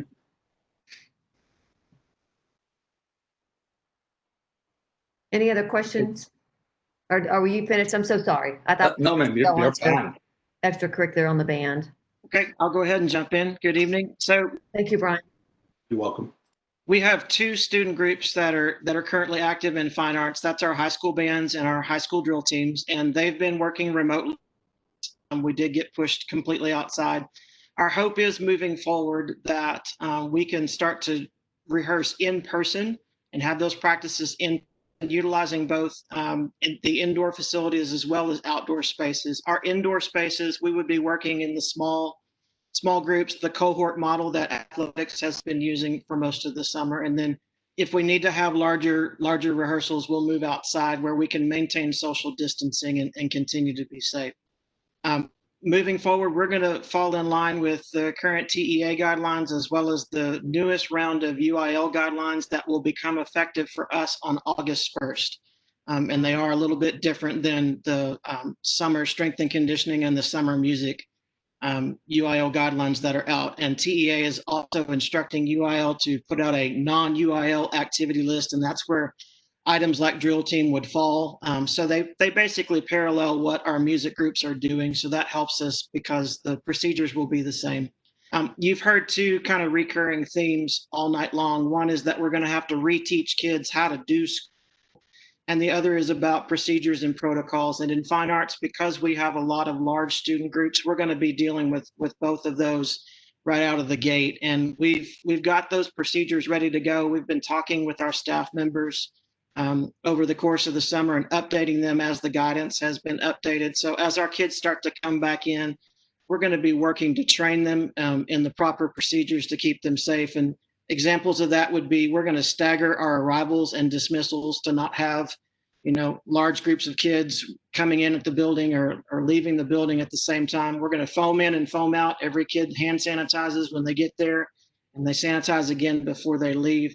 Maintaining social distancing, staying masked up, especially in transitions where social distancing might not be as consistent. Those are the type of things that we're going to be working to make sure that our kids have really ingrained before we really start the actual practice and rehearsal piece of what we do. We want to make sure that those safety procedures are really, really ingrained and ready to go, because we're going to be using them throughout the course of the semester. The remainder of our groups, theater arts, visual arts, they're all going to be ready to go when we have in-person instruction as well. And they'll use a lot of the same procedures that we're talking about with our band and our jewel team folks right now. I'm happy to answer any questions.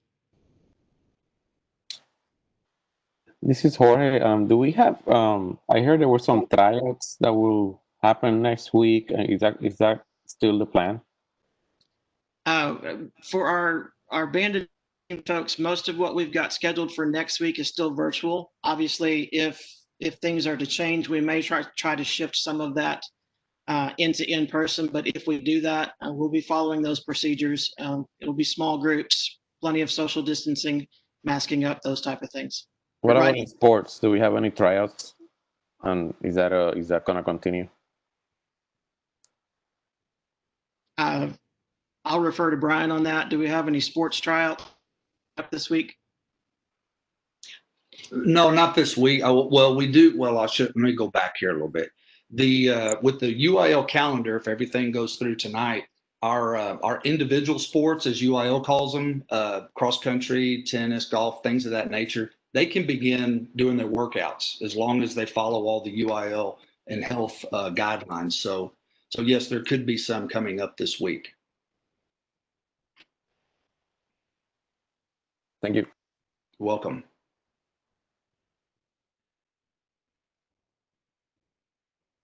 And that's all I have, unless there's other questions. Do we have any questions before we continue? Nope. Thank you, sir. Thank you. Okay, thank you, Brian and David. All right, Snavely. So now that you are on information overload, we're going to talk about how we are going to communicate this information to our families. And so wanted to remind everybody of kind of the place that we are putting all of this information.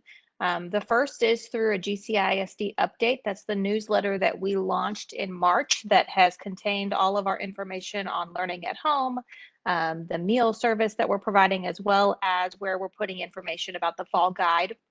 We're also making sure that we are sharing all of this information on our social media. We are seeing questions that come in, and we are taking those and putting them in a document and making sure that we have the appropriate person answer those questions, in addition to monitoring the info@gcisd.net email inbox. And then finally is the new website that we launched, which is gcisd.net/fall2020. And so I wanted to let you know kind of what our plans are this evening and throughout the weekend. Pending board approval of the recommendation for this evening. So we have a letter to staff as well as a letter to families that is ready to go. And once the board votes and we have a decision, we will make sure that we send all of that to them. We also have a news article that's going to be posted on our website. The presentation from this evening that you all have been following along with is going to be available online this evening. This has been a rather lengthy board meeting, and so it's going to take us a little bit of time to get the video up onto our website. Kyle has to export it from the WebEx system, and then we have to upload it to YouTube. And so sometimes some of those steps could take a little longer. but we're committed to getting that video up as quickly as possible. And then we're just going to be addressing any questions. We've added some more information to the FAQs in relation to dyslexia and our GT services that you heard this evening. And additionally, our fall guide has been updated with all of the information that you heard this evening, and we'll continue to update it as more decisions are made and as we get further guidance from UIL and TEA.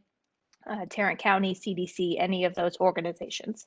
And so that's really where we are this evening with communications, and I'm happy to answer any questions you may have.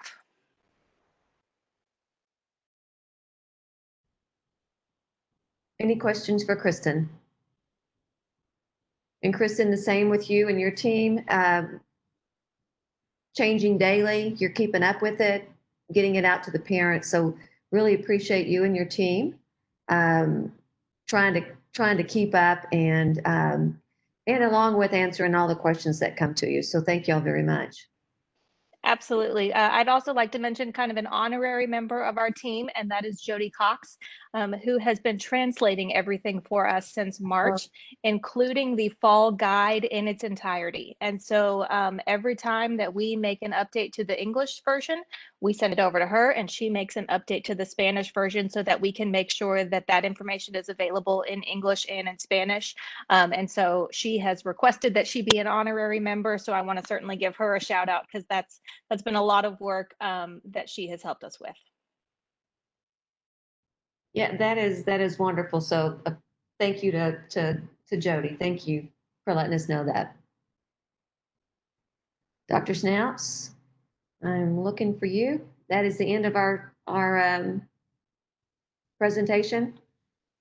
Yes. Did the stop sharing? Do you see everybody now? It is. It's nice to be able to see everyone. Yeah. Yeah. So I would just like to just commend our team. I hope that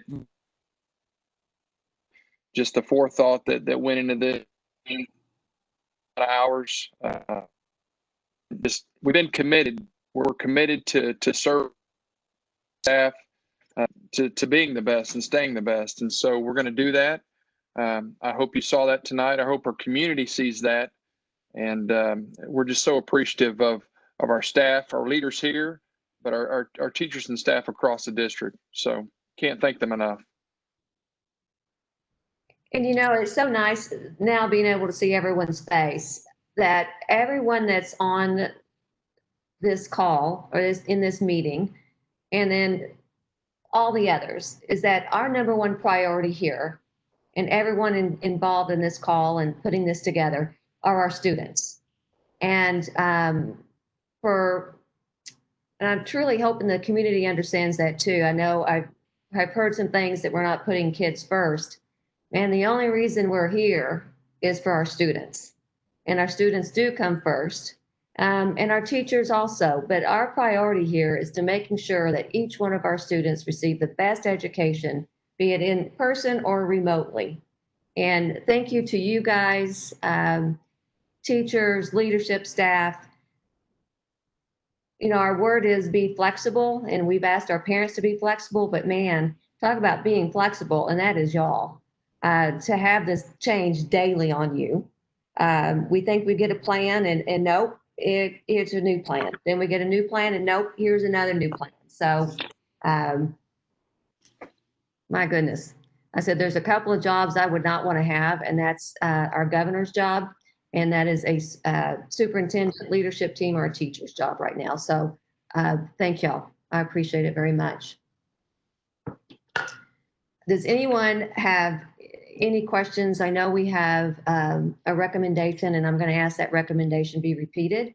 And if there is anyone that would make a motion on that recommendation, but do we have any questions or comments before we continue on? So I do want to also thank our staff, and we've been here since 5 o'clock, and our staff has been working really nonstop. Really, since spring break. I mean, every person that presented tonight, and the other teams that have been working together, really since spring break. They didn't have a spring break. They started working on really student work, the kinds of things that students and teachers could do on the very first day back from spring break. So, you know, and it's getting more complicated, but I'm just going to call them David Zarn, Brian Gerlich, Kristen Snively, Kay Rogers, Julie Leslie, Lainey Norman, Joanne Wishman, Amy Montemayor, Lance Gropel, Sheila Shiver, Gemma Paget, Kyle Berger, Paula Barbaro, Dan Mooney, and then Amy Taldo was up here for like 4.5 of these 5 hours, it seems like. I mean, her work was just tremendous. And then, of course, Dr. Schnatt's coordinating the team. And so we have amazing people here in GCISD. And we're not perfect. We don't claim to be perfect. We do claim to try to do everything we can do every single day for our kids and for our teachers and for this community. And that's really the only way that you can build excellent schools is with a great team like this and building it together with everybody in our community. I want to go back to something that several of us have mentioned tonight, and that's this is about all of us. This is about all of us doing the kinds of things that Mr. York was talking about from Baylor, Scott, and White of you know, making sure that we're masking, making sure that we are washing our hands with good hand hygiene and having social distance. And that's for everybody all the time. It's not just in school, it's outside of school. And I think we're seeing positive results. I know Judge Whitley extended his masking order today because, and he said on this latest call, because it's working and we're making some progress with this. And so it's about all of us. And we all want to get back into school every day with our kids in our buildings. And we don't want to have to close down because of some sort of illness and some sort of outbreak. But we're planning for it. And we know that we've got all kinds of rules. And we heard Amy talk about all the different rules about if there's somebody that's a contact or somebody that is a positive case and all, there's just so much going on that we have to do whenever that happens. But we hope that we don't have to do that. And we hope that everybody's working together so that it won't be too far into the future before we are all back in our schools and not having to do this. But it's got to be all of us pulling together. And so I'll repeat the recommendation. It's for the recommendation for the board is to begin in GCISD on August the 17th, 2020, in a remote instructional environment through September the 7th, 2020, and transition to both in-person and remote instructional environments on September the 8th of 2020.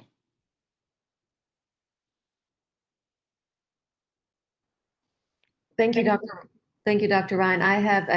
We have a recommendation. Do I have a motion for the recommendation?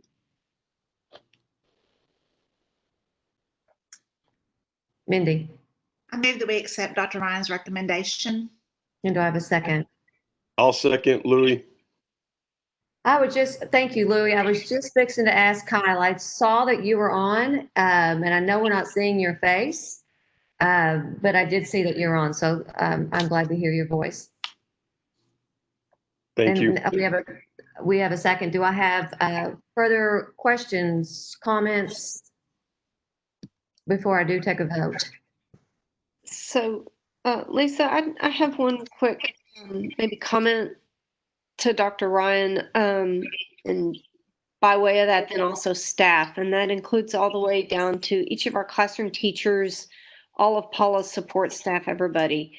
Our poor staff has had to pivot a lot. And I think you guys have put together an amazing plan that we hope will be a mere 3 weeks that continues the downward trends that we were seeing in both Amy and Chris's presentations tonight, the presentation that the Great Lake City Council got. We want to continue that trend. We don't want to be the cause of going the other direction and having to do any of this any longer than we have to. So I appreciate the work that your team has done.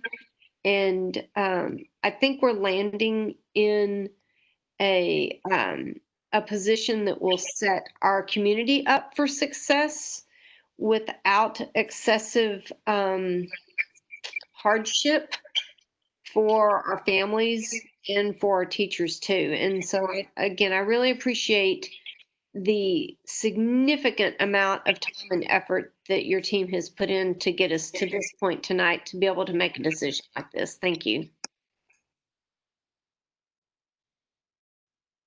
Thank you, Becky. Any other comments or questions? I would add that I know a lot of work has gone in behind making every single bullet point on that presentation.